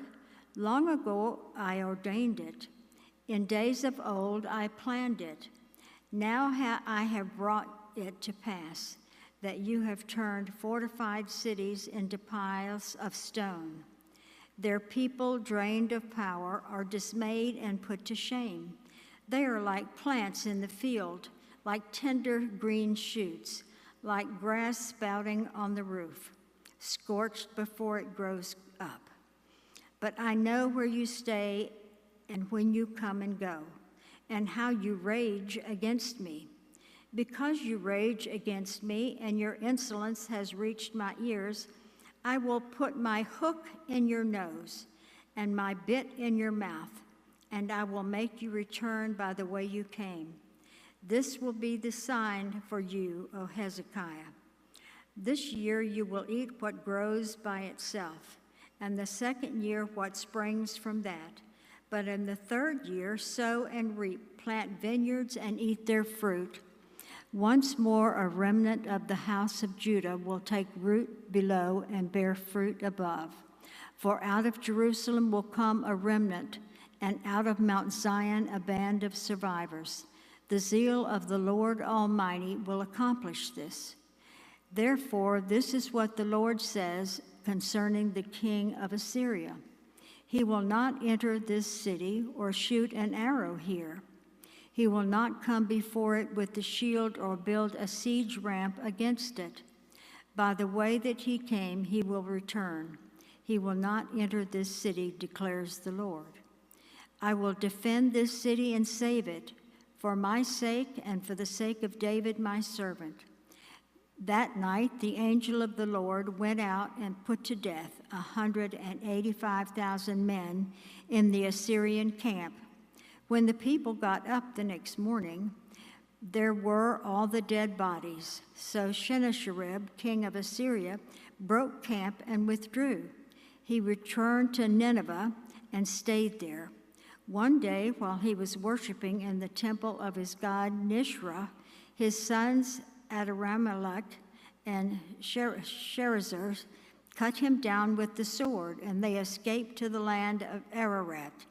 The Esarhaddon, his son, succeeded him as king.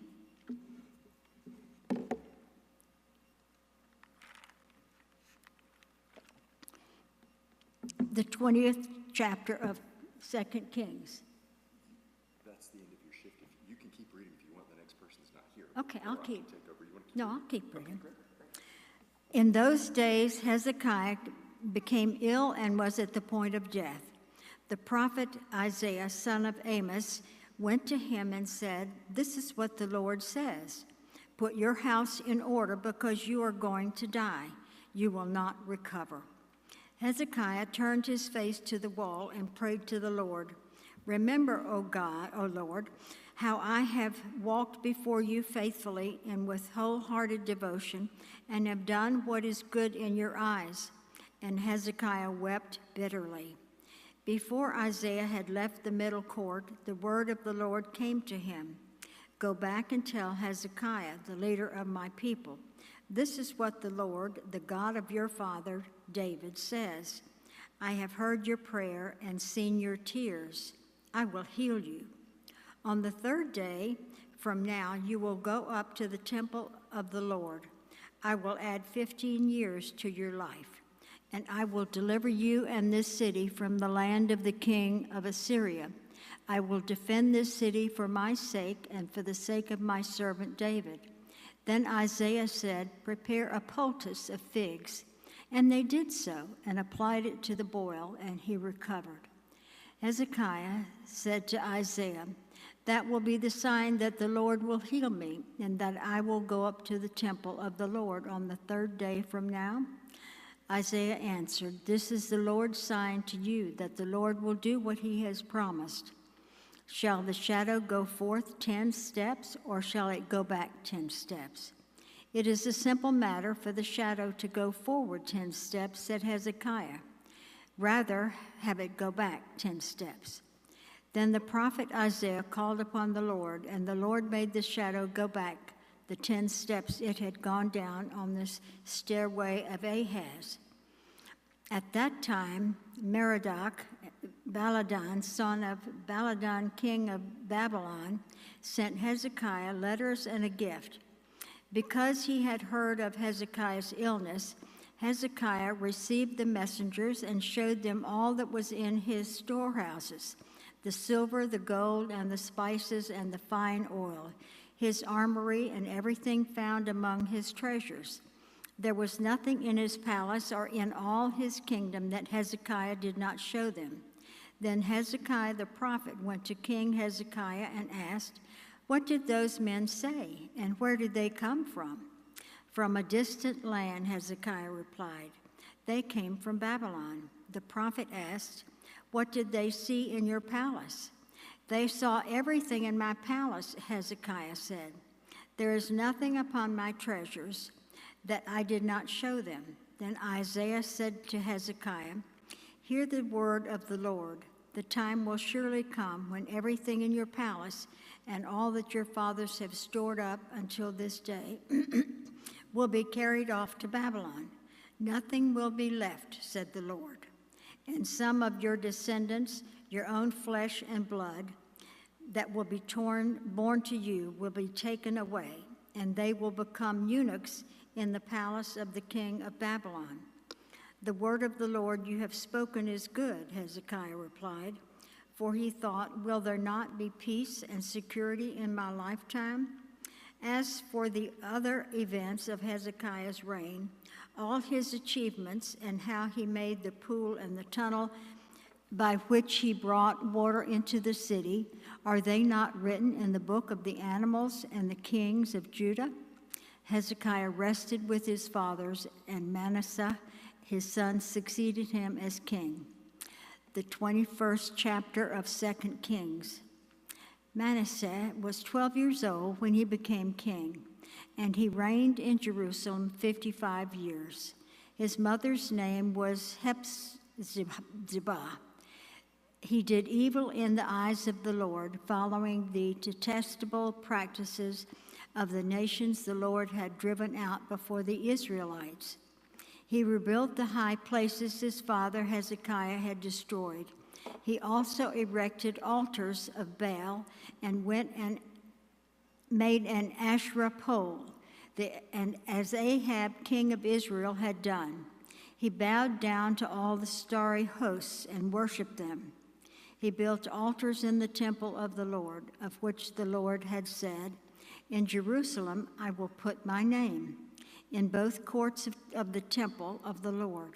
He built altars to all the starry hosts. He sacrificed his own son in the fire, practiced sorcery and divination, and consulted mediums and spiritists. He did much in the eyes of the Lord, provoking him to anger. He took the carved Asherah, the pole he had made, and put it in the temple of which the Lord had said to David and to his son Solomon, in this temple and in Jerusalem, which I have chosen out of the tribes of Israel, I will put my name forever. I will not again make the feet of the Israelites wander from land, and I will give their forefathers, if only they will be careful to do everything I commanded them and will keep the law, the whole law that my servant Moses gave them. But the people did not listen. Manasseh led them astray, so that they did more evil than the nations of the Lord had destroyed before the Israelites.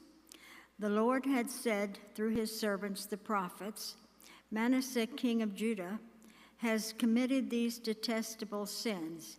He has done more evil than the Amorites, who preceded him, and has led Judah into sin with his idols. Therefore, this is what the Lord, the God of Israel, says.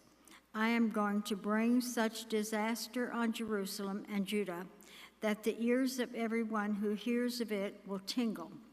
I will stretch out over Jerusalem the measuring line used against Samaria and the plumb line used against the house of Arab. I will wipe out Jerusalem as one wipes a dish, wiping it and turning it upside down. I will hand them over to their enemies. They will be looted and plundered by all their foes. Because they have done evil in my eyes and have provoked me to anger from the day their forefathers came out of Egypt until this day. Moreover, Manasseh also shed so much innocent blood that he filled Jerusalem from end to end. Besides the sin that he had caused Judah to commit, so that they did evil in the eyes of the Lord. As for the other events of Manasseh's reign and all he did, including the sin he committed, are they not written in the book of the annals of the king of Judah?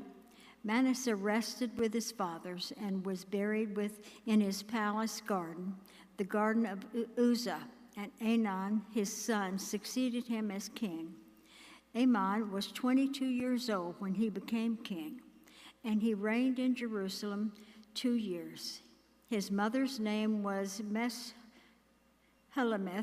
daughter of Haruz. She was from Jotbah. He did evil in the eyes of the Lord, as his father Manasseh had done. He walked in all the ways of his father. He worshipped the idols his father had worshipped, and he bowed down to them. He forsook the Lord and the God of his fathers, and did not walk in the way of the Lord. Amon's officials conspired against him and assassinated the king in his palace. Then the people of the land killed all who had plotted against King Amon, and they made Josiah, his son, king of his place. And as for the other servants of Amon's reign and what he did, are they not written in the book of the annals of the kings of Judah? He was buried in his grave in the garden of Uzzah, and Josiah, his son, succeeded him as king.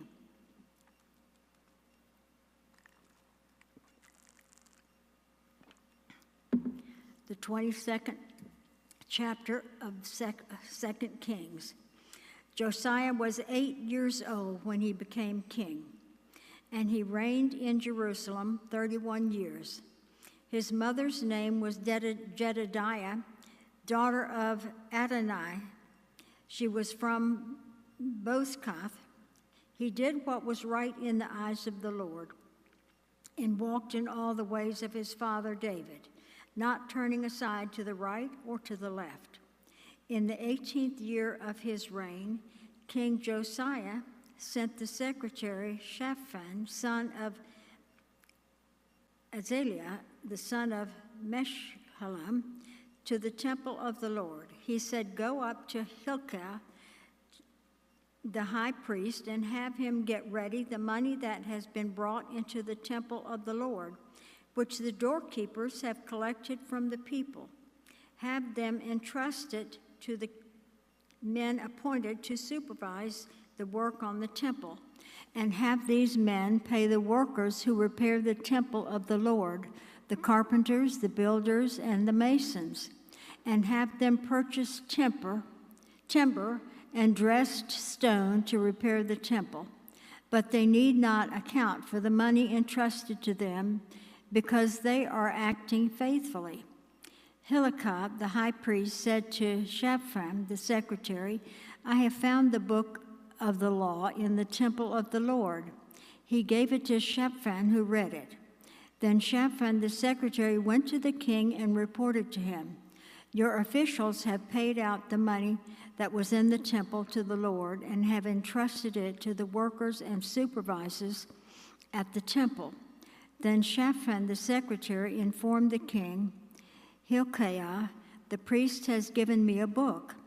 And Shaphan read from it the presence of the king. When the king heard the words of the book of the law, he tore his robes.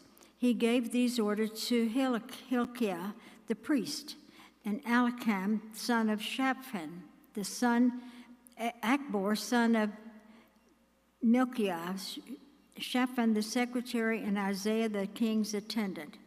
Go and inquire of the Lord for me and for the people and for all Judah about what is written in this book that has been found. Great is the Lord's anger that burns against us, because our fathers have not obeyed the words of this book. They have not acted in accordance with all that is written there concerning us. Hilkiah the priest, Akam, Akbor, Shaphan, and Isaiah went to speak to the prophetess Huldah, who was the wife of Shallum, son of Tikvah, the son of Harkas, keeper of the wardrobe. She lived in Jerusalem in the 2nd district. She said to them, This is what the Lord, the God of Israel, says. Tell the man who sent you to me, this is what the Lord says. I am going to bring disaster on this place and its people, according to everything written in the book the king of Judah has read. Because they have forsaken me and burned incense to other gods and provoked me to anger by all the gods their hands have made, my anger will burn against this place and will not be quenched. Tell the king of Judah who sent you to inquire of the Lord, this is what the Lord, the God of Israel, says concerning the words you heard. Because your heart was responsive and you humbled yourself before the Lord when you heard what I have spoken against this place and its people, that they would become accursed and laid waste, and because you tore your robes and wept in my presence, I have heard you, declares the Lord. Therefore I will gather you to your fathers, and you will be buried in peace. Your eyes will not see all the disaster I am going to bring on this place. So they took her answer back to the king. The 23rd chapter of 2 Kings. Then the king called together all the elders of Judah and Jerusalem. He went up to the temple of the Lord with the men of Judah, the people of Jerusalem, the priests and the prophets, all the people from the least to the greatest. He read in their hearing all the words of the book and the covenant, which has been found in the temple of the Lord.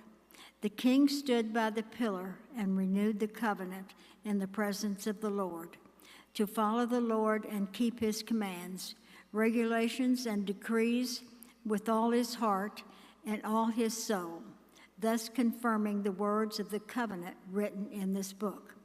Then the people pledged themselves to the covenant. The kings ordered Hilkiah, the king priest, the priest next in rank, and the doorkeepers to remove from the temple of the Lord all the articles made for Baal and Asherah and all the starry hosts. He burned them outside Jerusalem in the fields of the Kidron Valley and took the ashes to Bethel. He did away with the pagan priests appointed by the kings of Judah to burn incense on the high places of the towns of Judah and on those around Jerusalem, those who burned incense to Baal, to the sun and moon, and to the constellations, and to all the starry hosts. He took the Asherah pole from the temple of the Lord to the Kidron Valley outside Jerusalem and burned it there. He ground it to powder and scattered the dust over the graves of the common people. He also tore down the quarters of the male shrine prostitutes, which were in the temple of the Lord, and where women did weaving for Asherah. Josiah brought all the priests from the towns of Judah and desecrated the high places from Geba and Beersheba, where the priests had burned incense. He broke down the shrines at the gates at the entrance to the gate of Joshua, the city governor, which is on the left of the city gate. Although the priests of the high places did not serve at the altar of the Lord in Jerusalem, they ate unleavened bread with their fellow priests. He desecrated Topheth, which was in the valley of Ben-Hinnom, so no one could use it to sacrifice his son or daughter in the fire of Molech. He removed from the entrance to the temple of the Lord the horses that the king of Judah had dedicated to the sun. They were in the court near the room of an official named Nathan Melech.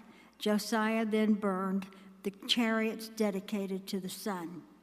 He pulled down the altars the kings of Judah had erected on the roof near the upper room of Ahaz, and the altars Manasseh had built in the two courts of the temple of the Lord. He removed them from there, smashed them to pieces, and threw the rubble into the Kidron Valley. The king also desecrated the high places that were east of Jerusalem on the south of the hill of corruption, the one Solomon, king of Israel, had built for Ashtoreth, the vile goddess of the Sidonians, and Chemosh, the vile god of Moab and Molech, the detestable god of the people of Ammon. Josiah smashed the sacred stones and cut down the Asherah and poles and covered the sites with human bones. Even the altar at Bethel, the high place made of Jeroboam, the son of Nebat, who had caused Israel to sin, even that altar and high place he demolished. He burned the high place and ground it to powder, and burned the Asherah pole also. Then Josiah looked around, and when he saw the tombs that were there on the hillside, he had the bones removed from them and burned on the altar to defile it, in accordance with the word of the Lord proclaimed by the man of God who foretold these things. The king asked, "What is that tombstone I see?" The men of the city said, "It marks the tomb of the man of God who came from Judah and pronounced against the altar of Bethel the very things you have done to it." "Leave it alone," he said. "Don't let anyone disturb his bones." So they spared his bones and those of the prophet who had come from Samaria. Just as he had done at Bethel, Josiah removed and defiled all the shrines at the high places that the kings of Israel had built in the towns of Samaria that had provoked the Lord to anger. Josiah slaughtered all the priests of those high places on the altars and burned human bones on them. Then he went back to Jerusalem. The king gave this order to all the people: "Celebrate the Passover to the Lord your God, as it is written in this book of the covenant, not since the days of the judges who led Israel, nor throughout the days of the kings of Israel and the kings of Judah had any such Passover been observed. But in the 18th year of King Josiah, the Passover was celebrated to the Lord in Jerusalem." Furthermore, Josiah got rid of the mediums and spiritists, the household gods, the idols, and all the other detestable things seen in Judah and Jerusalem. This he did to fulfill the requirements of the law written in the book of Hilkiah, the priest had discovered in the temple of the Lord. Neither before nor after Josiah was there a king like him who turned to the Lord as he did, with all his heart and with all his soul and with all his strength, in accordance with all the law of Moses. Nevertheless, the Lord did not turn away from the heat of his fierce anger, which burned against Judah, because of all that Manasseh had done to provoke him to anger. So the Lord said, I will remove Judah also from my presence, as I removed Israel, and I will reject Jerusalem, the city I chose, and this temple about which I said, there shall my name be. As for the other events of Josiah's reign and all he did, are they not written in the book of the annals of the king of Judah? And while Josiah was king, Pharaoh Necho, king of Egypt, went up to the Euphrates River to help the king of Assyria. King Josiah marched out to meet him in battle, and Necho faced him and killed him at Megiddo.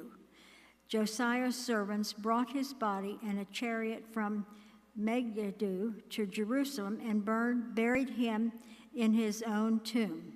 And the people of the land took Jehoahaz, the son of Josiah, and anointed him and made him king in place of his father. Jehoahaz was 23 years old when he became king, and he reigned in Jerusalem 3 months. His mother's name was Hamutal, daughter of Jeremiah.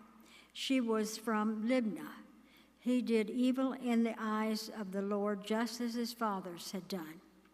Pharaoh Necho put him in chains at Riblah in the land of Hamath, so he might not reign in Jerusalem.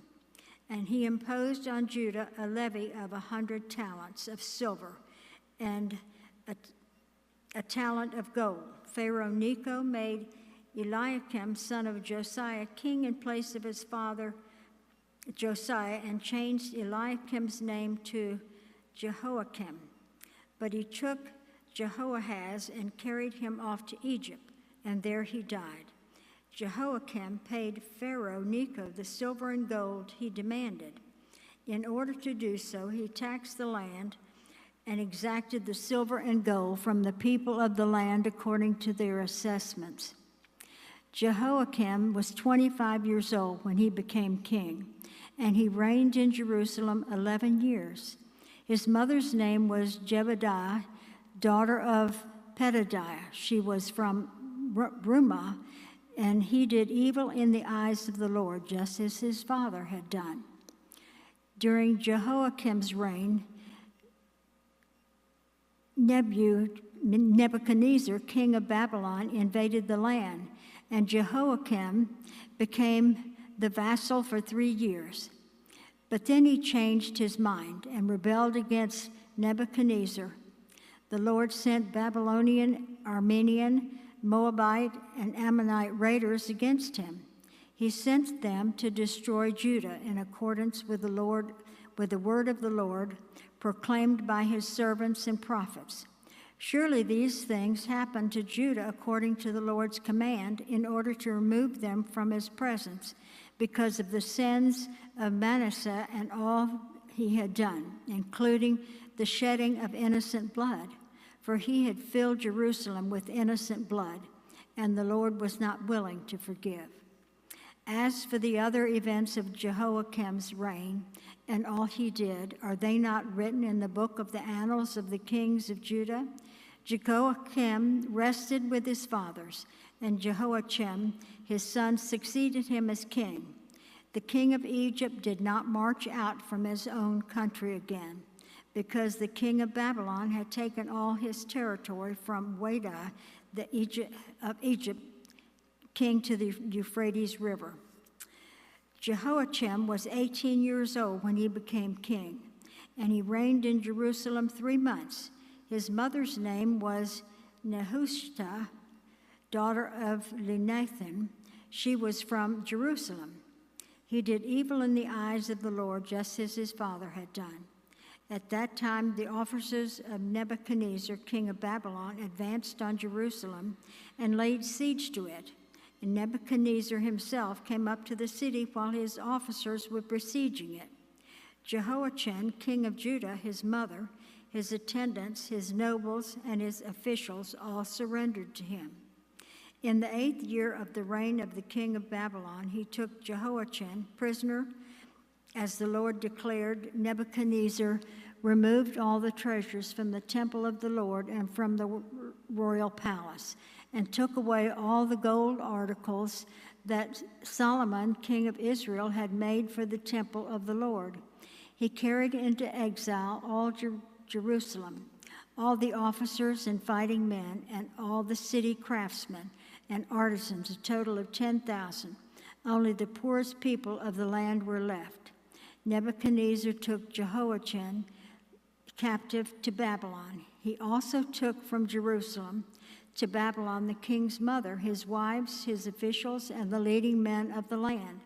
The king of Babylon also deported to Babylon the entire force of 7,000 fighting men, strong and fit for war, and 1,000 craftsmen and artisans.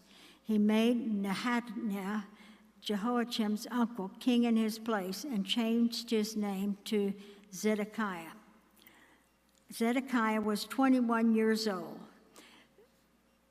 when he became king, and he remained in Jerusalem 11 years.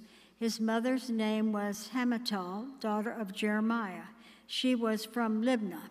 He did evil in the eyes of the Lord, just as Jehoiakim had done. It was because of the Lord's anger that all this happened to Jerusalem and Judah, and in the end he thrust them from his presence. The 25th chapter of 2 Kings. I was a teacher.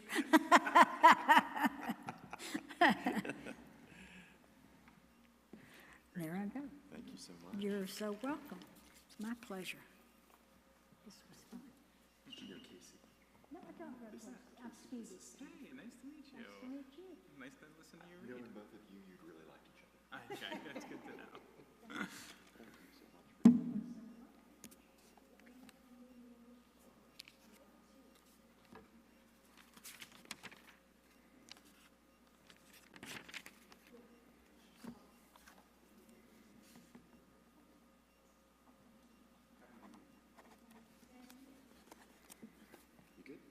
Start at 25?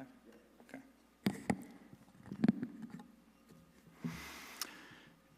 2 Kings 25. Now Zedekiah rebelled against the king of Babylon. So in the 9th year of Zedekiah's reign, on the 10th day of the 10th month, Nebuchadnezzar, king of Babylon, marched against Jerusalem with his whole army. He encamped outside the city and built siege works all around it. The city was kept under siege until the 11th year of King Zedekiah. By the 9th day of the 4th month, the famine in the city had become so severe that there was no food for the people to eat. Then the city wall was broken through, and the whole army fled at night through the gate between the two walls near the king's garden, though the Babylonians were surrounding the city. They fled towards the Arabah, but the Babylonian army pursued the king and overtook him in the plains of Jericho. All his soldiers were separated from him and scattered, and he was captured. He was taken to the king of Babylon at Riblah, where sentence was pronounced on him. They killed the sons of Zedekiah before his eyes. Then they put out his eyes, bound him with bronze shackles, and took him to Babylon.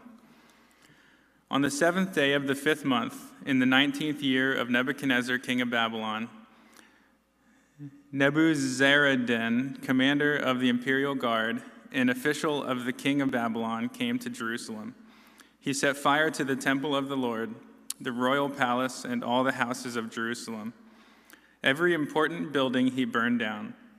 The whole Babylonian army, under the commander of the imperial guard, broke down the walls around Jerusalem. Nebuzaradan, the commander of the guard, carried into exile the people who remained in the city, along with the rest of the populace and those who had gone over to the king of Babylon. But the commander left behind some of the poorest people of the land to work the vineyards and fields. The Babylonians broke up the bronze pillars, the movable stands, and the bronze sea that were at the temple of the Lord, and they carried the bronze to Babylon. They also took away the pots, shovels, wick trimmers, dishes, and all the bronze articles used in the temple service. The commander of the imperial guard took away the censers and sprinkling bowls, all that were made of pure gold or silver. The bronze from the 2 pillars, the sea, and the movable stands, which Solomon had made for the temple of the Lord, was more than could be weighed. Each pillar was 27 feet high. The bronze capital on top of one pillar was 4.5 feet high and was decorated with a network and pomegranates of bronze all around. The other pillar with its network was similar. The commander of the guard took as prisoners Seraiah, the chief priest, Zephaniah, the priest next in rank, and the 3 doorkeepers. Of those still in the city, he took the officer in charge of the fighting men and 5 royal advisors. He also took the secretary, who was a chief officer in charge of conscripting the people of the land, and 60 of his men who were found in the city. Nebuzaradan, the commander, who took them all and brought them to the king of Babylon at Riblah. There at Riblah, in the land of Hamath, the king had them executed. So Judah went into captivity away from her land. Nebuchadnezzar, king of Babylon, appointed Gedaliah, son of Ahikam, the son of Shaphan, to be over the people he had left behind in Judah. When all the army officers and their men heard that the king of Babylon had appointed Gedaliah as governor, they came to Gedaliah at Mizpah. Ishmael, son of Nethaniah, Johanan, son of Kara, Seraiah, son of Tanhumeth, the Netophathite, Jazaniah, the son of Machathite, and their men. Gedaliah took an oath to reassure them and their men. "Do not be afraid of the Babylonian officials," he said. "Settle down in the land and serve the king of Babylon, and it will go well with you."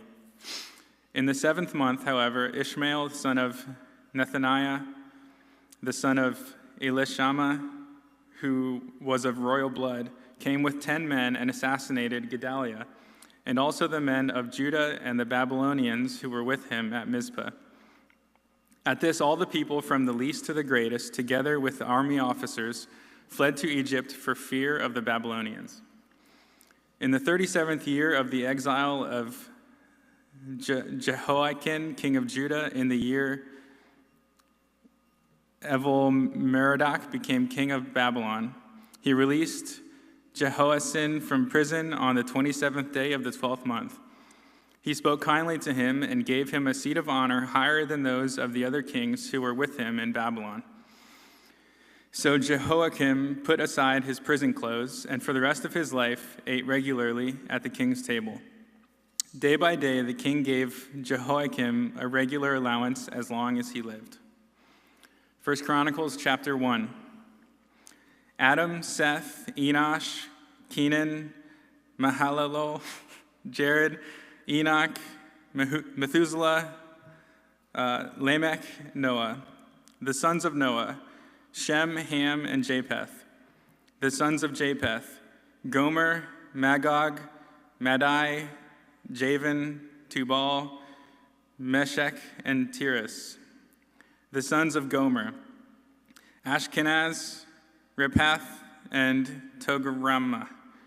The sons of Javan, Elisha, Tarshish, the Kittim, and the Rodanim. The sons of Ham, Cush, Mizraim, Put, and Canaan. The sons of Cush, Seba, Havilah, Sabta, Ramah, and Sabteka. The sons of Ramah, Sheba and Dedan. Cush was the father of Nimrod, who grew to be a mighty warrior on earth. Mizraim was the father of the Ludites, Anamites, Lehabites, Naphtuhites, Pathrusites, Casluhites, from whom the Philistines came, and Caphtorites. Canaan was the father of Sidon, his firstborn, and of the Hittites, Jebusites, Amorites, Girgashites, Hivites, Archites, Sinites, Arvadites, Zemarites, and Hamathites. The sons of Shem, Elam, Asher, Arphaxad, Lud, and Aram. The sons of Aram, Uz, Hol, Gether, and Meshech. Arphaxad was the father of Shelah, and Shelah the father of Eber. 2 sons were born to Eber. One was named Peleg, because in his time the earth was divided. His brother was named Joktan. Joktan was the father of Almadad, Sheleph, Hazarimaph, Jerah, Hadaram, Uzal, Dikla, Obal, Abama, Sheba, Ophir, Havilah, and Jobab. All these were sons of Joktan. Shem, Arphaxad, Shelah, Eber, Peleg, Reu, Sereg, Nahor, Terah, and Abram, that is Abraham. The sons of Abraham, Isaac and Ishmael. These were their descendants. Nebaioth, the firstborn of Ishmael, Kedar, Adbel, Mibsam, Mishma, Duma, Massa, Hadid, Tema, Jetur, Naphish, and Kedemah. These were the sons of Ishmael. The sons born to Keturah, Abraham's concubine: Zimran, Jokshan, Midian, Ishbak, and Shua. The sons of Jokshan, Sheba and Dedan. The sons of Midian: Ephah, Epher, Hanok, Abida, and Eldah. All these were descendants of Keturah. Abraham was the father of Isaac. The sons of Isaac, Esau and Israel. The sons of Esau: Eliphaz, Reuel, Jeush, Jalam, and Korah.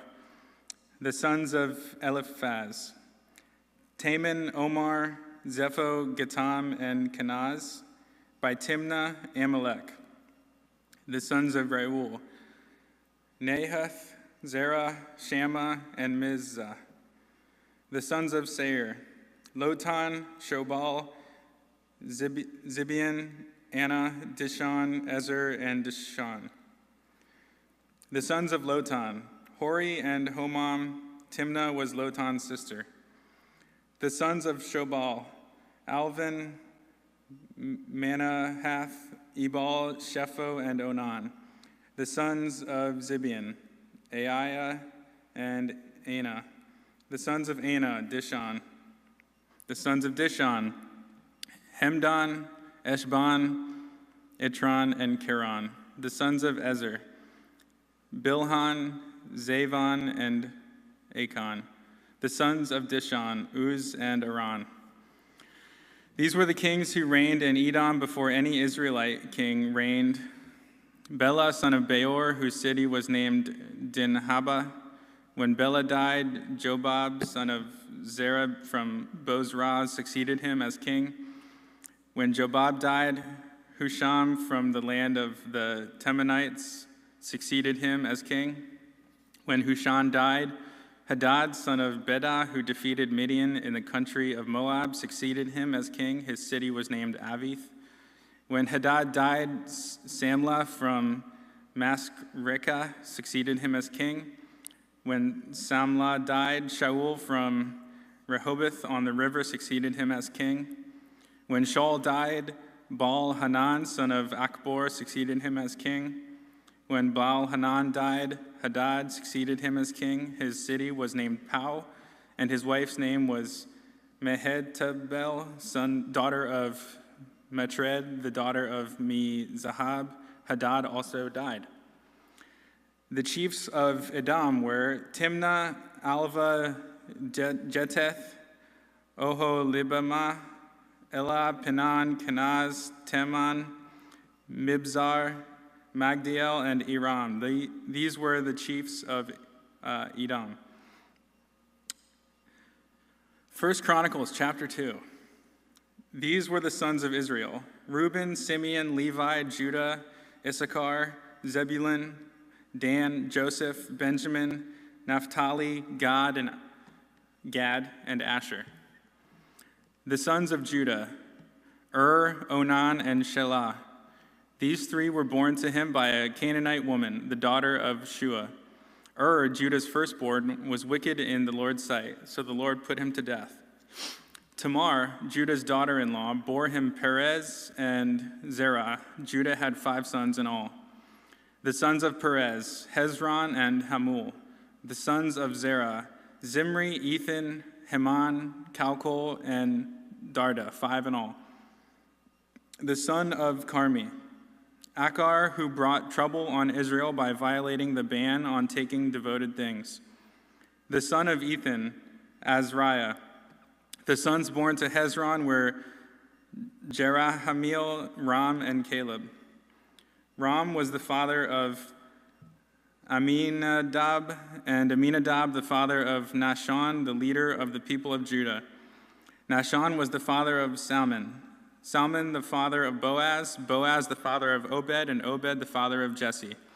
Jesse was the father of Eliab, his firstborn. The second son was Abinadab, the third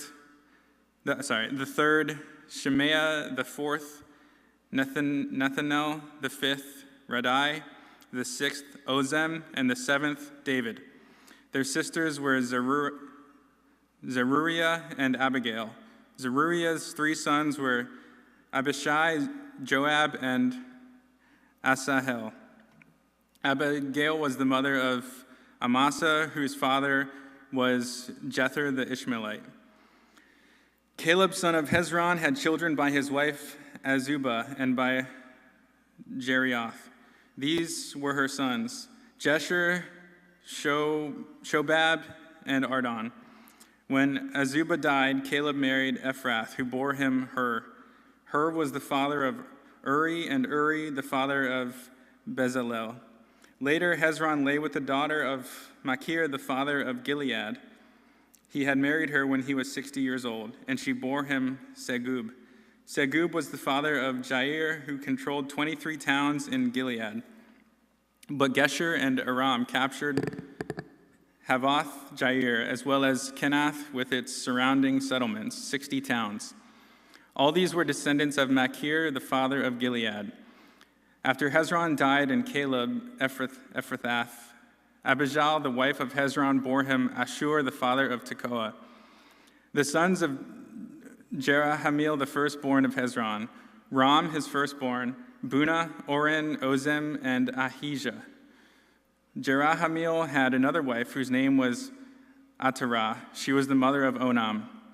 The sons of Ram, the firstborn of Jerahameel, Maz, Jamin, and Eker. The sons of Onam, Shahamai and Jada. The sons of Shahamai, Nadab and Abishur. Abishur's wife was named Abihail, who bore him Aban and Molid. The sons of Nadab, Seled and Apaim. Seled died without children. The son of Apaim, Ishi, who was the father of Sheshan, and Sheshan was the father of Ahalai. The sons of Jada, Shammai's brother, Jether and Jonathan. Jether died without children. The sons of Jonathan, Peleth and Zaza.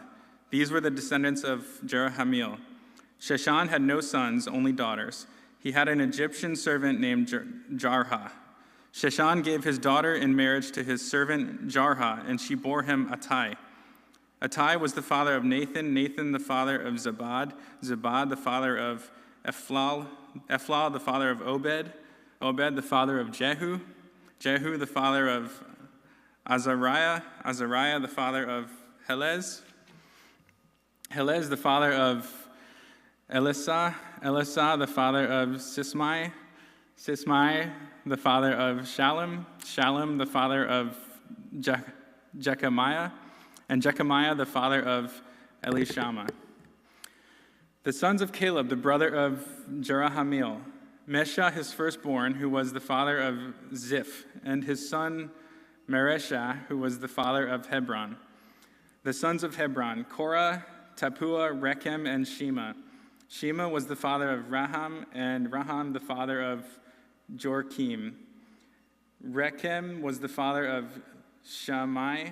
The son of Shammai was Maon, and Maon was the father of Beth-zur. Caleb's concubine Ephath was the mother of Haran, Moza, and Gazez. Haran was the father of Gazez. The sons of Jahdai, Regem, Jotham, Geshan, Pelet, Epath, and Shap. Caleb's concubine Mach was the mother of Sheber and Tirhanan. She also gave birth to Shaph, the father of Madmenah, and to Shiva, the father of Machbenah and Gibeah. Caleb's daughter was Achsah. These were the descendants of Caleb. The sons of Hur, the firstborn of Ephrathah. Shobal, the father of Kiriath Jearim. Salma, the father of Bethlehem, and Hareph, the father of Beth-Gader. The descendants of Shobal, the father of Kiriath Jearim, were Haroah, half the Manahathites, and the clans of Kiriath Jearim, the Itharites, Puthites, Shumathites, and Mishraites. From these descended the Zorathites and Eshtaolites. The descendants of Sama, Bethlehem, the Netophites, Atroth, Beth Joab, half the Manahathites, the Zorites, and the clans of scribes who lived at Jabez, the Tirathites, Shimeathites, and Sukathites. These are the Kenites who came from Hamath, the father of the house of Rechab. 1 Chronicles chapter 3. These were the sons of David born to him in Hebron. The firstborn was Amnon, the son of Ahinoam of Jezreel. The second, Daniel, the son of Abigail of Carmel. The third, Absalom, the son of Maachah, daughter of Talmai, king of Geshur. The fourth, Adonijah, the son of Haggith. The fifth, Shephatiah, the son of Abital. And the sixth, Ithraim, by his wife Eglah. These six were born to David in Hebron, where he reigned 7 years and 6 months. David reigned in Jerusalem 33 years, and these were the children born to him there. Shammua, Shobab, Nathan, and Solomon. These four were by Bathsheba, daughter of Ammiel. There were also Ibhar, Elishua, Eliphelet, Nogah, Nepheg, Japhiah, Elishama, Eliada, and Eliphelet, 9 in all. All those were the sons of David, besides his sons by his concubines, and Tamar was their sister. Solomon's son was Rehoboam, Abijah his son, Asa his son, Jehoshaphat his son, Jehoram his son, Ahaziah his son, Joash his son, Amaziah his son, Azariah his son, Jotham his son, Ahaz his son, Hezekiah his son, Manasseh his son, Amon his son, Josiah his son, the sons of Josiah, Johanan the firstborn, Jehoiakim the second son, Zedekiah the third, Shallum the fourth, the successors of Jehoiakim, Jehoiachin his son, and Zedekiah. The descendants of Jehoiachin the captive, Shealtiel his son, Malchiram, Pedaiah, Shenazar, Jechemiah, Hoshama, and Nedabiah. The sons of Pedaiah, Zerubbabel and Shimi. The sons of Zerubbabel, Meshullam and Hananiah. Shelomith was their sister. There were also 5 others: Hashubah, Ohel, Berechiah, Hasadiah, and Jushab, Hesed. The descendants of Hananiah, Peliath and Jeshiah, and the sons of Rephaiah, of Aran, of Obadiah, of Shechaniah. The descendants of Shechaniah, Shemaiah and his sons, Hattush, Igal, Bariah, Neriah, and Shapheth, 6 in all. The sons of Neriah, Elioenai, Hezekiah, and Azrikam, 3 in all.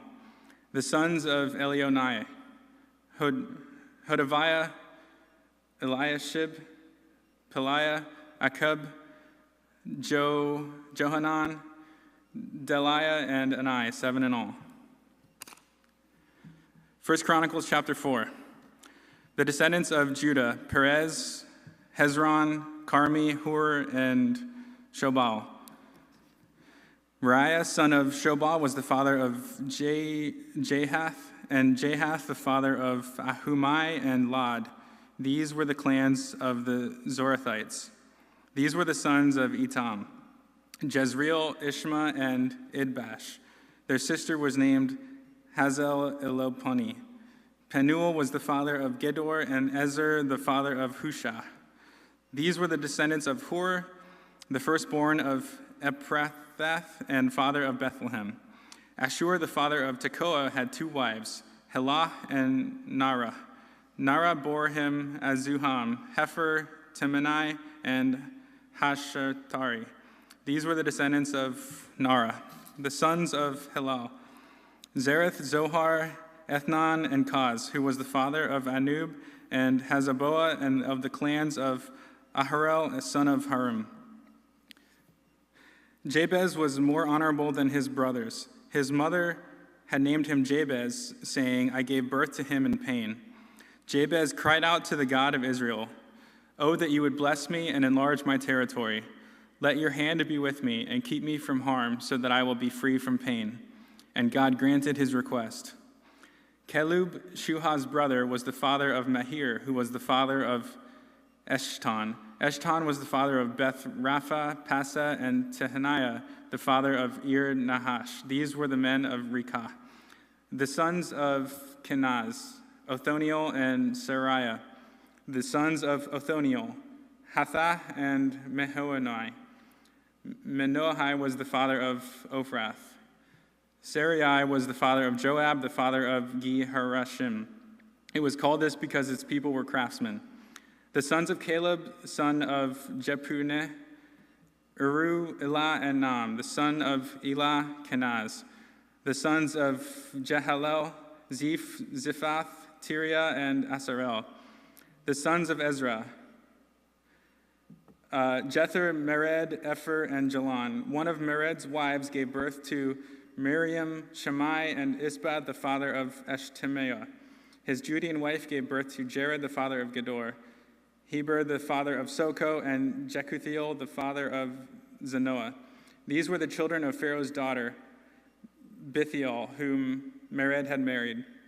The sons of Hodiah's wife, the sister of Naham, the father of Keilah, the Garmite, and Eshtemoa, the Mactadite.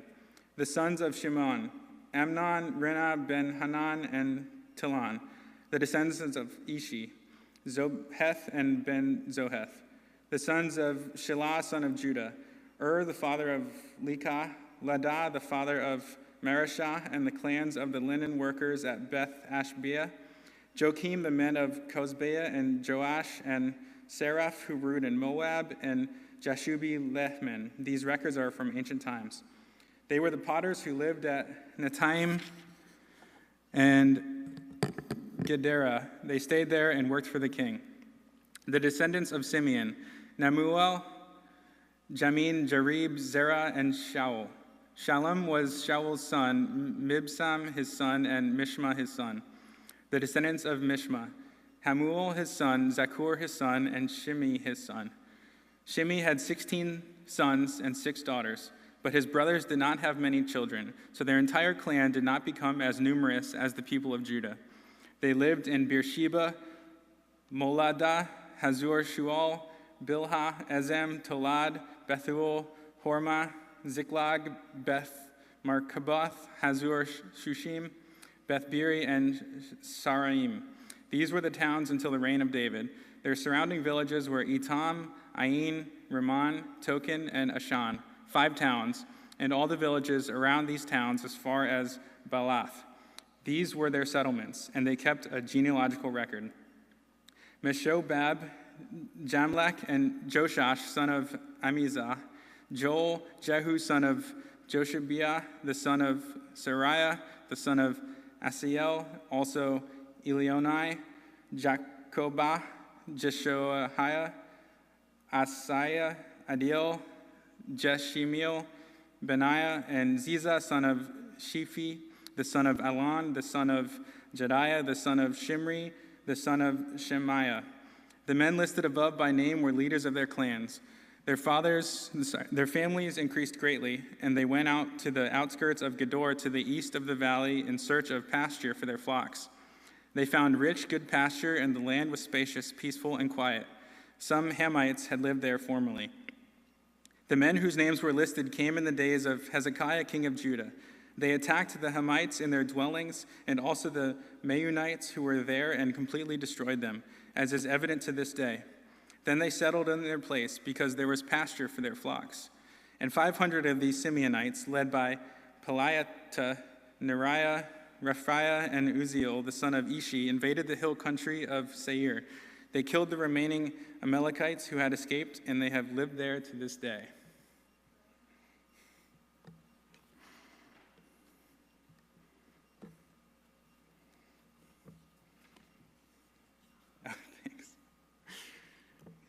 Some names coming your way, sorry.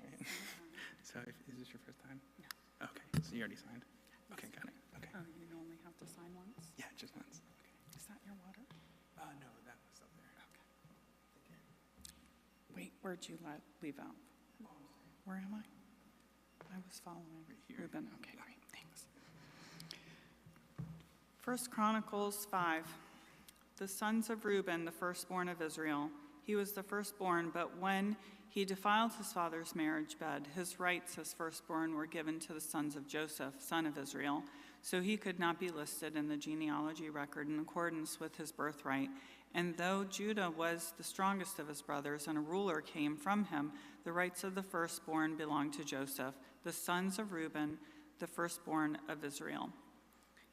Hanok, Palu, Hezron, and Carmi, the descendants of Joel, Shemaiah his son, Gog his son, Shammai his son, Micah his son, Reiah his son, Baal his son, and Bera his son, whom Tiglath-Pileser, king of Assyria, took into exile. Bera was a leader of the Reubenites. Their relatives by clan listed according to their genealogy records. Jael, the chief of Zechariah, and Bela, son of Azaz, the son of Shema, the son of Joel. They settled in the area from Aorah to Nebo and Baal-Meon. To the east, they occupied the land up to the edge of the desert that extends to the Euphrates River, because their livestock had increased in Gilead. During Saul's reign, they waged war against the Hagrites, who were defeated at their hands. They occupied the dwellings of the Hagrites throughout the entire region east of Gilead. Gad. The Gadites lived next to them in Bashan as far as Selatkah.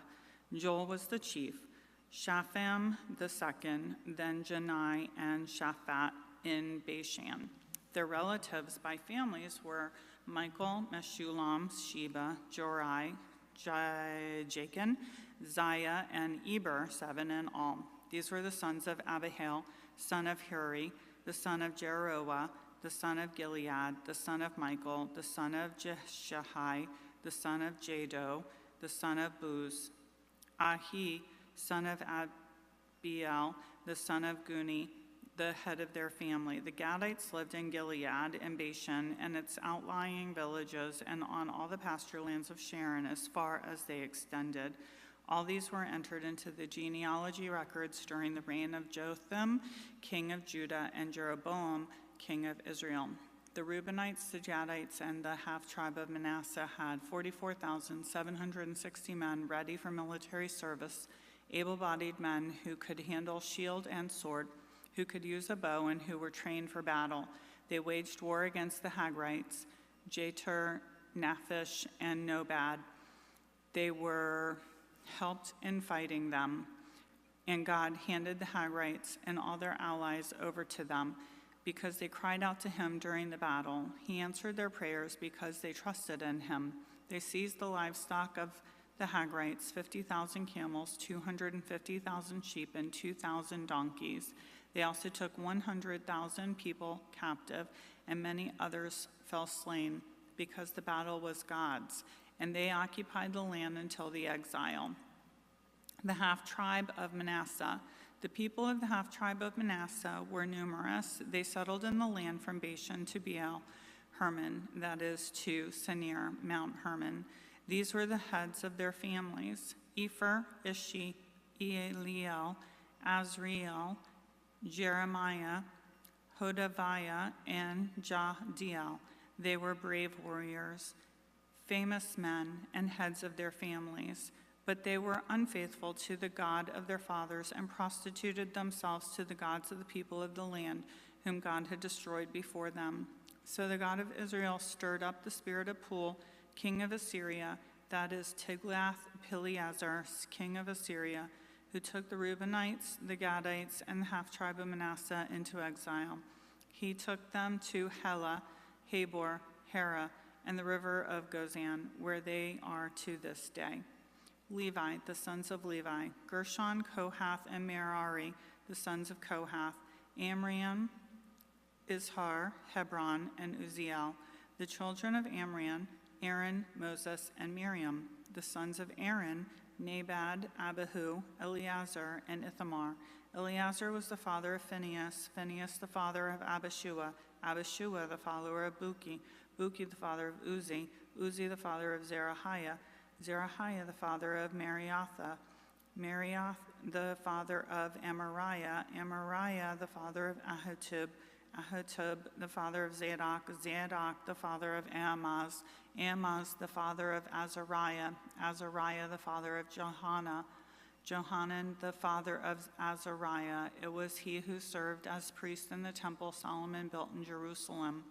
Azariah the father of Amariah, Amariah the father of Ahitub, Ahitub the father of Zadok, Zadok the father of Shallum, Shallum the father of Hilkiah, Hilkiah the father of Azariah, Azariah the father of Sariah, and Sariah the father of Jehozadak.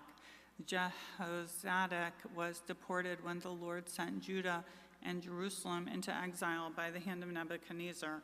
The sons of Levi: Gershon, Kohath, and Merari. These are the names of the sons of Gershon: Libni, Shimei. The sons of Kohath: Amram, Izhar, Hebron, and Uzziel. The sons of Merari: Mali and Mushi.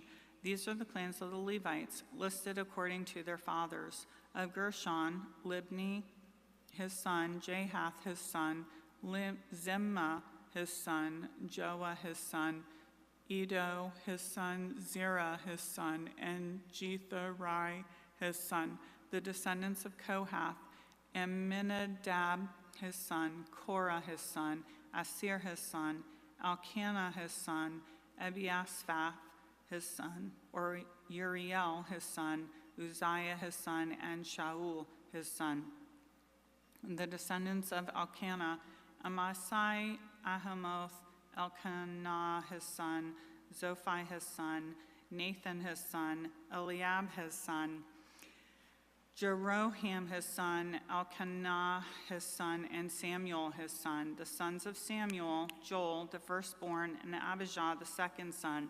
The descendants of Merari: Mali, Libni, his son; Shammai, his son; Uzzah, his son; Shammai, his son; Haggiah, his son; and Azariah, his son. These are the men David put in charge of the music in the house of the Lord after the ark came to rest there. They ministered with music before the tabernacle, the tent of meeting, until Solomon built the temple of the Lord in Jerusalem.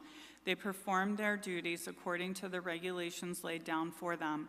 Here are the men who served together with their sons. From the Kohathites: Heman the musician, the son of Joel, the son of Samuel, the son of Elkanah, the son of Jeroham, the son of Eliel, the son of Toah, the son of Zuph, the son of Elkanah, the son of Mahath, the son of Amasai, the son of Elkanah, the son of Joel, the son of Azariah, the son of Zephaniah, the son of Tahath, the son of Asir, the son of Abiasaph, the son of Korah, the son of Izhar, the son of Kohath, the son of Levi, the son of Israel, and Heman's associate Asaph, who served at his right hand, Asaph, son of Berechiah, the son of Shemiah, the son of Michael, the son of Baaseiah, the son of Malchijah, the son of Ethni, the son of Zerah, the son of Adiah, the son of Ethan, the son of Zimmah, the son of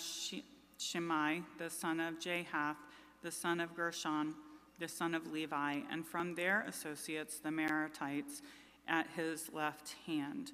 Ethan, son of Kishi, the son of Abdi, the son of Maluk, the son of Hashabiah, the son of Amaziah, the son of Hilkiah, the son of Amzi, the son of Bani, the son of Shamir, the son of Mali, the son of Mushi, the son of Merari, the son of Levi.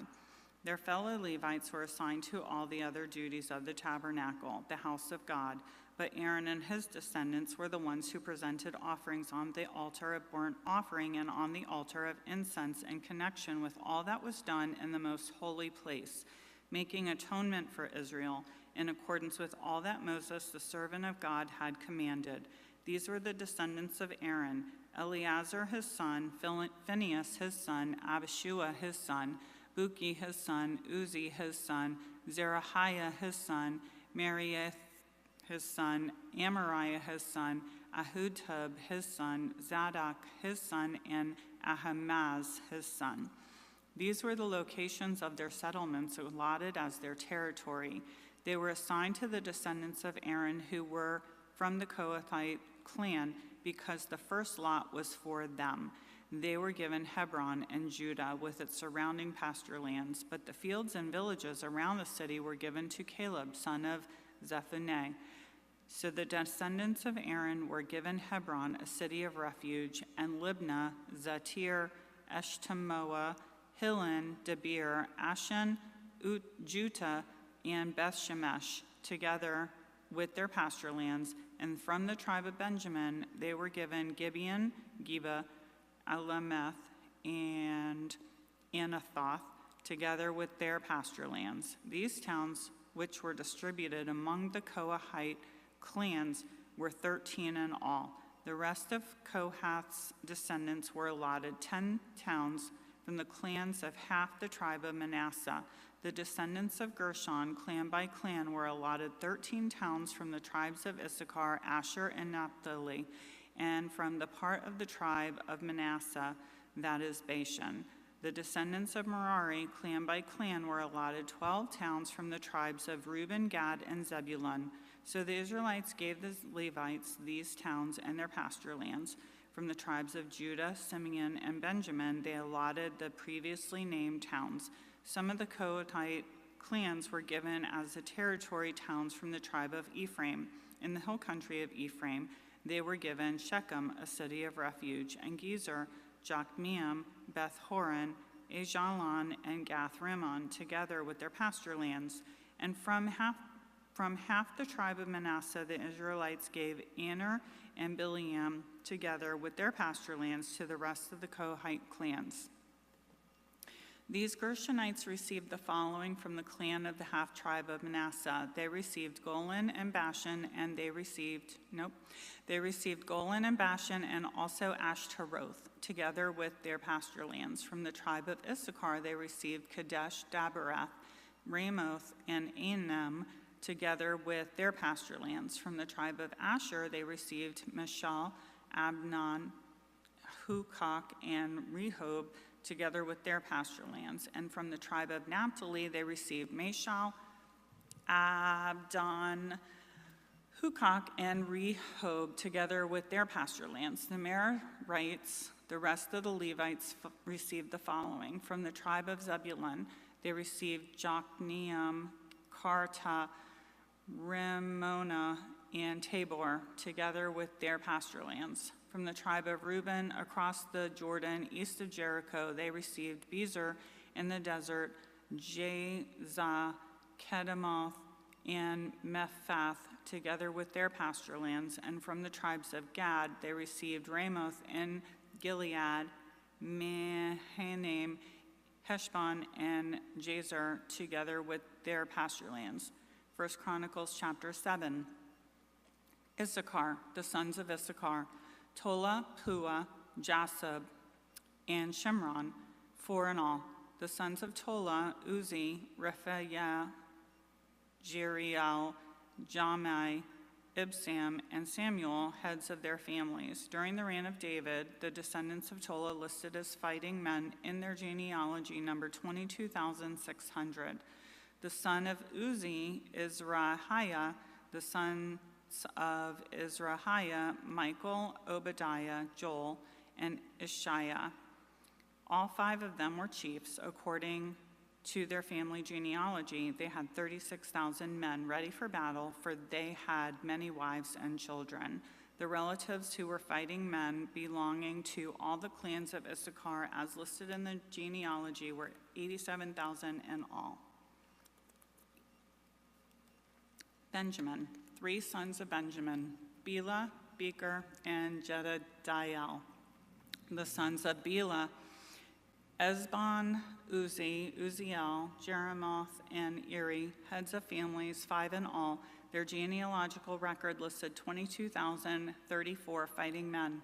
The sons of Becher, Jezemariah, Joash, Eleazar, Elianai, Omri, Jeremoth, Abijah, Anathoth, and Elameth. All these were the sons of Becher. Their genealogical record listed the heads of families and 20,200 fighting men.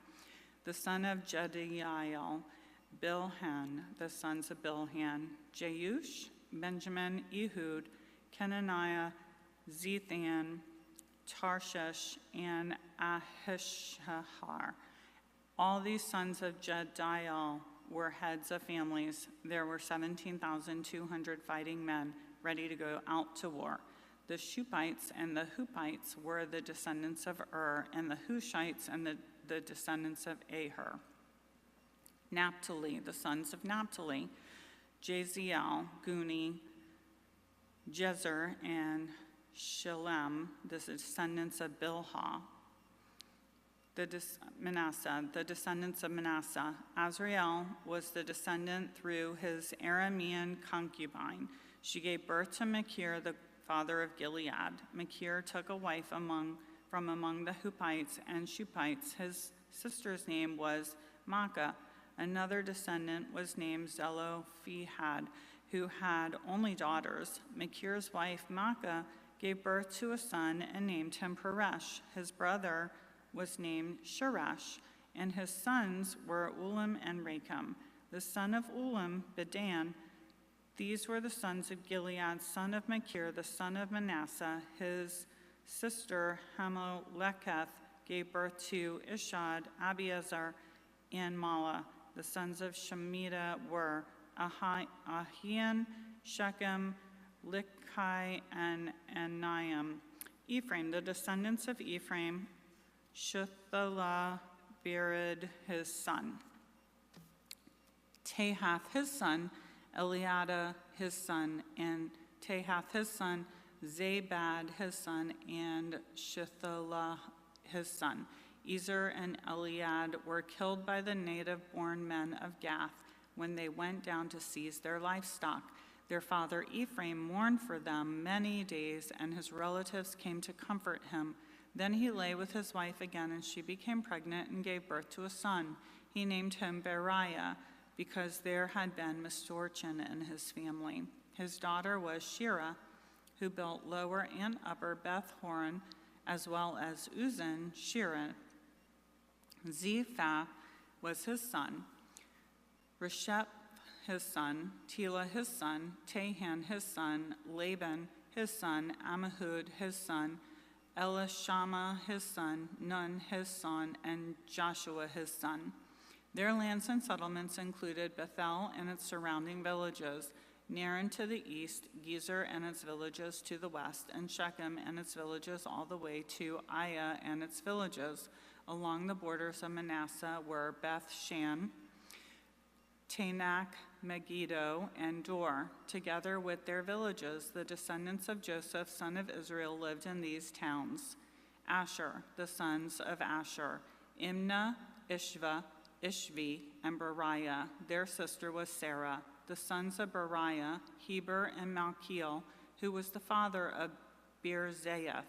Heber was the father of Japhlet, Shomer, and Hotham, and of their sister Shua. The sons of Japhlet, Pesach, Bimhal, and Ashvath.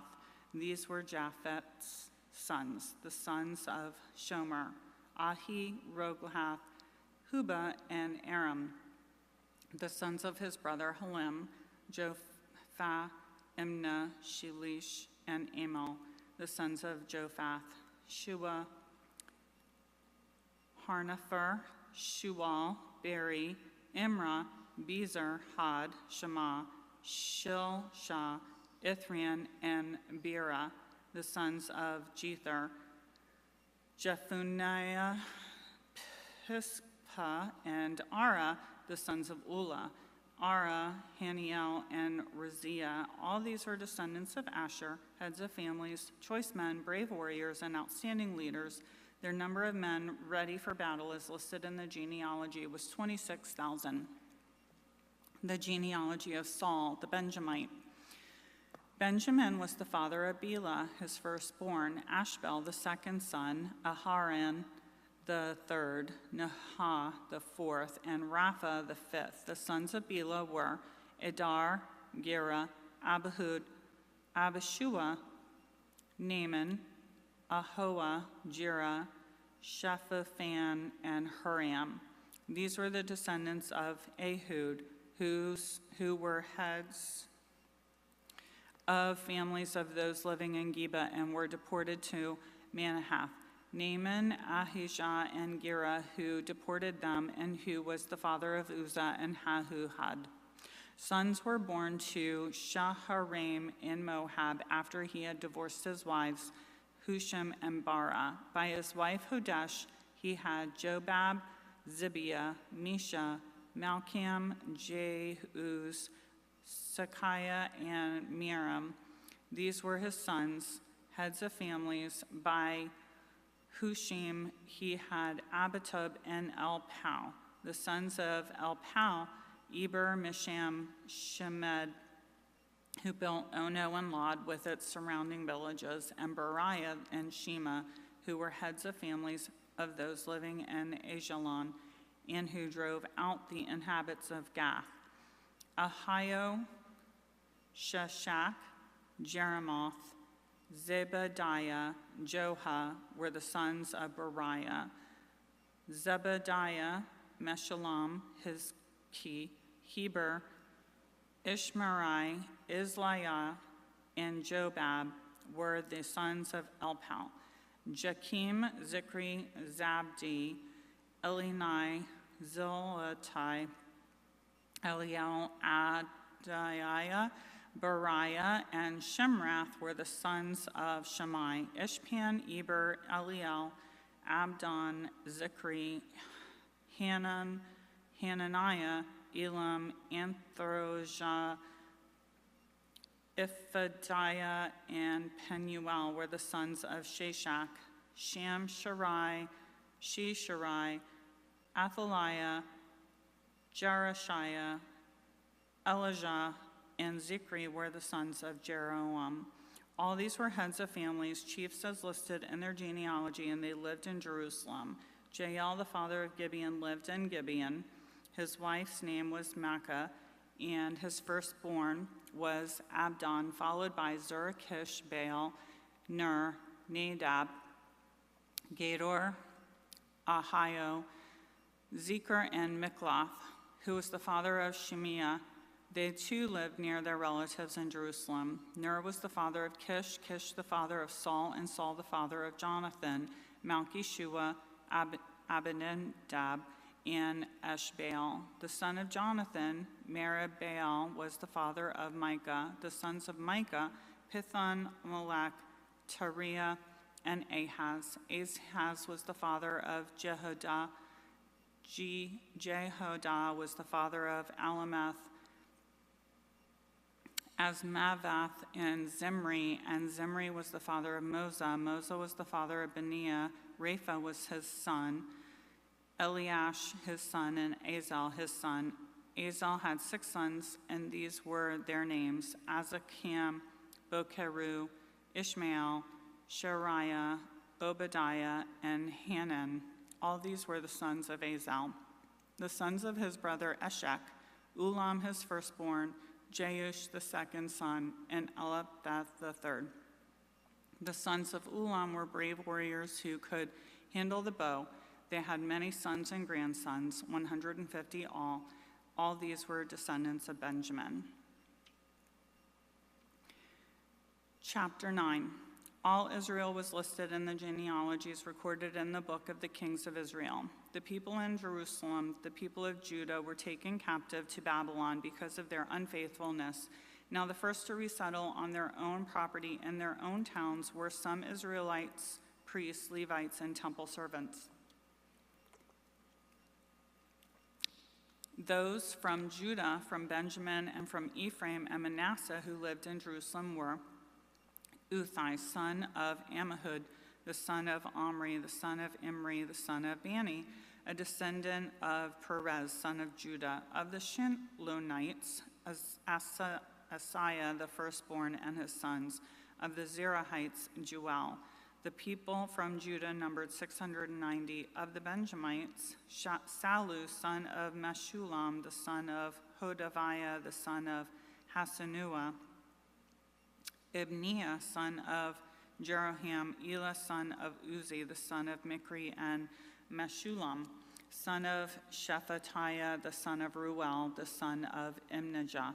Those people from Benjamin, as listed in their genealogy, numbered 956. All these men were heads of their families. Of the priests, Jedediah, Jehoiarib, Jachin, Azariah, son of Hilkiah, the son of Meshullam, the son of Zadok, the son of Marioth, the son of Ahutub, the official in charge of the house of God.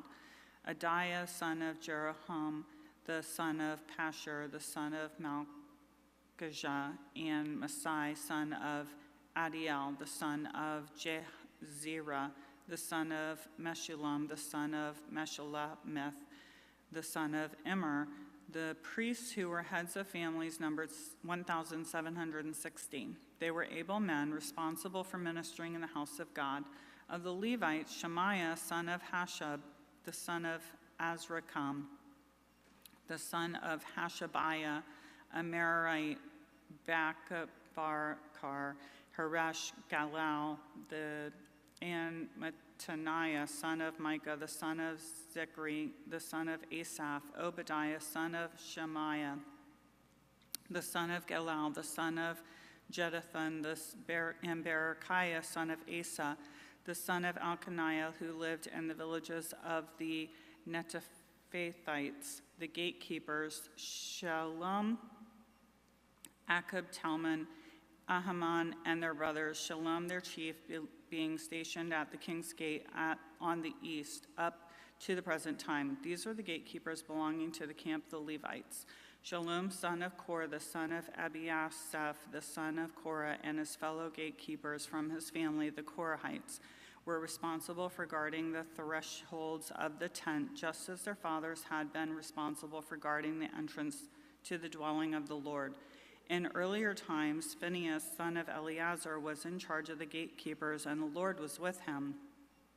Zechariah, son of Meshamiah, was the gatekeeper at the entrance to the tent of meeting. Altogether, those chosen to be gatekeepers at the thresholds numbered 212. They were registered by genealogy in the villages. The gatekeepers had been assigned to the positions of trust by David and Samuel the seer.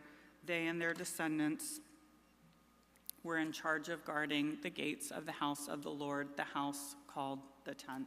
You want to pick up there? Okay. Great job. Oh, thanks. I know.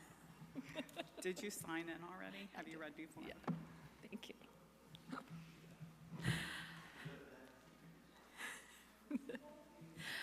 Okay, I'm at verse 24.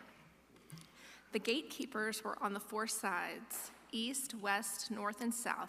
Their brothers in their village had come from time to time and shared their duties for 7-day periods.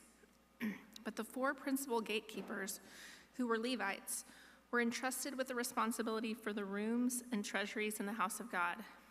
They would spend the night stationed around the house of God because they had to guard it, and each had charge of the key for opening it each morning.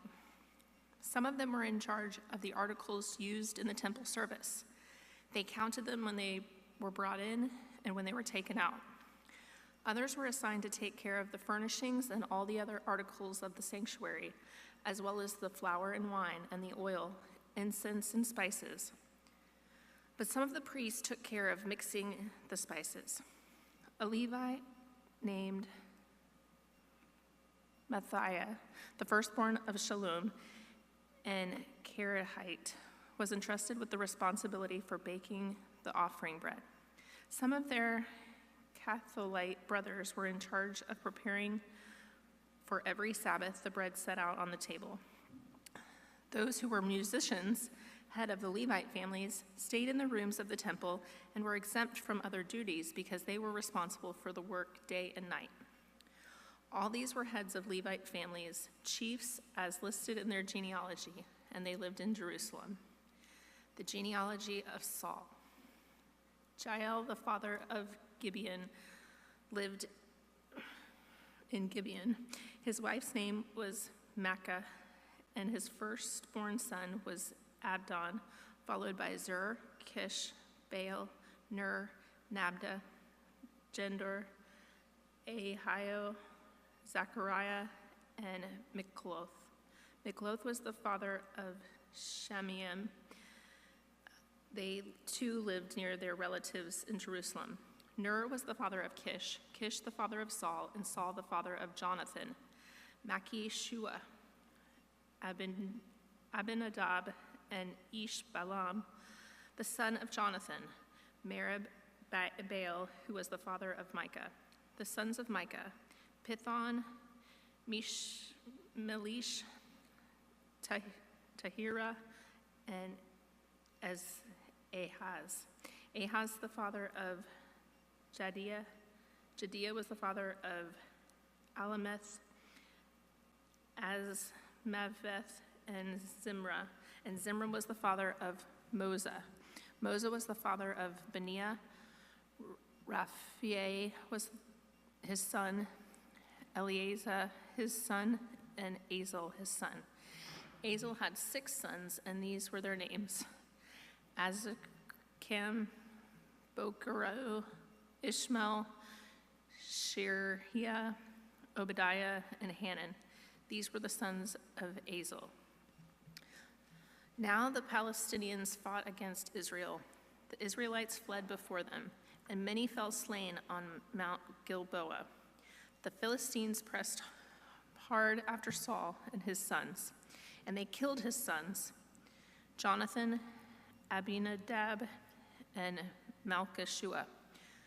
The fighting grew fierce around Saul, and when the archers overtook him, they wounded him. Saul said to his armor-bearer, "Draw your sword and run me through, or these uncircumcised fellows will come and abuse me." But his armor-bearer was terrified and would not do it, so Saul took his own sword and fell on it. When the armor-bearer saw that Saul was dead, he too fell on his sword and died. So Saul and his 3 sons died, and all his house died altogether.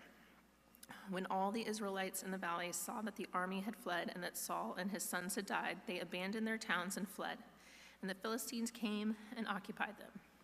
The next day, when the Philistines came to strip the dead, they found Saul and his fallen sons at Mount Gilboa.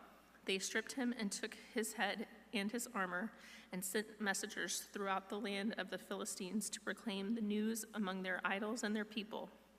They put his armor in the temple of their gods and hung up his head in the temple of Dagon.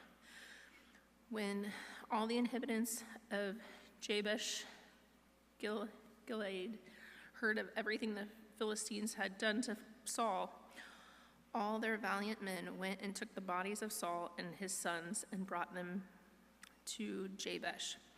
Then they burned their bones under the great tree in Jabesh, and they fasted 7 days. Saul died because he was unfaithful to the Lord. He did not keep the word of the Lord, and even consulted a medium for guidance, and did not inquire of the Lord. So the Lord put him to death and turned the kingdom over to David, son of Jesse. All Israel came together to David at Hebron and said, "We are your own flesh and blood.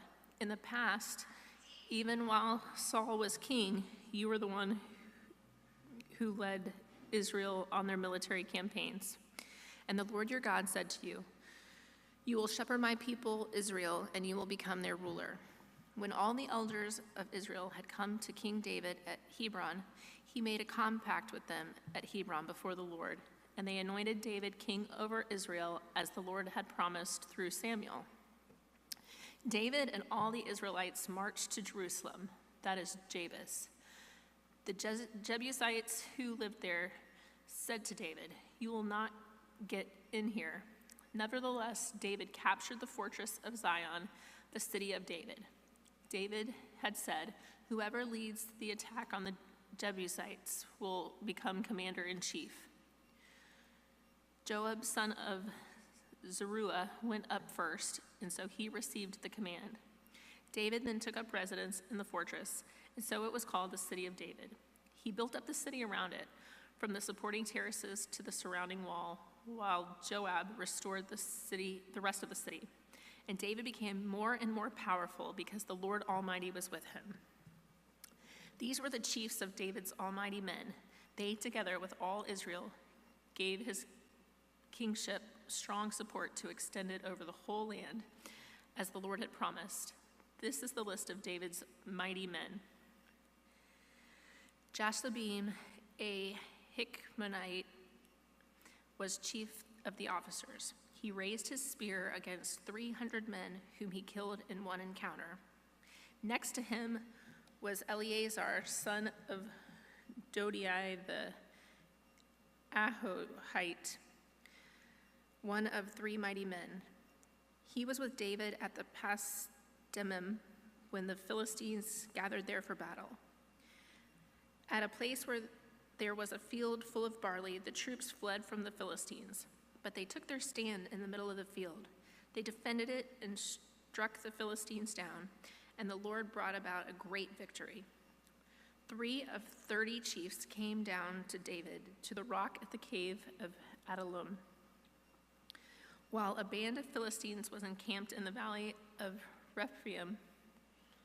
At that time, David was in the stronghold, and the Philistine garrison was at Bethlehem. David longed for water and said, "Oh, that someone would get me a drink of water from the well near the gate of Bethlehem." So the 3 broke through the Philistine lines, drew water from the well near the gate of Bethlehem, and carried it back to David. But he refused to drink it. Instead, he poured it out before the Lord. "God forbid that I should do this," he said. "Should I drink the blood of these men who went at the risk of their lives?" Because they risked their lives to bring it back, David would not drink it. Such were the exploits of the 3 mighty men. Abishai, the brother of Joab, was chief of the 3. He raised his spear against 300 men whom he killed, and so he became as famous as the 3. He was doubly honored above the 3 and became their commander, even though he was not included among them.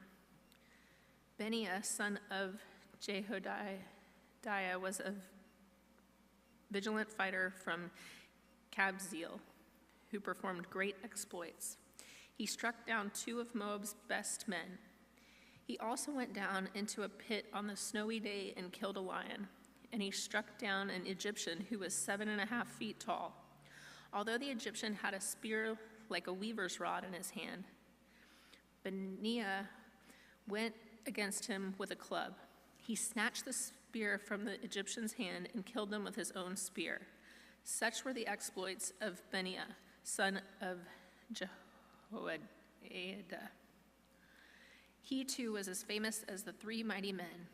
He was held in great honor than any of the 30, but he was not included among the 3. And David put him in charge of his bodyguard.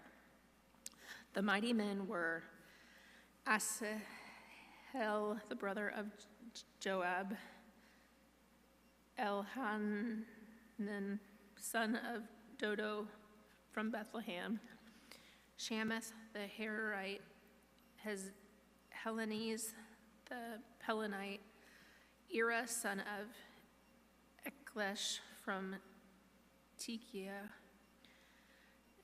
Abiezer from Anathoth, Sibekiah and Hushalathite, Eliah and the Alohite, Maria the Netophathite,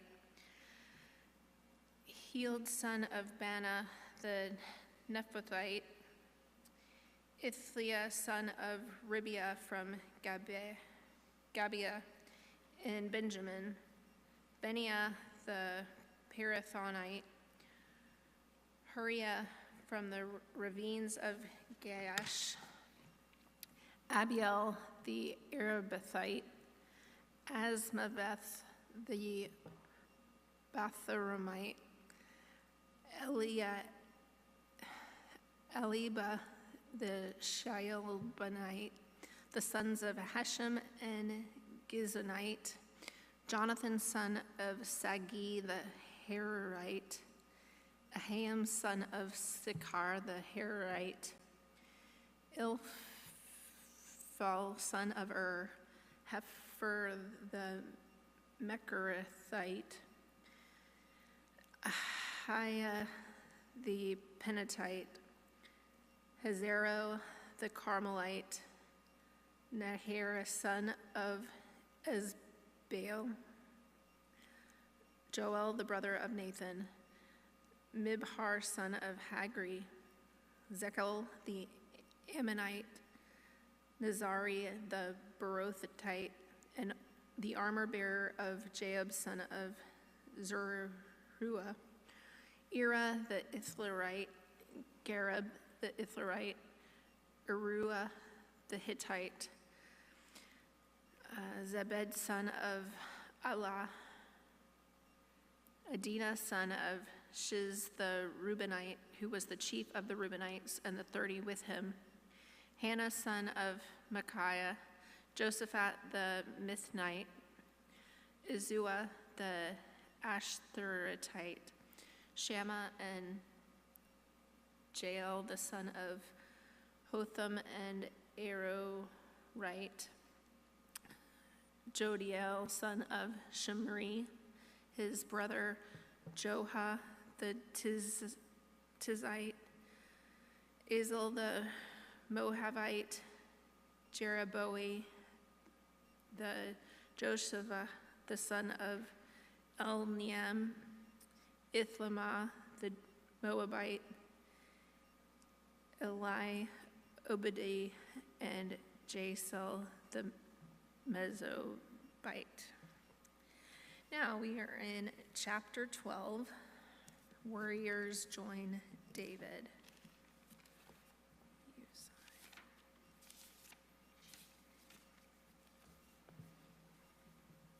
Did you sign?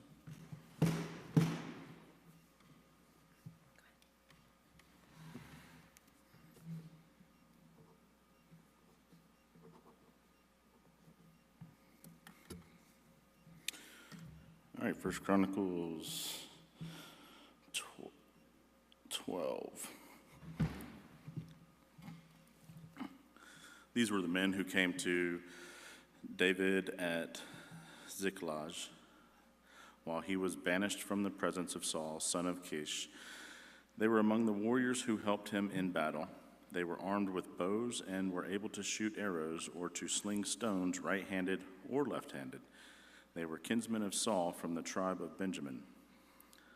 Azir, their chief, and Joash, the sons of Shema, the Gibeathite, Giselle and Peleh, the sons of Asmath, Berachah, Jehu, and Anthonite, and Ishmai the Gibeonite, a mighty man among the 30, who was a leader of the 30, Jeremiah, Jezel, Jonan, Jozabad, the Jerdathite, Eluziah, Jeremoth, Belay, Shemariah, and Shephathai, the Hazaphite, Elkanai, Ishiah, Azareel, Jozer, and Joshabim, the Korinthites, and Joelah, and Zebiah, the sons of Jerham from Gedor. Some Gadites deflected to David as his stronghold in the desert. They were brave warriors ready for battle and able to handle the shields and spear. Their faces were the faces of lions, and they were as swift as gazelles in the mountains. Ezra was the chief, Obadiah and the second in command, Elab the third, Mishmaiah the fourth, Jeremiah the fifth, Attai the sixth, Eliel the seventh, Jonan the eighth, Elzabad the ninth, Jeremiah the 10th, and Makbani the 11th. These Gadites were army commanders. The least was a match for the 100, the greatest for 1,000. It was they who crossed the Jordan in the first month when it was overflowing all of its banks, and they put to fight everyone living in the valleys to the east and to the west. Other Benjaminites and some men from Judah also came to David in his stronghold. David went out to meet them and said to them, "If you have come to me in the peace to help me, I am ready to have you unite with me. But if you have come to betray me to my enemies when my hands are free from the violence, may the God of our fathers see it and judge you." Then the Spirit came upon Amasai, chief of the 30, and he said, "We are yours, O David. We are with you, O son of Jesus. Success, success to you, and success to those who help you, for your God will be you." So David received them and made them leaders of his raided bands. Some of the men of Manasseh deflected to David when he went with the Philistines to fight against Saul. He and his men did not help the Philistines because after consultation their rulers sent him away. They said, "It would cost us our heads if he deserts to his master Saul." When David went to Ziklag, these were the men of Manasseh who deflected to him: Adnah, Jozabad, Jedal, Michael, Jozabad, Elihu, and Zelathai, leaders of the unites of 1,000, and Manasseh. They helped David against raiding bands, for all of them were brave warriors, and they were commanders in his army.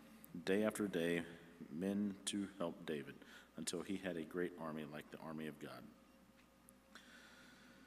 These are the numbers of the men armed for the battle who came to David at Hebron to turn Saul's kingdom over to him, as the Lord had said. Men of Judah carrying shield, not spears, 6,800 armed for battle. Men of Simeon, warriors ready for battle, 7,100. Men of Levi, 4,600, including Jehoiada, leader of the family of Aaron, with 3,700 men, and Zadok, a brave young warrior, with 22 officers from his family. Men of Benjamin, Saul's kinsmen, 3,000, most of whom had remained loyal to Saul's house until then. Many of Ephraim, brave warriors, famous in their own clans, 20,800 men of half the tribe of Manasseh, designated by name to come and make David king, 18,000. Men of Issachar who understood the times and knew what Israel do, 200 chiefs, with all their relatives under their command. Men of Zebulun, experienced soldiers prepared for battle with every type of weapon to help David with undivided loyalty, 50,000. Men of Naphtali 1,000 officers, together with 37,000 men carrying shields and spears. Men of Dan, ready for battle, 28,600. Men of Asher, experienced soldiers prepared for battle, 40,000. And from east of the Jordan, men of Reuben, Gad, and half-tribe of Manasseh, armed with every type of weapon, 120,000. All of these were fighting men who volunteered to serve in the ranks. They came to Hebron, fully determined to make David king over all Israel. All of the rest of the Israelites were also on one mind to make David king. The men spent 3 days there with David, eating and drinking for their families, had supplied provisions for them. Also their neighbors from as far as Issachar, Zebulun, and Naphtali came bringing food on donkeys, camels, mules, and oxen. There were plentiful supplies of flour, fig cakes, raisin cakes, wine, oil, cattle, and sheep. There was joy in Israel. David conferred with each of his officers and commanders of thousands and commanders of hundreds. He then said to the whole assembly of Israel, "If it seems too good to you, and if it is the will of the Lord our God, let us send word far and wide to the rest of our brothers throughout the territories of Israel, and also to the priests and Levites who are with them in their towns and pasture lands, to come and join us. Let us bring the ark of our God back to us, for we did not inquire of it during the reign of Saul." The whole assembly agreed to do this because it seemed right to all the people. So David assembled all of the Israelites from the Shahar River and Egypt to Lebo Hamath to bring the ark of God from Kiriath Jearim. David and all of the Israelites with him went to Bahala of Judah, Kiriath Jearim, to bring up from the ark God the Lord, who enthroned between the cherub, the ark that is called by the name. They moved the ark of God from Abinadab's house on the new cart with Uzziah and Ahoh guiding it. David and all his Israelites were celebrating with all their might before God, with songs and with harps, lyres, tambourines, cymbals, and trumpets. When they came to the threshold floor of Kidon, Uzzah reached out his hand to steady the ark because the oxen stumbled. The Lord's anger burned against Uzzah, and he struck him down because he had put his hand on the ark. So he died there before God. Then David was angry because the Lord's wrath had broken out against Uzzah, and to this day the place is called Perez Uzzah. David was afraid of God that day and asked, "How can I ever bring the ark of God to me?" He did not take the ark to be with him in the city of David. Instead, he took it aside to the house of Obed-Edom and Gitti. The ark of God remained with the family of Obed-Edom in his house for 3 months, and the Lord blessed his household and everything he had. Now, Hiram, king of Tyre, sent messengers to David, along with cedar logs, stonemasons, and carpenters, to build a palace for him. And David knew that the Lord had established him as king over Israel, and that his kingdom had been highly exalted for the sake of his people Israel. In Jerusalem, David took more wives and became the father of more sons and daughters. These are the names of the children born to him there: Shemua, Shobab,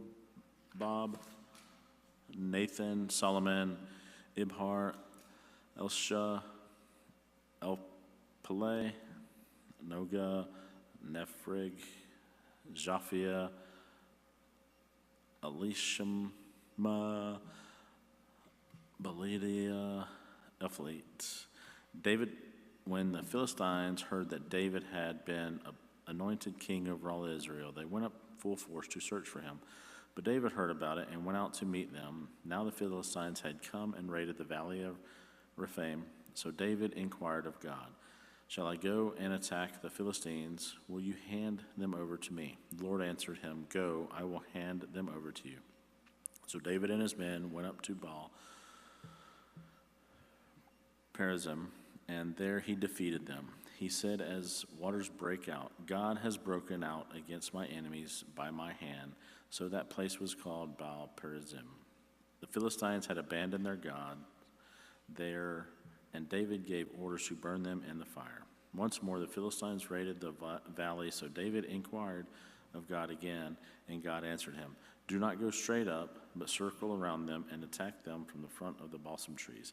As soon as you hear the sound of marching in the tops of the balsam trees, move out to battle, because that will mean God has gone out in front of you to strike the Philistines' army." So David did as God commanded him, and they struck down the Philistines' army all the way from Gibeon to Gezer. So David's fame spread throughout every land, and the Lord made all of the nations fear him. After David had constructed buildings for him in the city of David, he prepared a place for the ark of God and pitched a tent for it. Then David said, "No one in the Levites may carry the ark of God, because the Lord chose them to carry the ark of the Lord and to minister before him forever." David assembled all Israel in Jerusalem to bring up the ark of the Lord in the place he had prepared for it. He called together the descendants of Aaron and the Levites from the descendants of Kohath, Uriel, the leader, and 120 relatives from the descendants of Merari, Asaiah, the leader, and 220 relatives from the descendants of Gershon, Joel, the leader, and 130 relatives from the descendants of Elizaphan, Shemaiah, the leader of 200 relatives from the descendants of Hebron, Eliel, the leader, and 80 relatives from the descendants of Uzziel, Amminadab, the leader, and 112 relatives. Then David summoned Zadok and Abnathar, the priest, and Uriel, Asaiah, Joel, Shema, Eliel, and Amminadab, the Levites. He said to them, "You are the heads of the Levitical families. You and your fellow Levites are to consecrate yourselves and bring up the ark of the Lord, the God of Israel, to the place I have prepared for it.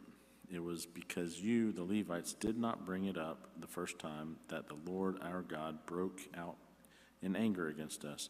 We did not inquire of him about how to do it in the prescribed way." So the priests and Levites consecrated themselves in order to bring up the ark of the Lord, the God of Israel. And the Levites carried the ark of the God. And the poles Levites carried the ark of the God with the poles on their shoulders, as Moses had commanded in accordance with the word of the Lord.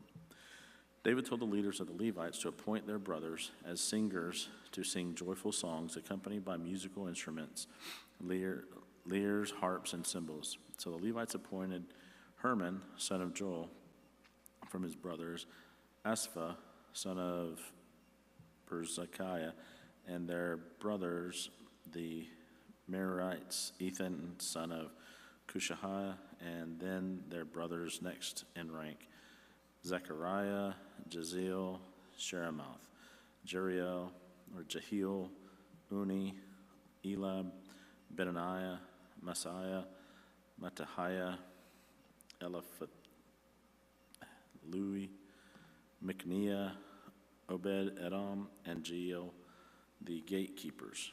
The musicians, Herman, Asaph, and Ethan, were to sound the bronze cymbals.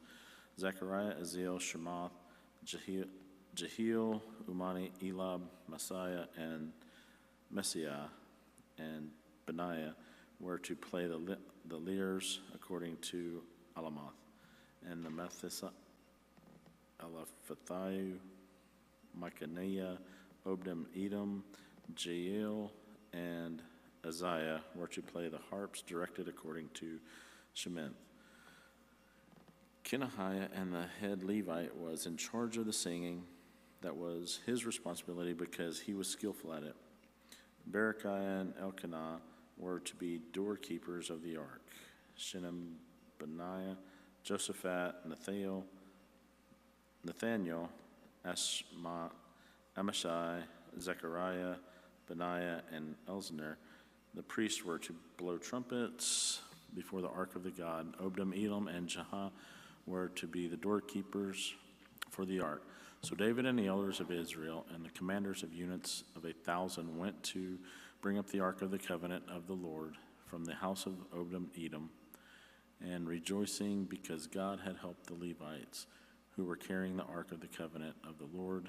7 bulls and 7 rams were sacrificed. Now David was clothed in a robe of fine linen, as were all the Levites who were carrying the ark, and as were the singers, and Kenaniah, who was in charge of the singing of the choirs. David also wore a linen ephod, so all Israel brought up to the ark of the covenant of the Lord with shouts, with the sounding of rams, horns, and trumpets, and the cymbals, and the playing of lyres and harps. As the ark of the covenant of the Lord was entered the city of David, Micah, daughter of Saul, watched from a window, and with the Saul, King David, dancing and celebrating, she despised him in her heart. Keep going.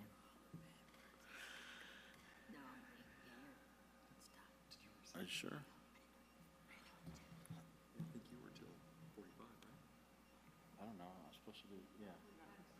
I'm on 16. I'm on 16. I'm like, That's not easy. Did you ever sign this? No, this You guys signed it. I just signed it. Heather signed it today. Perfect.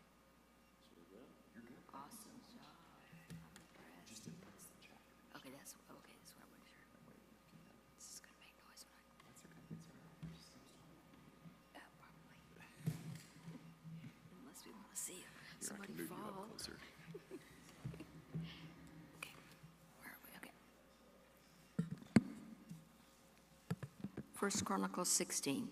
They brought the ark of God and set it inside the tent that David had pitched for it, and they presented burnt offerings and fellowship offerings before God. After David had finished sacrificing the burnt offerings and fellowship offerings, he blessed the people in the name of the Lord. Then he gave a loaf of bread, a cake of dates, and a cake of raisins to each Israelite man and woman. He appointed some of the Levites to minister before the ark of the Lord, to make petition, to give thanks, and to praise the Lord, the God of Israel. Asaph was the chief, Zechariah second, then Jael, Shemaramoth, Jael, Mathiah, Eliab, Benaniah, Obed-Edom, and Jael. They were to play the lyres and harps. Asaph was to sound the cymbals, and Benaniah and Jehaziel, the priests, were to blow the trumpets regularly before the ark of the covenant of God. That day, David first committed to Asaph and his associates this psalm of thanks to the Lord. Give thanks to the Lord, call on his name, make known among the nations what he has done. Sing to him, sing praise to him, tell of all his wonderful acts, glory in his holy name. Let the hearts of those who seek the Lord rejoice. Look to the Lord and his strength. Seek his face always. Remember the wonders he has done, his miracles and the judgments he pronounced. O descendants of Israel, his servant, O son of Jacob, his chosen ones. He is the Lord our God. His judgments are in all the earth. He remembers his covenant forever, the word he commanded for 1,000 generations, the covenant he made with Abraham, the oath he swore to Isaac. He confirmed it to Jacob as a decree, to Israel as an everlasting covenant. To you I will give the land of Canaan as the portion you will inherit. When they were but few in number, few indeed, and strangers in it, they wandered from nation to nation, from one kingdom to another. He allowed no man to oppress them. For their sake he rebuked kings. Do not touch my anointed ones. Do my prophets no harm. Sing to the Lord, all the earth. Proclaim his salvation day after day. Declare his glory among the nations, his marvelous deeds among all peoples. For great is the Lord and most worthy of praise. For he is to be feared above all gods. For all the gods of the nations are idols, but the Lord made the heavens. Splendor and majesty are before him, strength and joy in his dwelling place. Ascribe to the Lord, O families of nations, ascribe to the Lord glory and strength. Ascribe to the Lord the glory due his name. Bring an offering and come before him. Worship the Lord in the splendor of his holiness. Tremble before him, all the earth. The world is firmly established. It cannot be moved. Let the heavens rejoice. Let the earth be glad. Let them say among the nations, the Lord reigns. Let the sea resound and all that is in it. Let the fields be jubilant and everything in them. Then the trees of the forest will sing. They will sing for joy before the Lord, for he comes to judge the earth. Give thanks to the Lord, for he is good. His love endures forever. Cry out, save us, O God, our Savior. Gather us and deliver us from the nations, that we may give thanks to your holy name, that we may glory in your praise. Praise be to the Lord, the God of Israel, from everlasting to everlasting. Then all the people said amen and praised the Lord. David left Asaph and his associates before the ark of the covenant of the Lord to minister there regularly, according to each day's requirements. He also left Obed-Edom and 68 associates to minister with them. Obed-Edom, son of Jeduthun, and also Hosea were gatekeepers. David left Zadok the priest and his fellow priests before the tabernacle of the Lord at the high place in Gibeon to present burnt offerings to the Lord on the altar of burnt offerings regularly, morning and evening, in accordance with everything written in the law of the Lord, which he had given Israel. With them were Haman and Jeduthun, and the rest of those chosen and designated by name, to give thanks to the Lord, for his love endures forever. Heman and Jeduthun were responsible for the sounding of the trumpets and cymbals, and for the playing of other instruments for sacred song. The sons of Jeduthun were stationed at the gate. Then all the people left, each for his own home, and David returned home to bless his family. 17. After David was settled in this place, he said to Nathan the prophet, "Here I am, living in a place of cedar, while the ark of the covenant of the Lord is under a tent." Nathan replied to David, "Whatever you have in mind, do it, for God is with you." That night the word of God came to Nathan, saying, "Go and tell my servant David, this is what the Lord says, you are not the one to build me a house to dwell in. I have not dwelled in a house from the day I brought Israel up out of Egypt to this day. I have moved from one tent site to another, from one dwelling place to another. Wherever I have moved with all the Israelites, did I ever say to any of their leaders whom I commanded to shepherd my people, 'Why have you not built me a house of cedar?' Now then, tell my servant David, this is what the Lord Almighty says. I took you from the pasture and from following the flock to be ruler over my people Israel. I have been with you wherever you have gone, and I have cut off all your enemies from before you. Now I will make your name like the names of the greatest men of the earth, and I will provide a place for my people Israel, and will plant them so that they can have a home of their own and no longer be disturbed. Wicked people will not oppress them anymore, as they did at the beginning, and have done ever since the time I appointed leaders over my people Israel. I will also subdue all your enemies. I declare to you that the Lord will build a house for you. When your days are over and you go to be with your fathers, I will raise up your offspring to succeed you, one of your own sons, and I will establish his kingdom. He is the one who will build a house for me, and I will establish his throne forever. I will be his father, and he will be my son. I will never take my love away from him, as I took it away from your predecessor. I will set him over my house and my kingdom forever. His throne will be established forever." Nathan reported to David all the words of this entire revelation. Then King David went in and sat before the Lord, and he said, "Who am I, O Lord God, and what is my family, that you have brought me this far? And as if this were not enough in your sight, O God, you have spoken about the future of the house of your servant. You have looked on me as though I were the most exalted of men, O Lord God.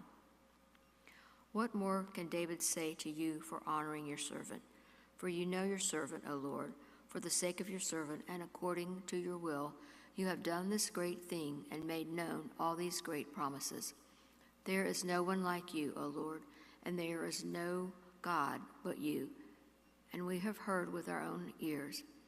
And who is like your people, people Israel, the one nation on earth whose God went out to redeem a people for himself and to make a name for yourself and to perform great and awesome wonders by driving out nations from before your people, whom you redeemed from Egypt. You made your people Israel your very own forever, and you, O Lord, have become their God. And now, Lord, let the promise you have made concerning your servant and his house be established forever. Do as you promised, so that it will be established and that your name will be great forever. Then men will say, the Lord Almighty, the God over Israel, is Israel's God, and the house of your servant David will be established before you. You, my God, have revealed to your servant that you will build a house for him. So your servant has found courage to pray to you. O Lord, you are God. You have promised these good things to your servant. Now you have been pleased to bless the house of your servant, that it may continue forever in your sight. For you, O Lord, have blessed it, and it will be blessed forever. 18. In the course of time, David defeated the Philistines and subdued them, and he took Gath and its surrounding villages from the control of the Philistines. David also defeated the Moabites, and they became subject to him and brought tribute. Moreover, David fought Hadadezer, king of Joab, as far as Hamath, when he went to establish his control along the Euphrates River. David captured 1,000 of his chariots, 7,000 charioteers, and 20,000 foot soldiers. He hamstrung all but 100 of the chariot horses. When the Arameans of Damascus came to help Hadadezer, king of Zoab, David struck down 22,000 of them. He put garrisons in the Armenian kingdom of Damascus, and the Arameans became subject to him and brought tribute. The Lord gave David victory everywhere he went. David took the gold shields carried by the officers of Hadadezer and brought them to Jerusalem. From Tabah and Kun toward towns that belonged to Hadadezer, David took a great quantity of bronze, which Solomon used to make the bronze sea, the pillars, and various bronze articles.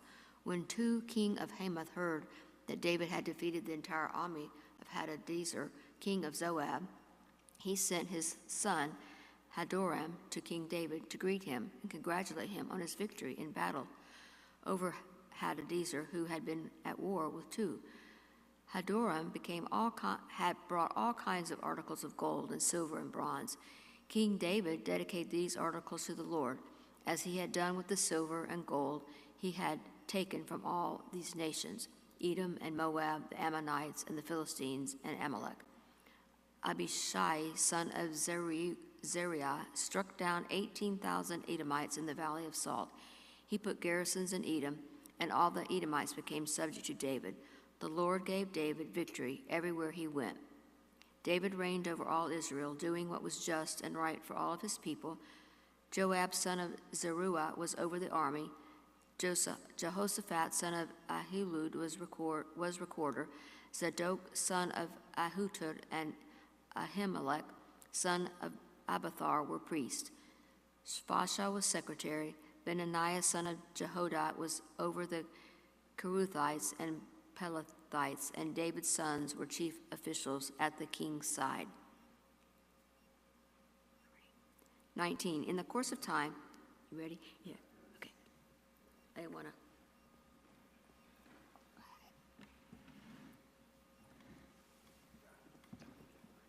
Yes. I did. Thank you. Oh, yeah.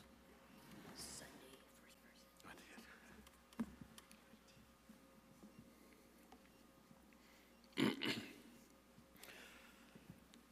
In the course of time, Nahash, king of the Ammonites, died, and his son succeeded him as king. David thought, I will show kindness to Hanan, son of Nahash, because the father showed kindness to me. So David sent a delegation to express his sympathy to Hanan concerning his father. When David's men came to Hanan in the land of the Ammonites to express sympathy to him, the Ammonite nobles said to Hanun, "Do you think David is honoring your father by sending men to you to express sympathy? Haven't his men come to you to explore and spy out the country and overthrow it?" So Hanun seized David's men, shaved them, cut off their garments in the middle at the buttocks, and sent them away. When someone came and told David about the men, he sent messengers to meet them, for they were greatly humiliated. The king said, "Stay at Jericho till your beards have grown, and then come back." When the Ammonites realized that they had become a stench in David's nostrils, Hanun and the Ammonites sent 1,000 talents of silver to hire chariots and charioteers from Aram Naharaim, Aram Maachah, and Zobah. They hired 32,000 chariots and charioteers, as well as the king of Maachah, with his troops who came and camped near Medeba, while the Ammonites were mustered from their towns and moved out for battle. On hearing this, David sent Joab out with the army and the entire army of fighting men. The Ammonites came out and drew up in battle formation at the entrance to their city, while the kings who had come were by themselves in the open country. Joab saw that there were battle lines in front of him and behind him, so he selected some of the best troops in Israel and deployed them against the Arameans. He put the rest of his men under the command of Abishai, his brother, and they were deployed against the Ammonites. Joab said, "If the Arameans are too strong for me, then you are to rescue me. But if the Ammonites are too strong for you, then I will rescue you.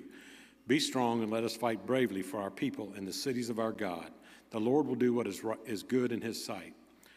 Then Joab and the troops with him advanced to fight the Arameans, and they fled before him. When the Ammonites saw that the Arameans were fleeing, they too fled before his brother Abishai, and went inside the city. So Joab went back to Jerusalem. After the Arameans saw that they had been routed by Israel, they sent messengers and had Arameans brought beyond the river, with Shophak, the commander of Hadadezer's army, leading them. When David was told of this, he gathered all Israel and crossed the Jordan. He advanced against them and formed his battle lines opposite them.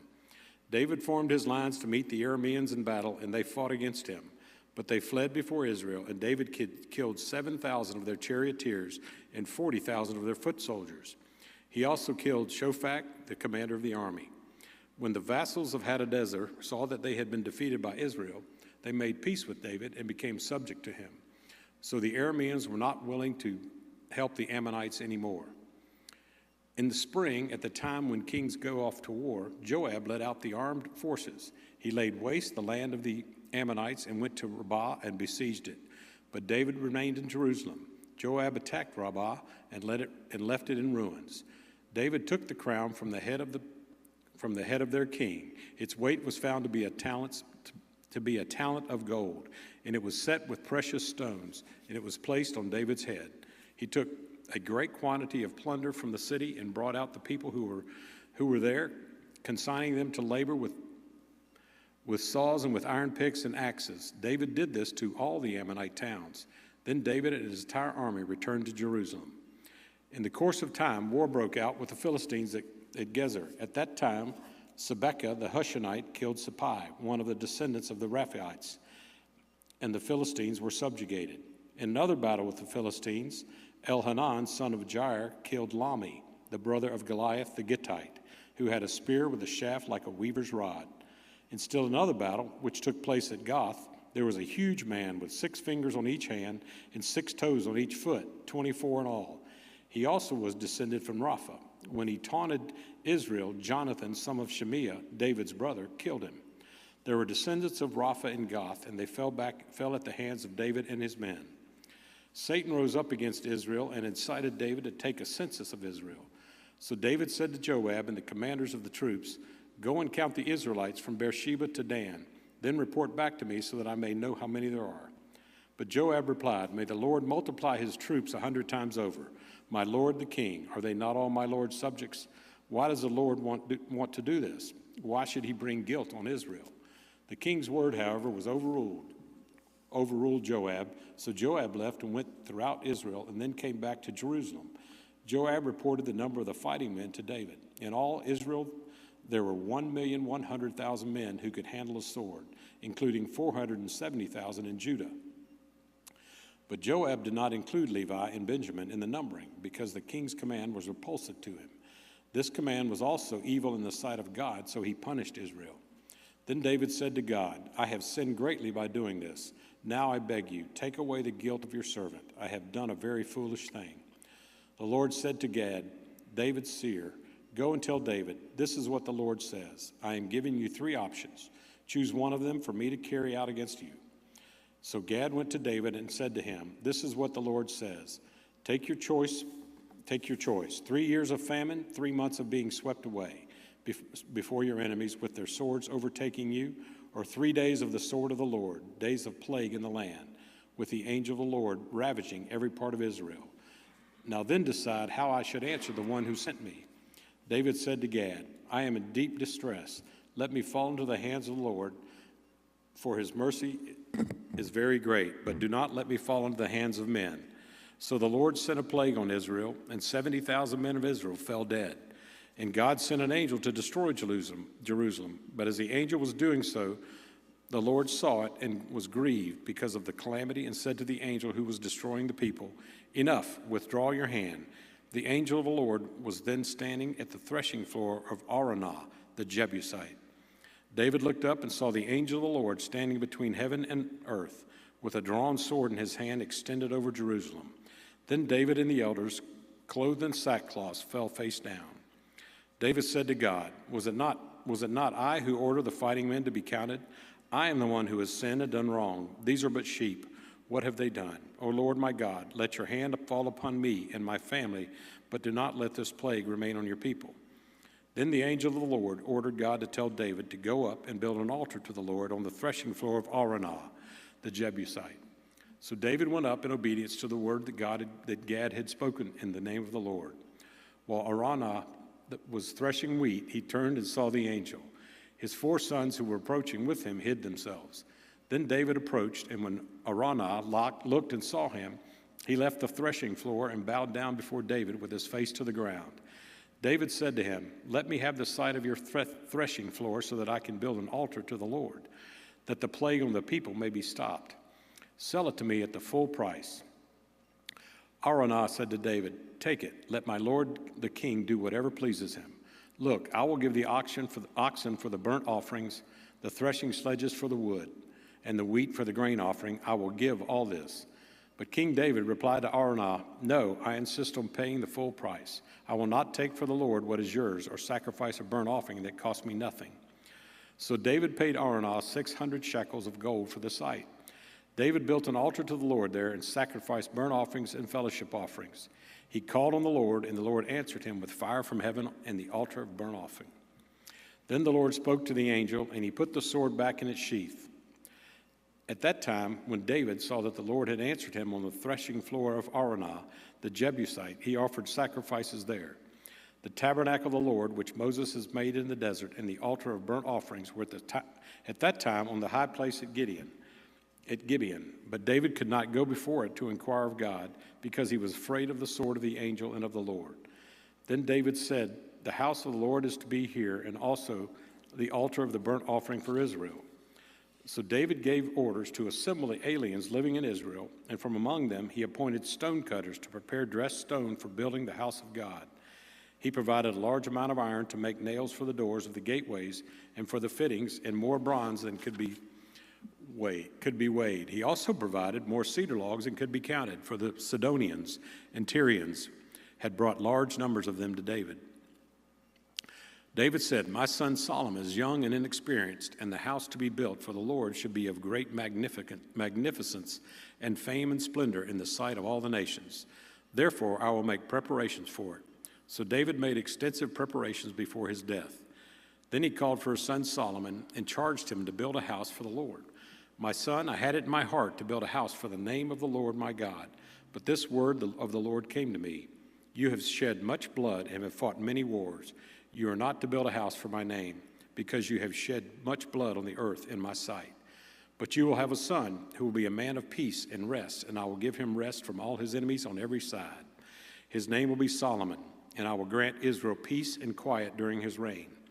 He is the one who will build a house for my name. He will be my son, and I will be his father, and I will establish the throne of his kingdom over Israel forever. Now, my son, the Lord be with you, and may you have success and build the house of the Lord your God, as he said you would. May the Lord give you discretion and understanding when he puts you in command over Israel, so that you may keep the law of the Lord your God. Then you will have success if you are careful to observe the decrees and laws that the Lord gave Moses for Israel. Be strong and courageous. Do not be afraid or discouraged. I have taken great pains to provide for the temple of the Lord 100,000 talents of gold, 1,000,000 talents of silver, quantities of bronze and iron too great to be weighed, and wood and stone. And you may add them. You may have many workmen, stonecutters, masons, carpenters, as well as men skilled in every kind of work, in gold and silver, bronze and iron, craftsmen beyond number. Now begin the work, and the Lord be with you." Then David ordered all of the leaders of Israel to help his son Solomon. He said to them, "Is not the Lord your God with you? And has he not granted you rest on every side? For he has handed the inhabitants of the land over to me, and the land is subject to the Lord and to his people. Now devote your heart and soul to seeking Lord your God. Begin to build the sanctuary of the Lord God, so that you may bring the ark of the covenant of the Lord and the sacred articles belonging to God into the temple that will be built for the name of the Lord."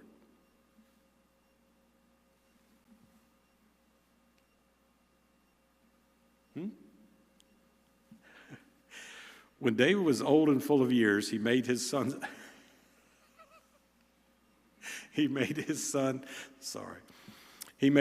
Solomon king over Israel.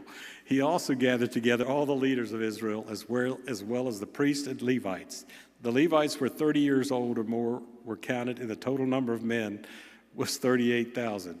David said, "Of these, the 24,000 are to supervise the work of the temple of the Lord, and 6,000 are to be officials and judges. 4,000 are to be gatekeepers, and 4,000 are to praise the Lord with the musical instruments I have provided for that purpose."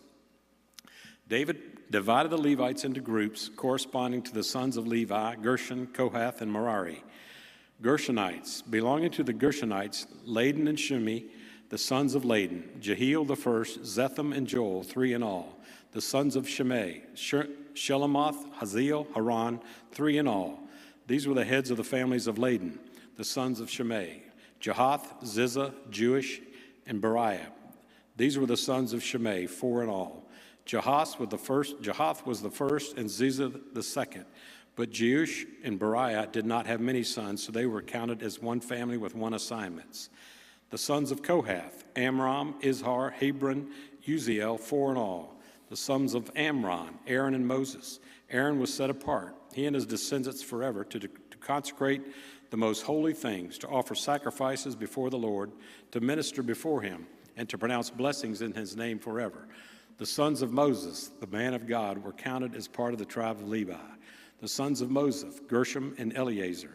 The descendants of Gershom, Shubael was the first. The descendants of Eleazar, Rehabiah was the first. Eleazar had no other sons, but the sons of Rehabiah were very numerous. The sons of Izhar, Shelomith was the first. The sons of Hebron, Jeriah the first, Amariah the second, Jehaziel the third, and Jechamiel the fourth. The sons of Uziel, Micah the first, and Ishiah the second. The sons of Merari, Mali and Mushi. The sons of Mali, Eleazar and Kish. Eleazar died without having sons. He had only daughters. Their cousins, the sons of Kish, married them. The sons of Mushi, Mali, Eder, Jeremoth, 3 in all. These were descendants of Levi by their families, the heads of the families as they were registered under their names and counted individually, that is, the workers 20 years old or more who served in the temple of the Lord. For David had said, "Since the Lord, the God of Israel, has granted rest to his people and has come to dwell in Jerusalem forever, the Levites no longer need to carry the tabernacle or any of the articles used in its service." According to the last instructions of David, the Levites were counted from those 20 years old or more. The duty of the Levites was to help Aaron's descendants in the service of the temple of the Lord, to be in charge of the courtyard, the side rooms, the purification of all sacred things, and the performance of other duties at the house of God. They were in charge of the bread set out on the table, the flour of the grain offerings, the unleavened wafers, the baking and the mixing, and all measurements of quantity and size. They were also to stand every morning to thank and praise the Lord. They were to do the same in the evening, and whenever burnt offerings were presented to the Lord on Sabbaths and at new moon festivals and at appointed feasts. They were to serve the Lord regularly in the proper number and in the way prescribed for them. And so the Levites carried out their responsibilities for the tent of meeting, for the holy place, and under their brothers, the descendants of Aaron, for the service of the temple of the Lord.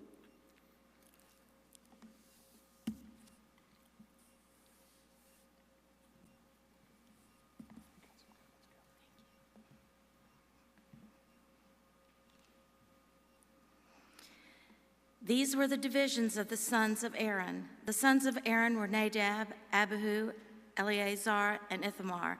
But Nadab and Abihu died before their father did, and they had no sons. So Eleazar and Ithamar served as the priest. With the help of Zadok, a descendant of Eleazar, and Ahimelech, a descendant of Ithamar, David separated them into divisions for their appointed order of ministering. A larger number of leaders were found among Eleazar's descendants than among Ithamar's, and they were divided accordingly. 16 heads of families from Eleazar's descendants and 8 heads of families from Ithamar's descendants. They divided them impartially by drawing lots, for there were officials of the sanctuary and officials of God among the descendants of both Eleazar and Ithamar. The scribe Sheremiah, son of Nathaniel, a Levite, recorded their names in the presence of the king and of the officials. Zadok the priest, Ahimelech son of Abiathar, and the heads of families of the priests and of the Levites, one family being taken from Eleazar, and then one from Ithamar. The first lot fell to Jehoram, the second to Jedaiah, the third to Haram, the fourth to Sechoram, the fifth to Malchijah, the sixth to Mahaman, the seventh to Hakaz, the eighth to Abijah, the ninth to Joshua, the 10th to Shechaniah, the 11th to Eliashib, the 12th to Joachim, the 13th to Huppah, the 14th to Jezebib, the 15th to Belagah, the 16th to Inmar, the 17th to Hazar, the 18th to Habazzaz, the 19th to Pethahiah, the 20th to Jehaziel, the 21st to Jachin, the 22nd to Gamul, the 23rd to Deliah, and the 24th to Maazah. This was their appointed order of ministering. When they entered the temple of the Lord, according to the regulations prescribed for them by their forefather Aaron, as the Lord, the God of Israel, had commanded him.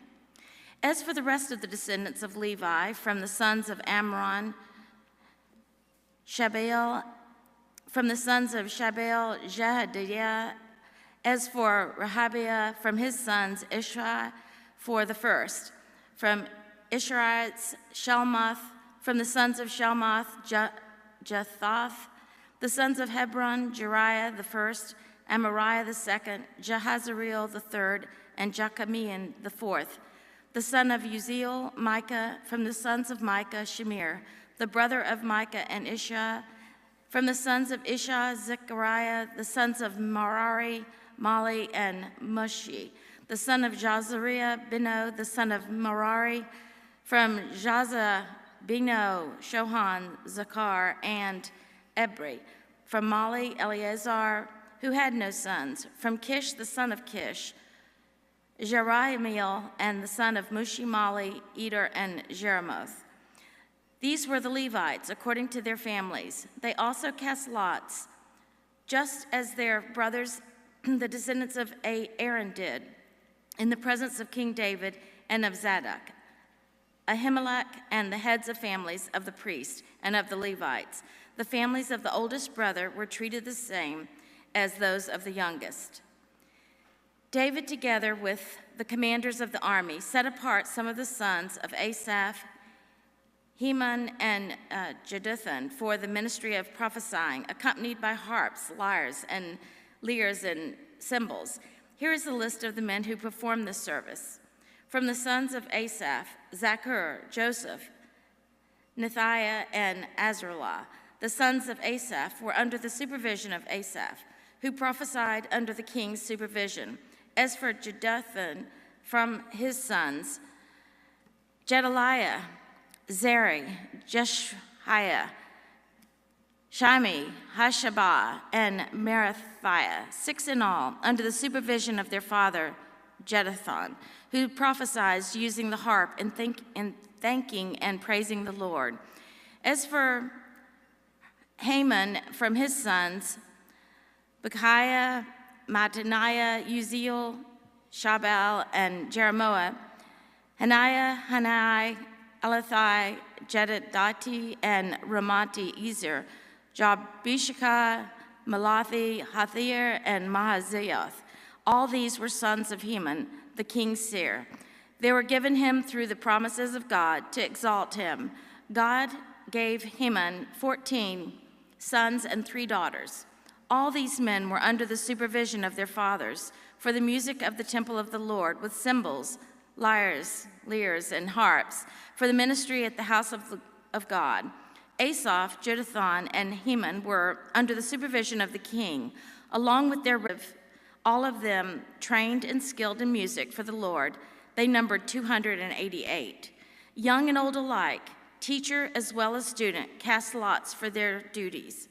The first lot, which was for Asaph, fell to Joseph, his sons and relatives, the second to Gedaliah, he and his relatives and sons, the third to Zechur, his sons and relatives, the fourth to Ezri and his sons and relatives, the fifth to Nethaniah, his sons and relatives, the sixth to Bechiah, his sons and relatives, the seventh to Jezreelah, his sons and relatives, and the eighth to Jeshiah and his sons and relatives, the ninth to Mattaniah and his sons and relatives, the 10th to Shemaiah, his sons and relatives, the 11th to Azrael, his sons and relatives, the 12th to Hashabiah and the sons and relatives, the 13th to Shubal, his sons and relatives, the 14th to Mattaniah, his sons and relatives, the 15th to Jeremoth, his sons and relatives, the 16th to Hananiah, his sons and relatives, the 17th to Joshbekashah, his sons and relatives, the 19th to Malathi, his sons and relatives, the 20th to Eliatha, his sons and relatives, the 21st to Hathir, his sons and relatives, the 22nd to Gedati, his sons and relatives, and the 23rd to Mahaziothi, his sons and relatives, the 24th to Ramati Ezer, his sons and relatives. The divisions of the gatekeepers. From the Korahites, Meshelemiah, son of Kor, one of the sons, Asaph.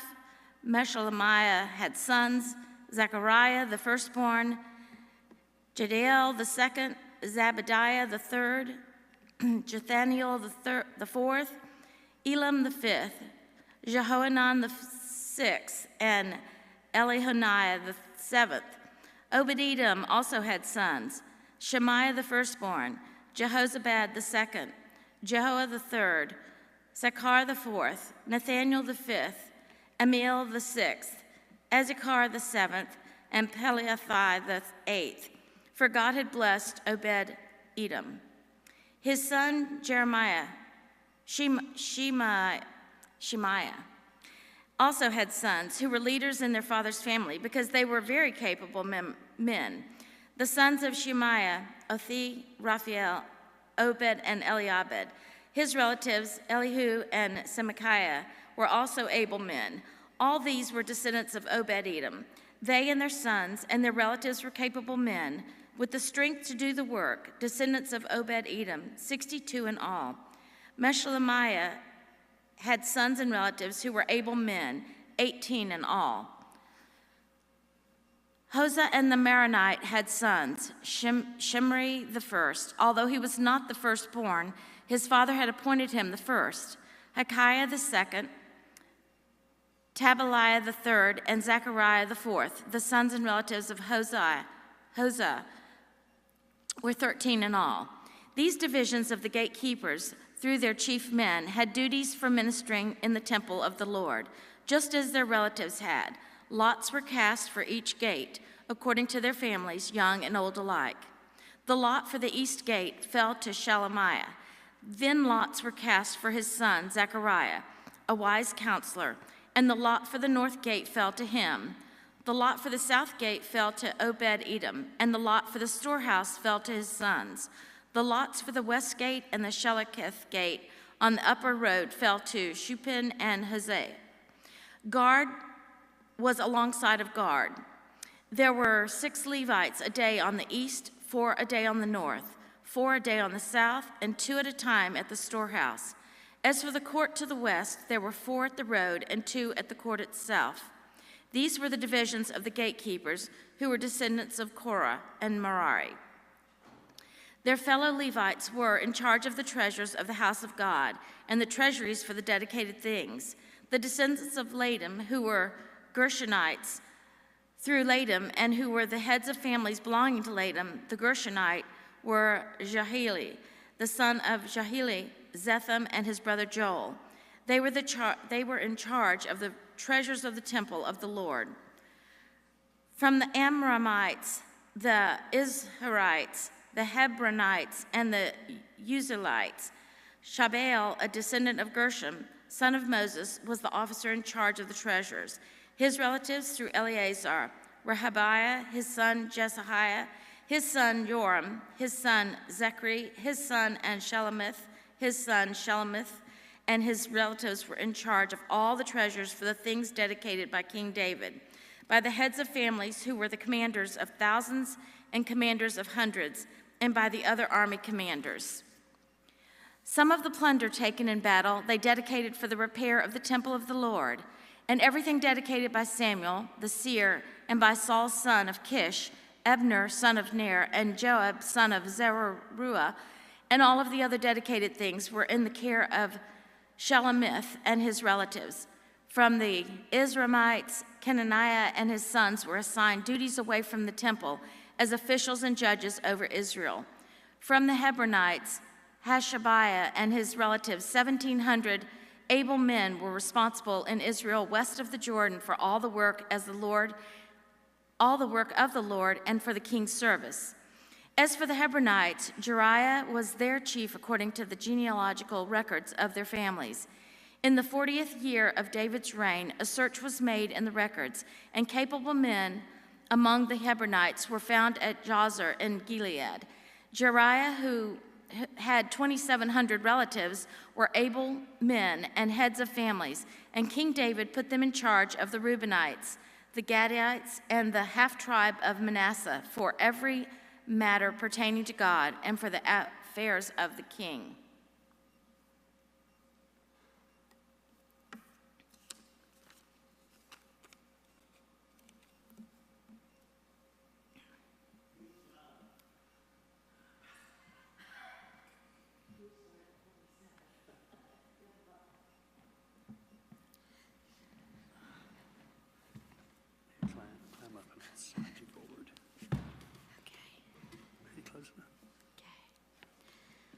First Chronicles 27.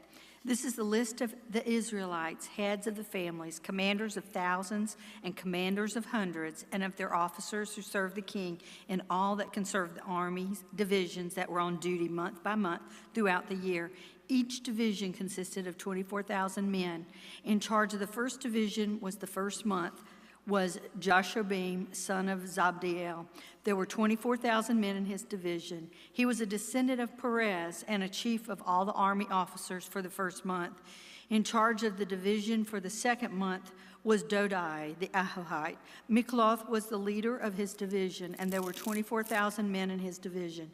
The third army commander for the third month was Benaniah, son of Jehoiada, the priest. He was chief, and there were 24,000 men in his division. There was then Benaiah, who was mighty man among the 30, and was over the 30. His son Amizabad was in charge of his division. The fourth for the fourth month was Asahel, the brother of Joab. His son Zebediah was his successor, and there were 24,000 men in his division. The fifth for the fifth month was for the commander Shamhuth, the Israelite. There were 24,000 men in his division. The sixth for the sixth month was Ira, the son of Ikish, the Tekoite, and there were the 24,000 men in his division. The seventh for the seventh month was Helez, the Pelonite, and Ephraimite. Helez, the Pelonite, and Ephraimite, there were 24,000 men in his division. The eighth for the eighth month was Sibekiah, the Hushahite, and Zerahite. There were 24,000 men in his division. The ninth for the ninth month was Abiezer, the Anathite, a Benjamite. There were 24,000 men in his division. The 10th, for the 10th month, was Maharai, the Netophite, a Zerahite. There were 24,000 men in his division. The 11th, for the 11th month, was Benaniah, the Pirathonite, an Ephraimite. And there were 24,000 men in his division. The 12th, for the 12th month, was Heldai, the Nephothite, from the family of Othniel. There were 24,000 men in his division. The officers over the tribes of Israel, over the Reubenites, was Eleazar, son of Zichri. Over the Simeonites, Shephatiah, son of Micah. Over Levi, Hashabiah, son of Kemuel. Over Aaron, Zadok. Over Judah, Elihu, a brother of David. Over Issachar, Omri, son of Michael. Over Zebulun, Ishmael, son of Obadiah. Over Naphtali, Cherimoth, son of Azriel. Over the Ephraimites, Hoshea, son of Azaziah. Over half the tribe of Manasseh was Joel, son of Pedaiah. Over the half-tribe of Messiah in Gilead was Edo, son of Zechariah. Over Benjamin, Jaasiel, son of Abner. Over Dan, Azarel, son of Jeroham. These were the officers over the tribes of Israel. David did not take the number of the men 20 years old or less because the Lord had promised to make Israel as numerous as the stars in the sky.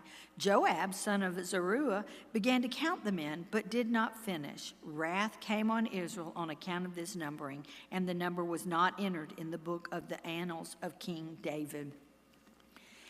Asmaveth, son of Adiel, was in charge of the royal storehouses. Jonathan, son of Uzziah, was in charge of the storehouses in the outlying districts, in the towns and the villages and the watchtowers. Ezri, son of Caleb, was in charge of the field workers who farmed the land. Shimei, the Ramathite, was in charge of the vineyards. Zabdi, the Shipmanite, was in charge of the produce of the vineyards for the wine vats. Baal-Hanan, the Gedorite, was in charge of the olive and the sycamore fig trees in the western foothills. Joash was in charge of the supplies of the olive oil. Shitrai, the Sharonite, was in charge of the herds of grazing in Sharon. Shaphtite, son of Adlai, was in charge of the herds in the valleys. Obil, the Ishmaelite, was in charge of the camels. Jediah, the Meronothonite, was in charge of the donkeys. Jaziz, the Hagrite, was in charge of the flocks. All these were officials in charge of King David's property. Jonathan, David's uncle, was a counselor, a man of insight and a scribe. Jael, the son of Hacramoni, took care of the king's sons. Ahithophel was the king's counselor. Hushai, the Archite, was the king's friend. Ahithophel was succeeded by Jehoiada, son of Benaniah, and by Abiathar. Joab was the commander of the royal army.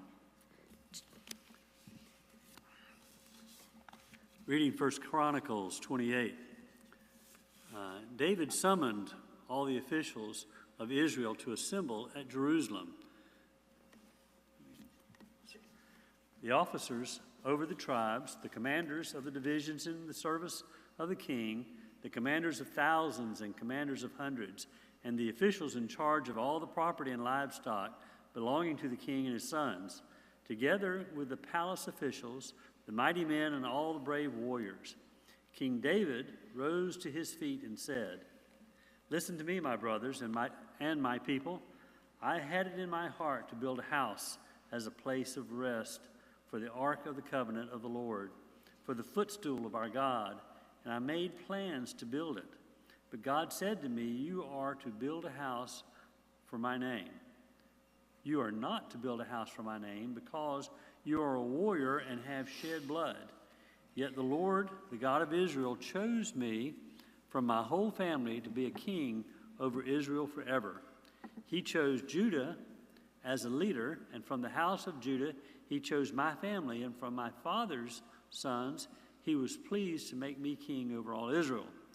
Of all my sons, and the Lord has given me many, he has chosen my son Solomon to sit on the throne of the kingdom of the Lord over Israel.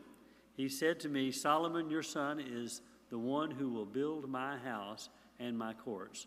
For I have chosen him to be my son, and I will be his father. I will establish his kingdom forever.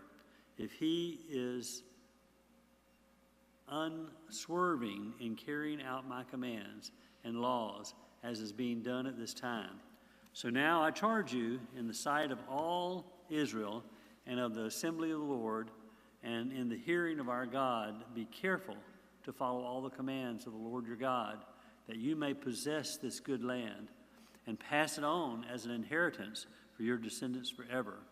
And you, my son Solomon, acknowledge the God of your father and serve him with wholehearted devotion and with a willing mind. For the Lord searches every heart and understands every motive behind the thoughts. If you seek him, he will be found by you. But if you forsake him, he will reject you forever. Consider now, for the Lord has chosen you to build a temple as a sanctuary. Be strong and do the work. Then David gave his son Solomon the plans for the portico of the temple, its buildings, its storerooms, its upper parts, its inner parts, and the place of atonement. He gave him the plans of all that the Spirit had put in his mind for the courts of the temple of the Lord and all the surrounding rooms, for the treasuries and the temple of God, and for the treasuries for the dedicated things. He gave him instructions for the divisions of the priests and Levites, and for all the work of serving the temples of the Lord, as well as for all the articles to be used in his service. He designated the weight of gold for all of the gold articles to be used in various kinds of service, and the weight of silver for all of the silver articles to be used in various kinds of service, the weight of gold for the gold lampstands and their lamps, and with the weight for each lampstand and its lamps, and the weight of silver for each silver lampstand and its lamps, according to the use of each lampstand. The weight of gold for each table for consecrated bread, the weight of silver for the silver tables, the weight of pure gold for the forks, sprinkling bowls, and pitchers, the weight of gold for each gold dish, the weight of silver for each silver dish, and the weight of the refined gold for the altar of incense. He also gave him the plan for the chariot, that is, the cherubim of gold, that spread its wings and sheltered the ark of the covenant of the Lord. All this, David said, I have in writing from the hand of the Lord upon me, and he gave me understanding in all of the details of the plan. David also said to Solomon his son, be strong and courageous and do the work. Do not be afraid or discouraged, for the Lord God, my God, is with you. He will not fail you or forsake you until all the work for the service of the temple of the Lord is finished. The divisions of the priests and Levites are ready for all the work on the temple of God, and every willing man skilled in any craft will help you in all the work. The officials and all of the people will obey your every command. 1 Chronicles chapter 29. Then King David said to the whole assembly, my son Solomon, the one whom God has chosen, is young and inexperienced. The task is great because this palatial structure is not for man, but for the Lord God. And with all my resources, I have provided for the temple of my God, gold for the gold work, silver for the silver, bronze for the bronze, iron for the iron, and wood for wood, as well as onyx for settings, turquoise, stones of various colors, and all kinds of fine stone and marble, all of these in large quantities. Besides, in my devotion to the temple of my God, I now give my personal treasures of gold and silver for the temple of my God. Over and above everything I have provided for this holy temple, 3,000 talents of gold, gold of Ophir, and 7,000 talents of refined silver for the overlaying of the walls of the building, for the gold work and for the silver work, and for all the work to be done by the craftsman, now who is willing to consecrate himself today to the Lord. Then the leaders of families, the officers of the tribes of Israel, the commanders of thousands, commanders of hundreds, officials in charge of the king's work gave willingly. They gave toward the work of the temple of God 5,000 talents and 10,000 derricks of gold, 10,000 talents of silver, 18,000 talents of bronze, and 100,000 talents of iron. Any who had precious stones gave them to the treasury of the temple of the Lord in the custody of Jehiel the Gershonite. The people rejoiced at the willing response of their leaders, for they had given freely and wholeheartedly to the Lord. David the king also rejoiced greatly. David praised the Lord in the presence of the whole assembly, saying, "Praise be to you, O Lord, God of our father Israel, from everlasting to everlasting.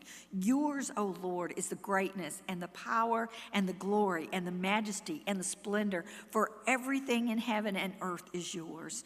Yours, O Lord, is the kingdom. You are exalted as head over all. Wealth and honor come from you. You are the ruler of all things. In your hands are strength and power to exalt and to give strength to all. Now, our God, we give you thanks and we praise your glorious name. But who am I and who are my people that we should be able to give as generous as this? Everything comes from you, and we have given you only what comes from your hand. We are aliens and strangers in your sight, and we are all our forefathers. Our days on earth are like a shadow. We hope, O Lord our God, for all this abundance that we have provided for this building, you, a temple for your holy name. It comes from your hand, and all of it belongs to you. I know, my God, that you test the heart and you are pleased with integrity. All these things here I give willingly and with honest intent. And now I have seen with joy how willingly your people who are here have given to you, O Lord God, our fathers, Abraham, Isaac, and Israel. Keep this desire in our hearts of your people forever, and keep your hearts of your people forever, and keep their hearts loyal to you. And give my son Solomon the wholehearted devotion to keep your commands and requirements and decrees, and to do everything to build the palatial structure for which I have provided." Then David said to the whole assembly, "Praise the Lord your God." So they all praised the Lord, the God of their forefathers. They bowed low. They fell prostrate before the Lord and the king. The next day they made sacrifices to the Lord, and they presented burnt offerings to him, 1,000 bulls, 1,000 rams, 1,000 male lambs, together with their drink offerings and other sacrifices in abundance for all of Israel. They ate, they drank with great joy in the presence of the Lord that day. Then they acknowledged Solomon, son of David, as king a second time, anointing him before the Lord to be ruler and Zadok to be priest. So Solomon sat on the throne of the Lord as king in the place of his father David. He prospered, and all of Israel obeyed him. All the officers and mighty men, as well as King David's sons, pledged their submission to King Solomon. The Lord highly exalted Solomon in the sight of all of Israel and bestowed on him royal splendor, such as no king over Israel ever had before. David, son of Jesse, was king over all of Israel. He ruled over Israel 40 years, 7 in Hebron, 33 in Jerusalem. He died at a good old age, having enjoyed a long life, wealth, and honor. His son Solomon succeeded him as king. As for the events of King David's reign from the beginning to the end, they are written in the records of Samuel the seer, the records of Nathan the prophet, and the records of Gad the seer, together with the details of his reign and power and the circumstances that surrounded him and Israel and the kingdoms of all other lands.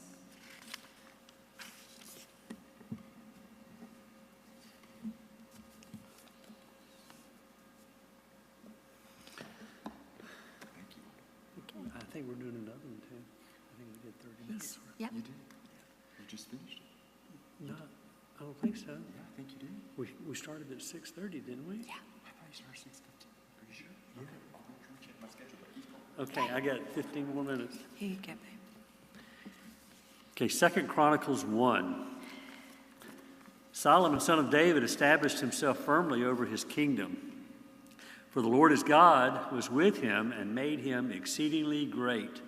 Then Solomon spoke to all Israel, to the commanders of thousands and commanders of hundreds, to the judges and to all of the leaders in Israel, the heads of families, and Solomon and the whole assembly went to the high place at Gibeon, for God's tent of meeting was there, which Moses, the Lord's servant, had made in the desert. Now David had brought up the ark of God from Kiriath Jearim to the place he had prepared for it, because he had pitched a tent for it in Jerusalem. But the bronze altar that Bezalel, son of Uriah, the son of Hur, had made was in Gibeon, in front of the tabernacle of the Lord. So Solomon and the assembly inquired of him there. Solomon went up to the bronze altar before the Lord in the tent of meeting and offered 1,000 burnt offerings on it. That night God appeared to Solomon and said to him, "Ask for whatever you want to give me to give to you." Solomon answered God, "You have shown great kindness to David my father, and have made me king in his place. Now, Lord God, let your promise to my father David be confirmed, for you have made me king over a people who are as numerous as the dust of the earth. Give me wisdom and knowledge, that I may lead this people, for who is able to govern the great people of this great people of yours?" God said to Solomon, "Since this is your heart's desire, that you have not asked for wealth, riches, or honor, nor the death of your enemies, and since you have asked for a long life, you have not asked for a long life, but for wisdom and knowledge to govern my people, over whom I have made you king. Therefore, wisdom and knowledge will be given you, and I will also give you wealth, riches, and honor, such as no king who was before you ever had, and none after you will have." Then Solomon went to Jerusalem from the high place at Gibeon, from before the tent of meeting, and he reigned over Israel. Solomon accumulated chariots and horses.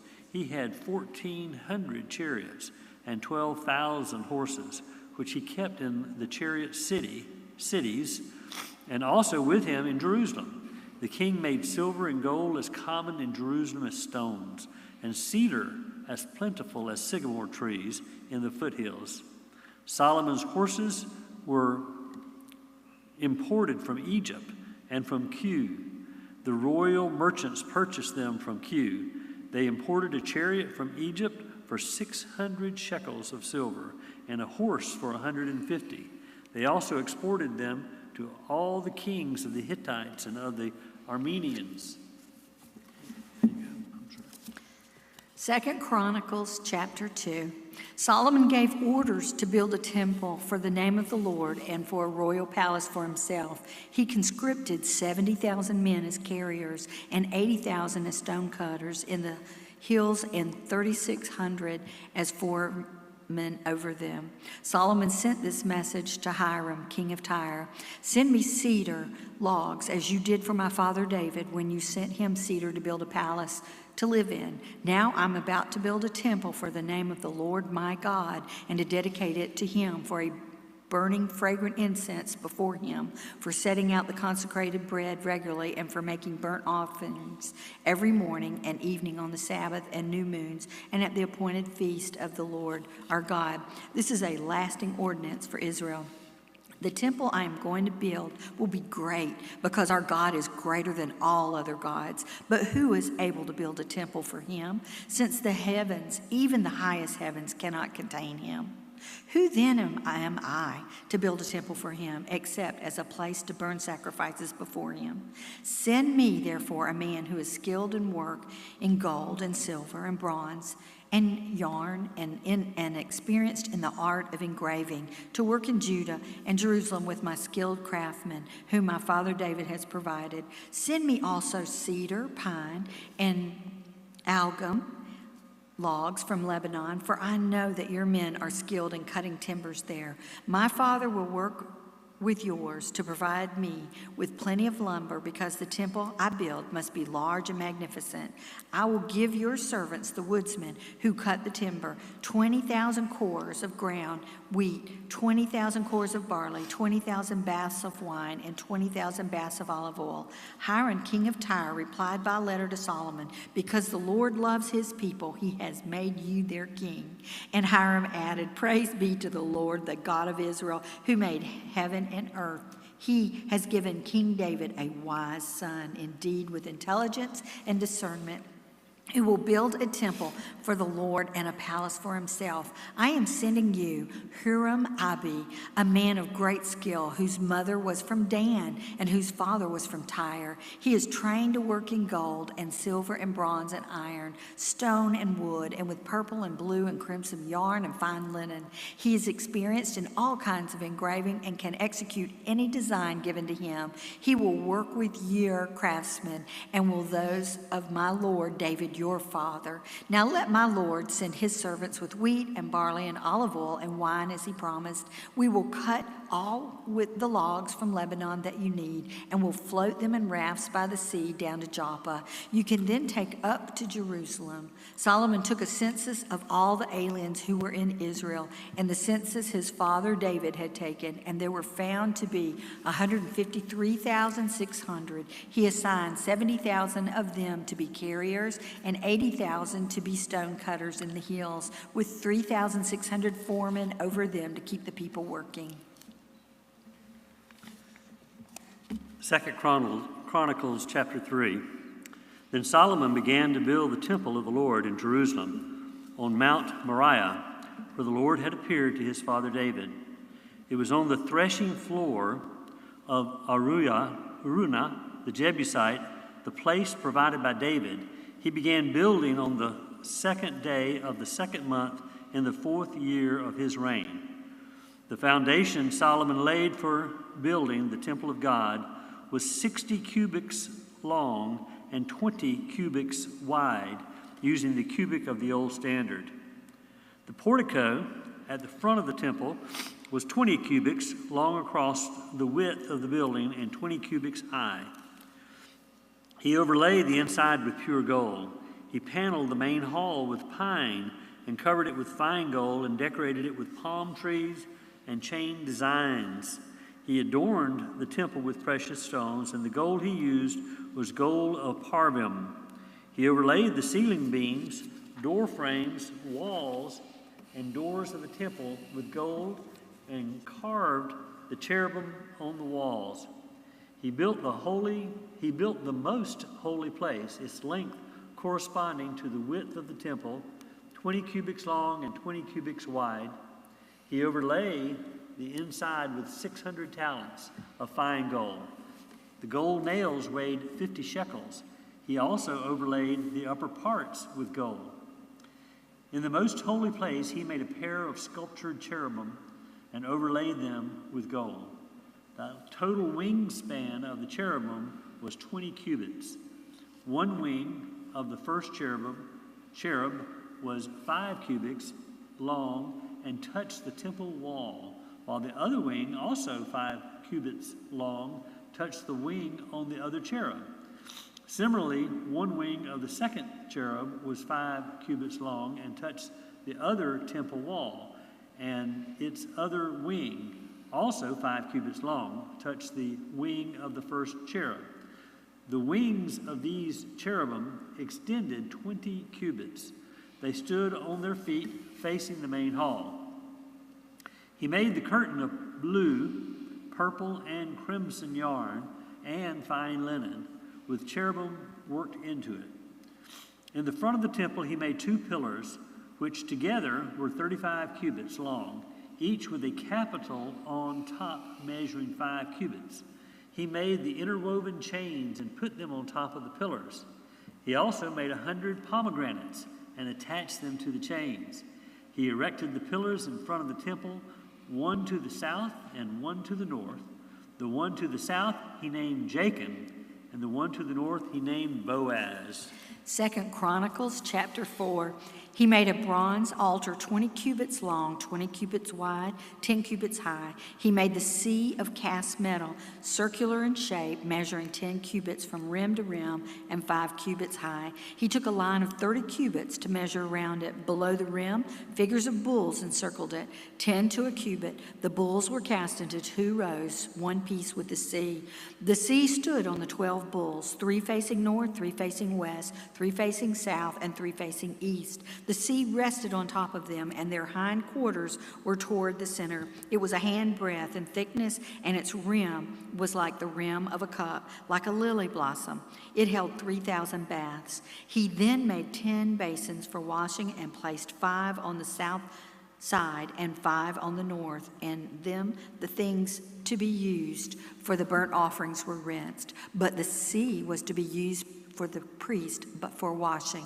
He made 10 gold lampstands according to the specifications for them and placed them in the temple, 5 on the south side, 5 on the north. He made 10 tables and placed them in the temple, 5 on the south side, 5 on the north. He also made 100 gold sprinkling bowls. He made the courtyard of the priest and the large court and the doors for the court, and overlaid the doors with bronze. He placed the sea on the south side at the southeast corner.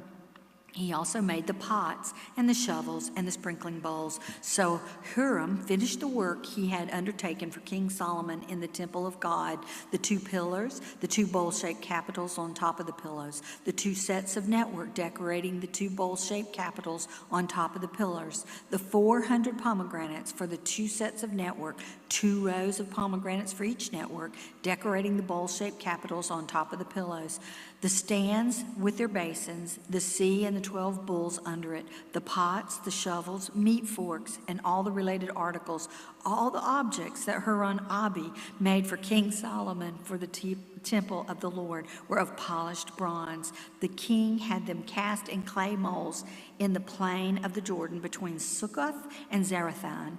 All of these things that Solomon made amounted to so much that the weight of the bronze was not determined. Solomon also made all the furnishings that were in God's temple, the gold altar, the tables on which was the bread of the presence, the lampstands of pure gold and their lamps to burn in front of the inner sanctuary as prescribed, the gold floral work and the lamps, the tongs that were solid gold, the pure gold wick trimmers, sprinkling bowls, dishes, censers, and the gold doors of the temple, the inner doors to the most holy place, and the doors of the main hall. I think it's time. 6:59. Okay.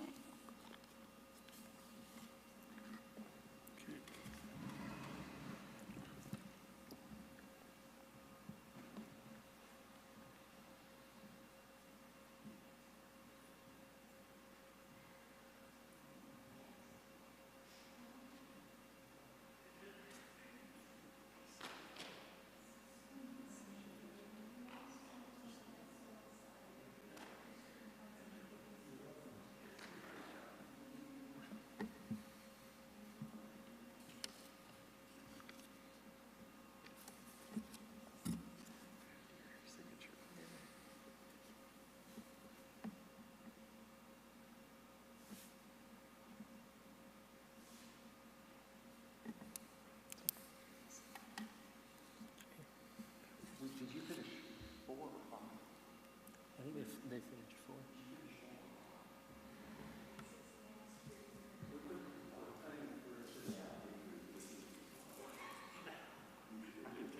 It's right here. Yeah, that's right. That's where we stopped.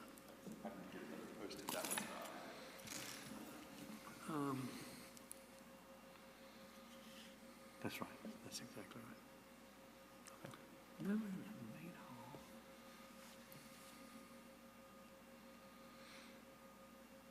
Yeah, that should be right. That should be correct.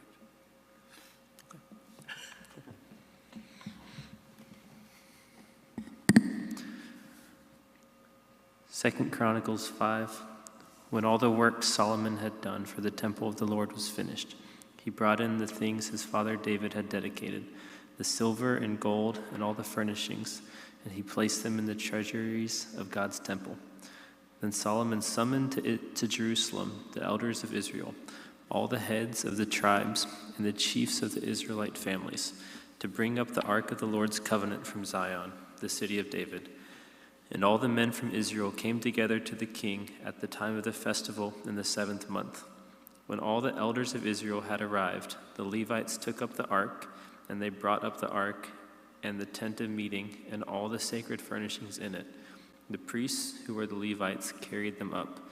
And King Solomon and the entire assembly of Israel that had gathered about him were before the ark, sacrificing so many sheep and cattle that they could not be recorded or counted.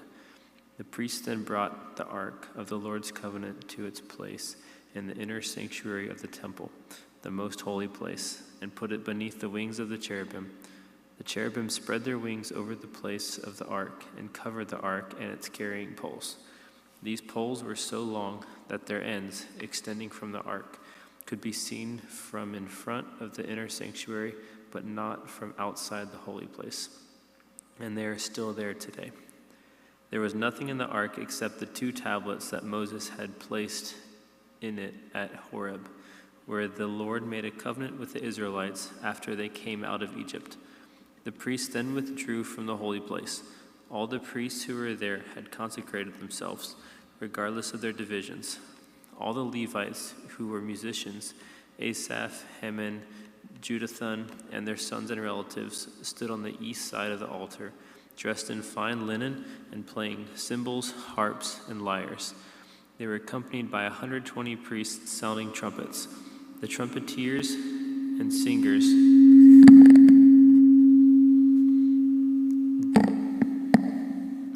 joined in unison, as with one voice, to give praise and thanks to the Lord.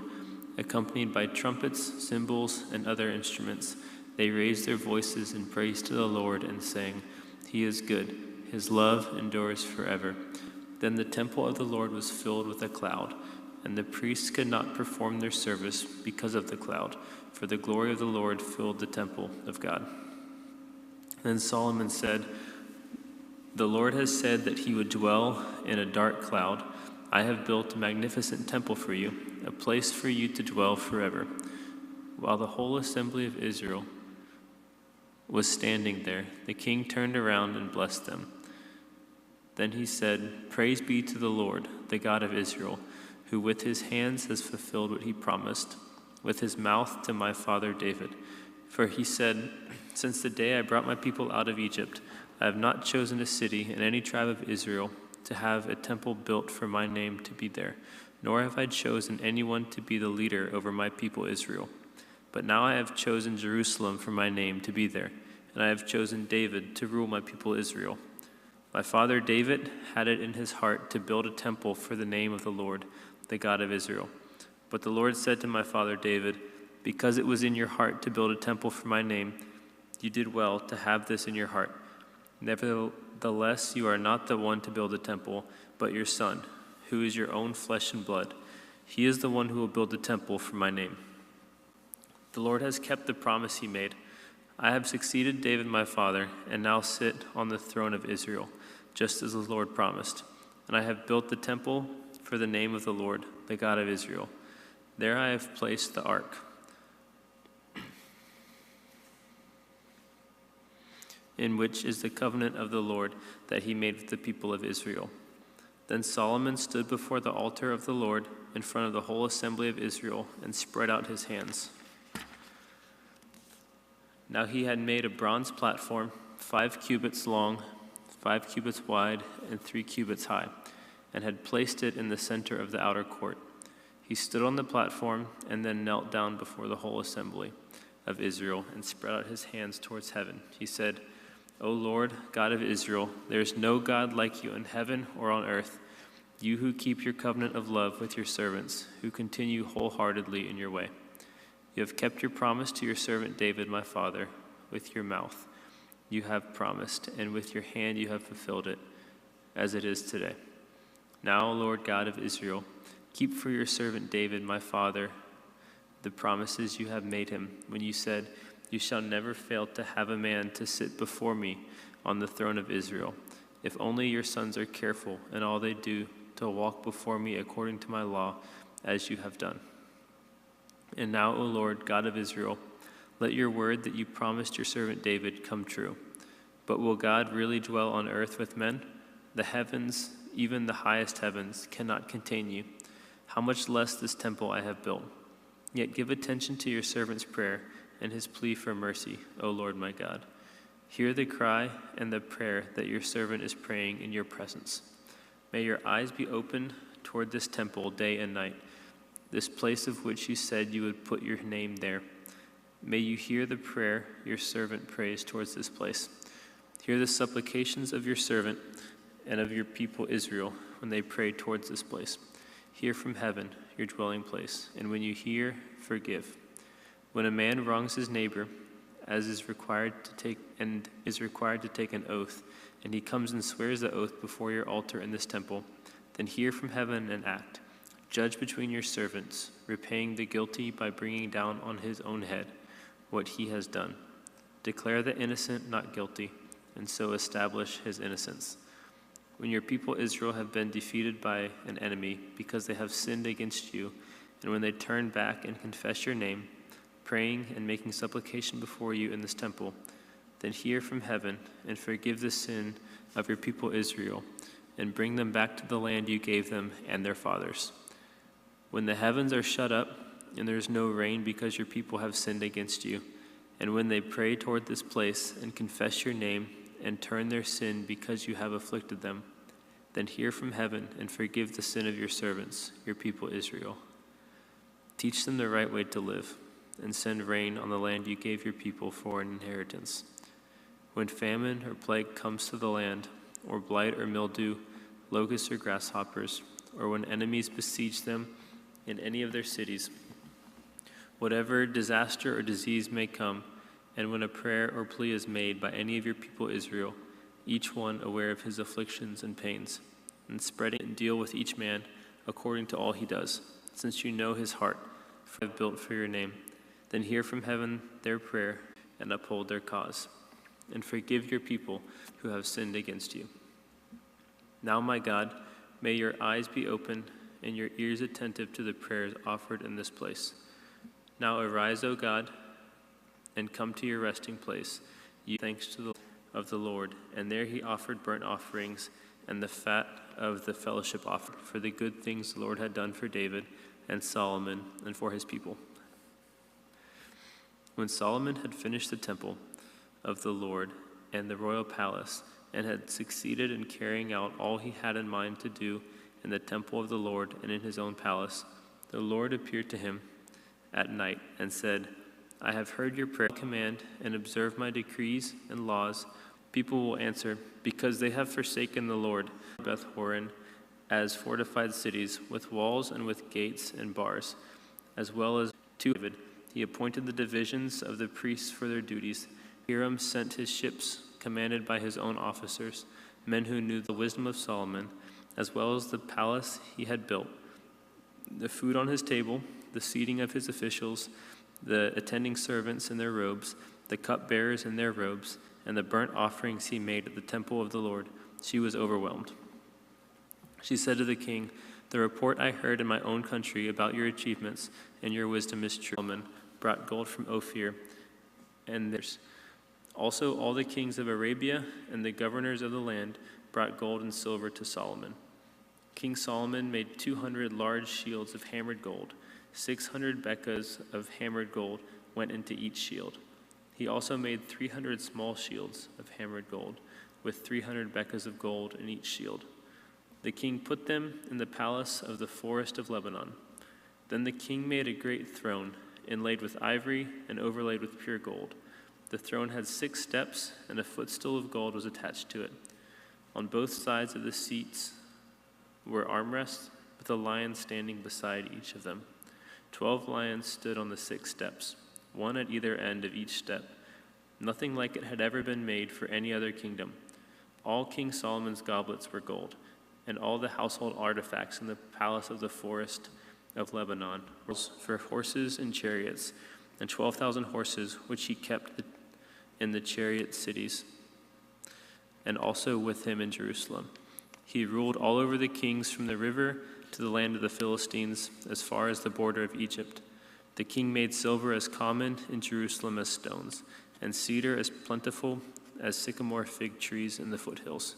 Solomon's horses were imported from Egypt and from other countries.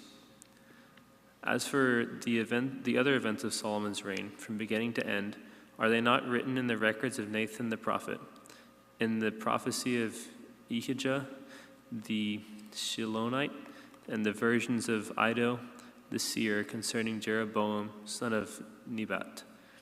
Solomon reigned in Jerusalem over all Israel. Serve you. Rehoboam answered, "Come back to me in 3 days." So the people went away. Then King Rehoboam consulted the elders who had served his father Solomon during his lifetime. "How would you advise me to answer these people?" he asked. They replied, "If you will be kind to these people and please them and give them a favorable answer, they will always be your servants." But Rehoboam rejected the advice the elders gave him and consulted the young men who had grown up with him and were serving him. He asked them, "What is your advice? How should we answer these people who say to me, 'Lighten the yoke your father put on us'?" The young men who had grown up with him replied, "I will make it even heavier. My father scourged you with whips. I will scourge you with scorpions." Managed to get into his chariot and escape to Jerusalem. So Israel has been in rebellion against the house of David to this day, from marching against Jeroboam. Rehoboam lived in Jez. The priests and Levites from Rehoboam married Mahalath, who was the daughter of David, dispersing some of his sons throughout the district.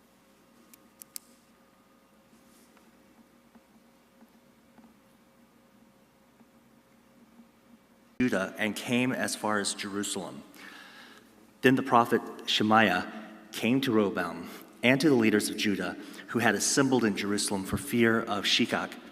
And he said to them, "This is what the Lord says. You have abandoned me. Therefore, I now abandon you, Shishak. Abandon you to Shishak."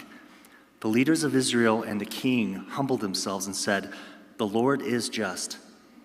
When the Lord saw that they humbled themselves, this word of the Lord came to Shemaiah: "Since they have humbled themselves, I will not destroy them, but will soon give them deliverance. My wrath will not be poured out onto Jerusalem through Shishak." Because Rehoboam humbled himself, the Lord's anger turned from him. And he was not totally destroyed. Indeed, there was some good in Judah. King Rehoboam established himself firmly in Jerusalem and continued as king. He was 41 years old when he became king, and he reigned 17 years in Jerusalem. The city of the Lord had chosen out all of the tribes of Israel in which to put his name. His mother's name was Naamah. She was an Ammonite. He did evil because he had not set his heart on seeking the Lord. As for the servants of Rehoboam's reign, from beginning to end, they are not written in the records of Shemaiah the prophet and of Iddo the seer that deal with the genealogies. There was continual warfare between Rehoboam and Jeroboam. Rehoboam rested with the fathers and was buried in the city of David, and Abiah, his son, succeeded him as king. 2 Chronicles chapter 13. In the 18th year of the reign of Jeroboam, Abijah became the king of Judah, and he reigned in Jerusalem 3 years. His mother's name was Maacah, and daughter of Uriel Gibeah. There was war between Abiah and Jeroboam. Abiah went into battle with a force of 400,000 able fighting men, and Jeroboam drew up a battle line against him with 800,000 able troops. Abiah stood on Mount Zeraim in the hill country of Ephraim and said, "Jeroboam and all Israel, listen to me. Don't you know that the Lord, the God of Israel, has given the kingship of Israel to David and his descendants forever by a covenant of salt? Yet Jeroboam, son of Nebat, an official of Solomon, son of David, rebelled against his master. Some worthless scoundrels gathering around him and opposed Rehoboam, son of Solomon, when he was young and indecisive and not strong enough to resist them. And now you plan to resist the kingdom of the Lord, which is in the hands of David's descendants. You are indeed a vast army and have with you golden calves that Jeroboam made to be as your gods. But didn't you drive out the priests of the Lord, the son of Aaron, and the Levites, and make priests of your own as peoples of other lands do? Whoever comes to consecrate himself with a young bull and 7 rams may become a priest of what are not gods. As for us, the Lord is our God, and we have not forsaken him. The priests who serve the Lord are sons of Aaron, and the Levites assist them. Every morning and evening they present burnt offerings and fragrance incense to the Lord. They sent out the bread on the ceremonial clean table and light the lamps of the gold lampstand every evening. We are observing the requirements of the Lord our God, but you have forsaken him. God is with us. He is our leader. His priests with their trumpets will sound the battle cry against you. Men of Israel, do not fight against the Lord, the God of your fathers, for you will not succeed. Now Jeroboam had sent troops around to the rear, so that while he was in front of Judah, the ambush was behind them. Judah turned and saw that they were being attacked at both front and rear. Then they cried out to the Lord. The priests blew their trumpets, and the men of Judah raised the battle cry. At the sound of their battle cry, God routed Jeroboam and all Israel before Abijah and Judah.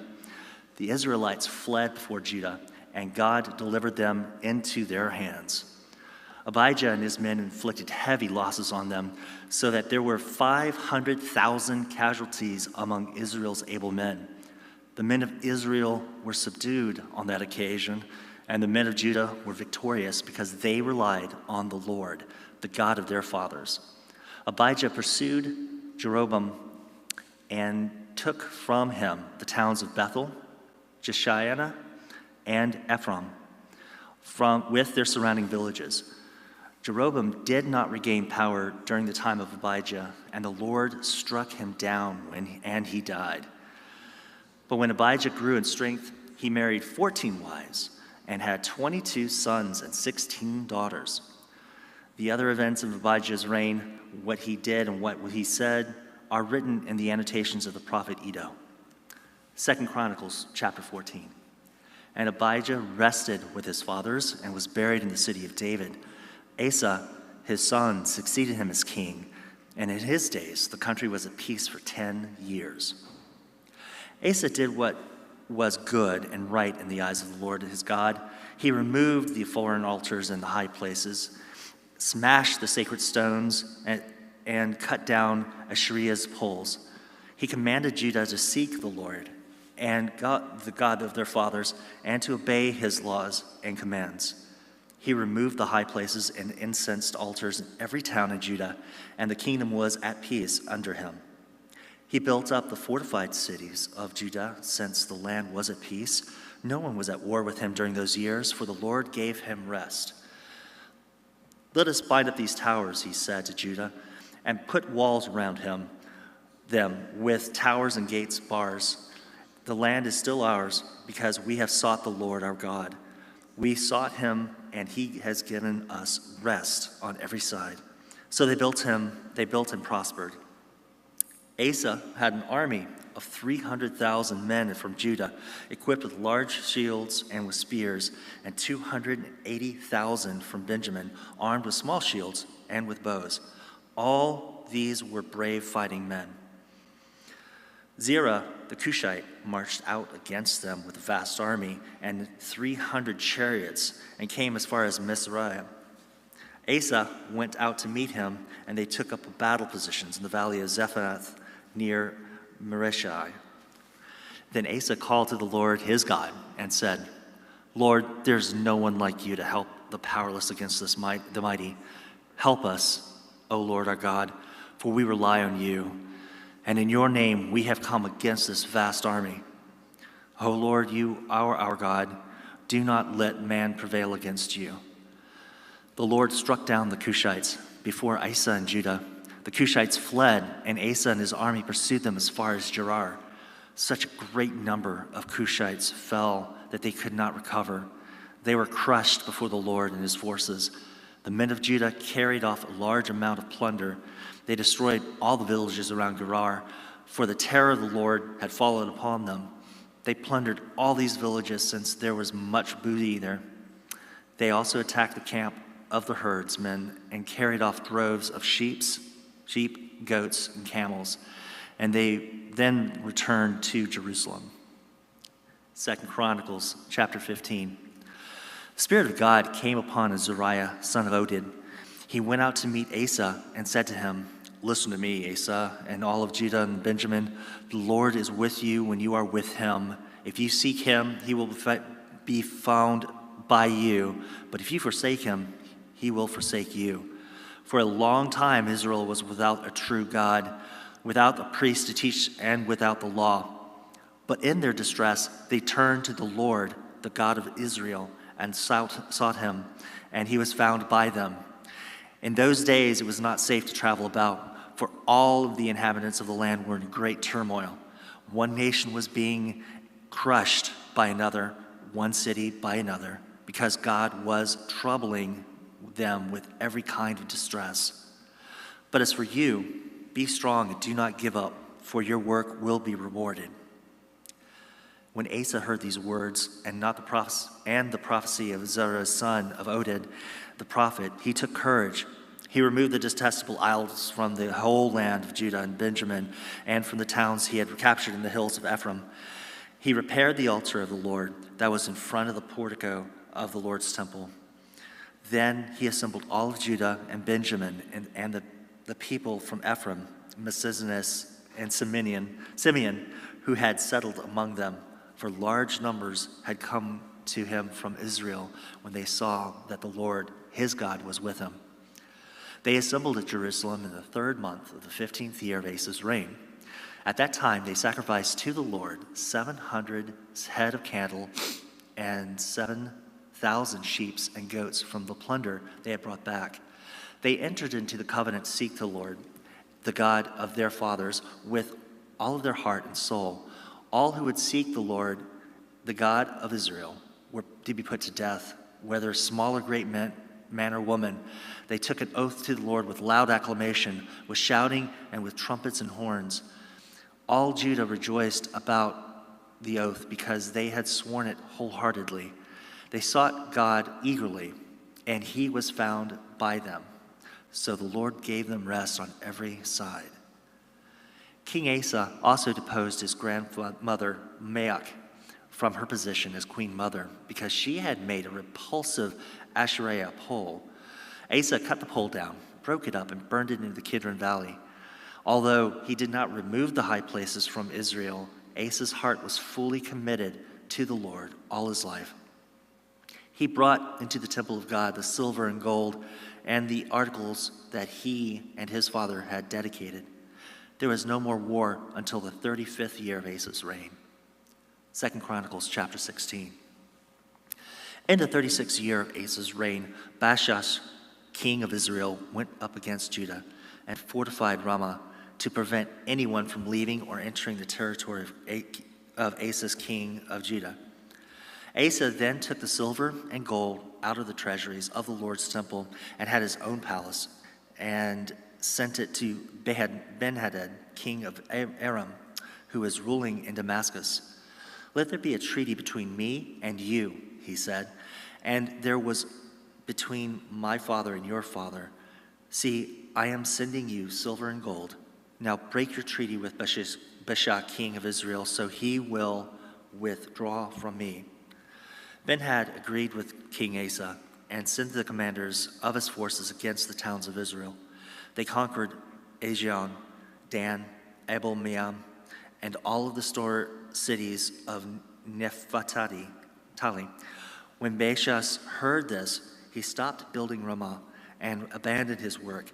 Then King Asa brought all of the men of Judah, and then they carried away from Ramah the stones and timber Baasha had been using. With them, he built up Geba and Mizpah. At that time, Hanani, the seer, came to Asa, king of Judah, and said to him, because you relied on the king of Aram, and not on the Lord your God, the army of the king of Aram has escaped from your hand. Were not the Cushites and Libyans a mighty army with great numbers of chariots and horsemen? Yet when you relied on the Lord, he delivered them into your hand. For the eyes of the Lord range throughout the earth to strengthen those whose hearts are fully committed to him. You have done a foolish thing, and from now on you will be at war. Asa was angry with the seer because of this. He was so enraged that he put him into prison. At the same time, Asa brutally oppressed some of the people. The events of Asa's reign from the beginning to end are written in the book of the kings of Judah and Israel. In the 39th year of this reign, Asa was afflicted with a disease in his feet. Though his disease was severe, even in his illness, he did not seek help from the Lord, but only from the physicians. Then in the 41st year of his reign, Asa died and rested with his fathers. They buried him in the tomb that he had cut out for himself in the city of David. They laid him on a bier covered with spices and various blended perfumes, and they made a huge fire in his honor.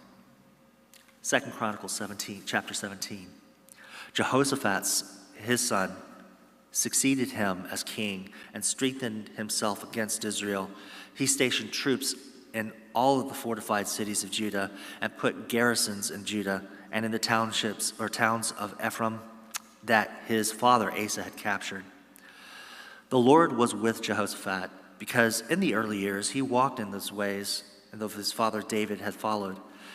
He did not consult the Baals, but sought the God of his father and followed his commands rather than the practices of Israel. The Lord established the kingdom under his control, and all Judah brought gifts to Jehoshaphat, so that he had great wealth and honor. His heart was devoted to the ways of the Lord. Furthermore, he removed the high places and the Asherah poles from Judah. In the 3rd year of his reign, he sent his officials Ben-Hail, Obadiah, Zechariah, Nathaniel, and Micaiah to teach in the towns of Judah. With them were certain Levites, Shemaiah, Nathaniah, Zebediah, Ashiel, Shemiramoth, Jehonanan, Adonai, Tobiah, and Adonai. And the priests, Elisham and Jehoram, they taught throughout Judah, taking with him the book of the law of the Lord. They went around to all the towns of Judah and taught the people. The fear of the Lord fell on the kingdoms and the lands surrounding Judah, so that they did not make war with Jehoshaphat. Some Philistines brought Jehoshaphat's gift and silver as tribute, and Arabs brought him flocks, 7,700 rams and 7,700 goats. Jehoshaphat became more and more powerful. He built forts and store cities in Judah and had large supplies in the towns of Judah. He also kept experienced fighting men in Jerusalem. Their enrollment by families are as follows. From Judah, commanders of units of 1,000. Adnah, the commander, with 300,000 fighting men. Next, Jehonan, the commander, with 280,000. Next, Amishah, son of Zichri, who volunteered himself for the service of the Lord, with 200,000. From Benjamin, Eladiah, a valiant soldier, with 200,000 men armed with bows and shields. Next, Zehozabad, with 180,000 men armed for battle. These were the men who served the king, besides those he stationed in the fortified cities throughout Judah. 2 Chronicles chapter 18. Now Jehoshaphat had great wealth and honor, and he allied himself with Ahab by marriage. Some years later, he went down to visit Ahab in Samaria. Ahab slaughtered many sheep and cattle for him, and the people with him, and urged him to attack Ramoth-Gilead. Ahab, king of Israel, asked Jehoshaphat, king of Judah, "Will you go with me against Ramoth Gilead?" Jehoshaphat replied, "I am as you are, and my people as your people. We will join you in the war." But Jehoshaphat also said to the king of Israel, "First seek the counsel of the Lord." So the king of Israel brought together the prophets, 400 men, and asked them, "Shall we go to war with Ramah Gilead, or shall I refrain?" "Go," they answered, "for God will give it into the king's hand." But Jehoshaphat asks, "Is there not a prophet of the Lord here whom we can inquire of?" The king of Israel answered Jehoshaphat, "There is still one man, though, through whom we can inquire of the Lord, but I hate him because he never prophesies anything good about me, but always bad. He is Micaiah's son of Imlah." "The king should not say that," Jehoshaphat replied. So the king of Israel called one of his officials and said, "Bring Micah, son of Imlah, at once." Dressed in the royal robes, the king of Israel and Jehoshaphat, king of Judah, were sitting on the thrones in the freshly floor of the entrance of the gate of Samaria, with all prophets prophesying before them. Now Zacchaeus, son of Kenah, had made iron horns, and he declared, "This is what the Lord says, with these you will gore the Arameans until they are destroyed." All the other prophets were prophesying the same thing. "Attack Ramoth Gilead and be victorious," they said, "for the Lord will give it to the king's hand." The messenger who had gone to summon Micah said to him, "Look, as one man to the other prophets are predicting the success of the king, let your word agree with theirs and speak favorably." But Micah said, "As surely as the Lord lives, I could tell him only what my God says." When he arrived, the king asked him, "Micaiah, shall we go to war against Ramoth Gilead, or shall I refrain?" "Attack and be victorious," he answered, "for they will be given into your hands." The king said to him, "How many times must I make you swear to tell me nothing but the truth in the name of the Lord?" Then Micaiah answered, "I saw all Israel scattered on the hills like sheep without a shepherd, and the Lord said, 'These people have no master. Let each one go home in peace.'" The king of Israel said to Jehoshaphat, "Didn't I tell you that he would never prophesy anything good about me, but only bad?" Micaiah continued, "Therefore, hear the word of the Lord. I saw the Lord sitting on his throne with all the most host of heaven standing on his right and his left. And the Lord said, 'Who will entice Ahab, king of Israel, into attacking Ramoth Gilead and going to his death there?' One suggested this, another that. Finally, a spirit came forward, stood before the Lord, and said, 'I will entice him by what means the Lord asked. I will go and be a lying spirit in the mouths of all of his prophets.' He said, 'You will succeed in enticing him,' said the Lord. 'Go and do it.'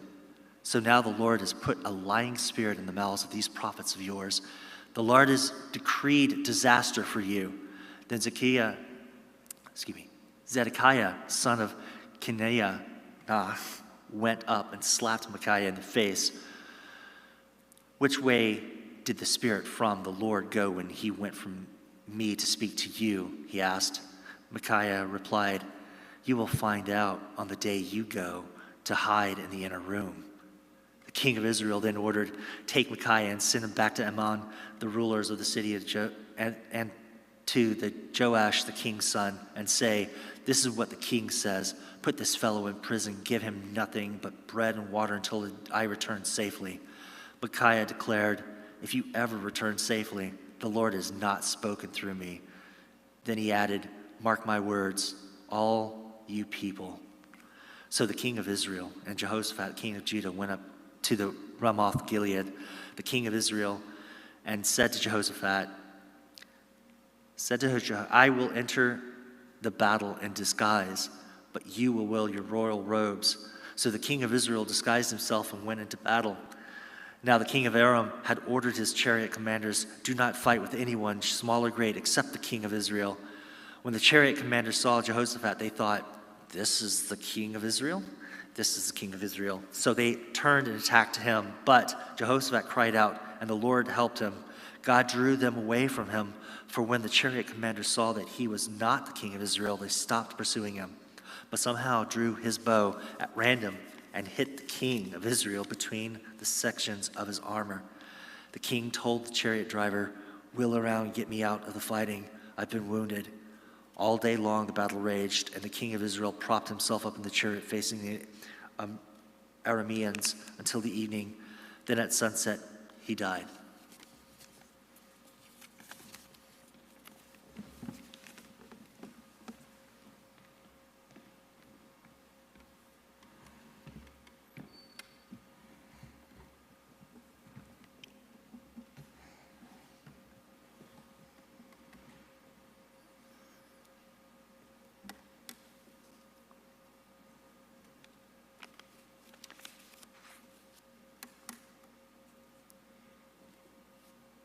Second Chronicles chapter 19. When Jehoshaphat, king of Judah, returned safely to his palace in Jerusalem, Jehiah the seer, the son of Hanani, went out to meet him and said to the king, "Should you help the wicked in love, those who hate the Lord? Because of this, the wrath of the Lord is upon you. There is, however, some good in you, for you have rid the land of Asher poles and have set your heart on seeking God." Jehoshaphat lived in Jerusalem, and he went out again among the people from Beersheba to the hill country of Ephraim and turned them back to the Lord, the God of their fathers. He appointed judges in the land and each of the fortified cities of Judah. He told them, "Consider carefully what you do, because you do not judging for man, but for the Lord, who is with you whenever you give a verdict. Now let the fear of the Lord be upon you. Judge carefully, for with the Lord our God there is no injustice or partiality or bribery." In Jerusalem also Jehoshaphat appointed sons of Levites, priests and heads of Israelite families, to administer the law of the Lord and to settle disputes. And they lived in Jerusalem. He gave them their orders: "You must serve faithfully and wholeheartedly in the fear of the Lord. In every case that comes before you from your fellow countrymen who live in these cities, whether bloodshed or other concerns of the law, commands, decrees, or ordinances, you are to warn them with not to sin against the Lord. Otherwise his wrath will come on you and your brothers. Do this and you will not sin. Amorai, the chief priest, will be over you in any matter concerning the Lord. And Zebediah, son of Ishmael, the leader of the tribe of Judah, will be over you in any matter concerning the king. And the Levites will serve as officials before you. Act with courage, and may the Lord be with those who do well." After this, the Moabites and the Ammonites, with some of the Mennonites, came to make war on Jehoshaphat. Some men came and told Jehoshaphat, "A vast army is coming against you from Edom, from the other side of the sea. It is already in Hazazon Tamar." Alarmed, Jehoshaphat resolved to inquire of the Lord, and he proclaimed a fast for all Judah. The people of Judah came together to seek from the Lord. Indeed, they came from every town in Judah to seek him. Then Jehoshaphat stood up in the assembly of Judah and Jerusalem at the temple of the Lord in front of the new courtland and said, "O Lord, God our fathers, are you not the God who is in heaven? You rule over all the kingdoms of the nations. Power and might are in your hand, and no one can withstand you. O our God, did you not drive out all of our inhabitants of this land before your people, Israel, and give it forever to the descendants of Abraham your friend?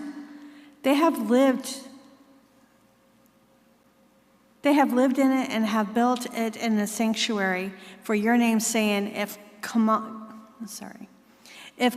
calamity comes upon us, whether the sword of the judgment or plague or famine, we will stand in your presence before this temple that bears your name and will cry out to you in our distress, and you will hear us and save us.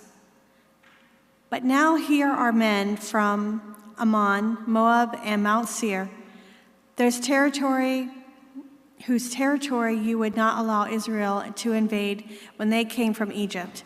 So they turned away from them and did not destroy them.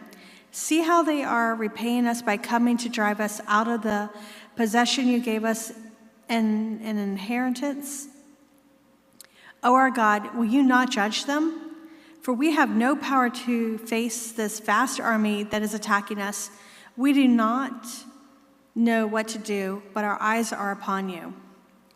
All of the men of Judah, with their wives and children and little ones, stood there before the Lord. Then the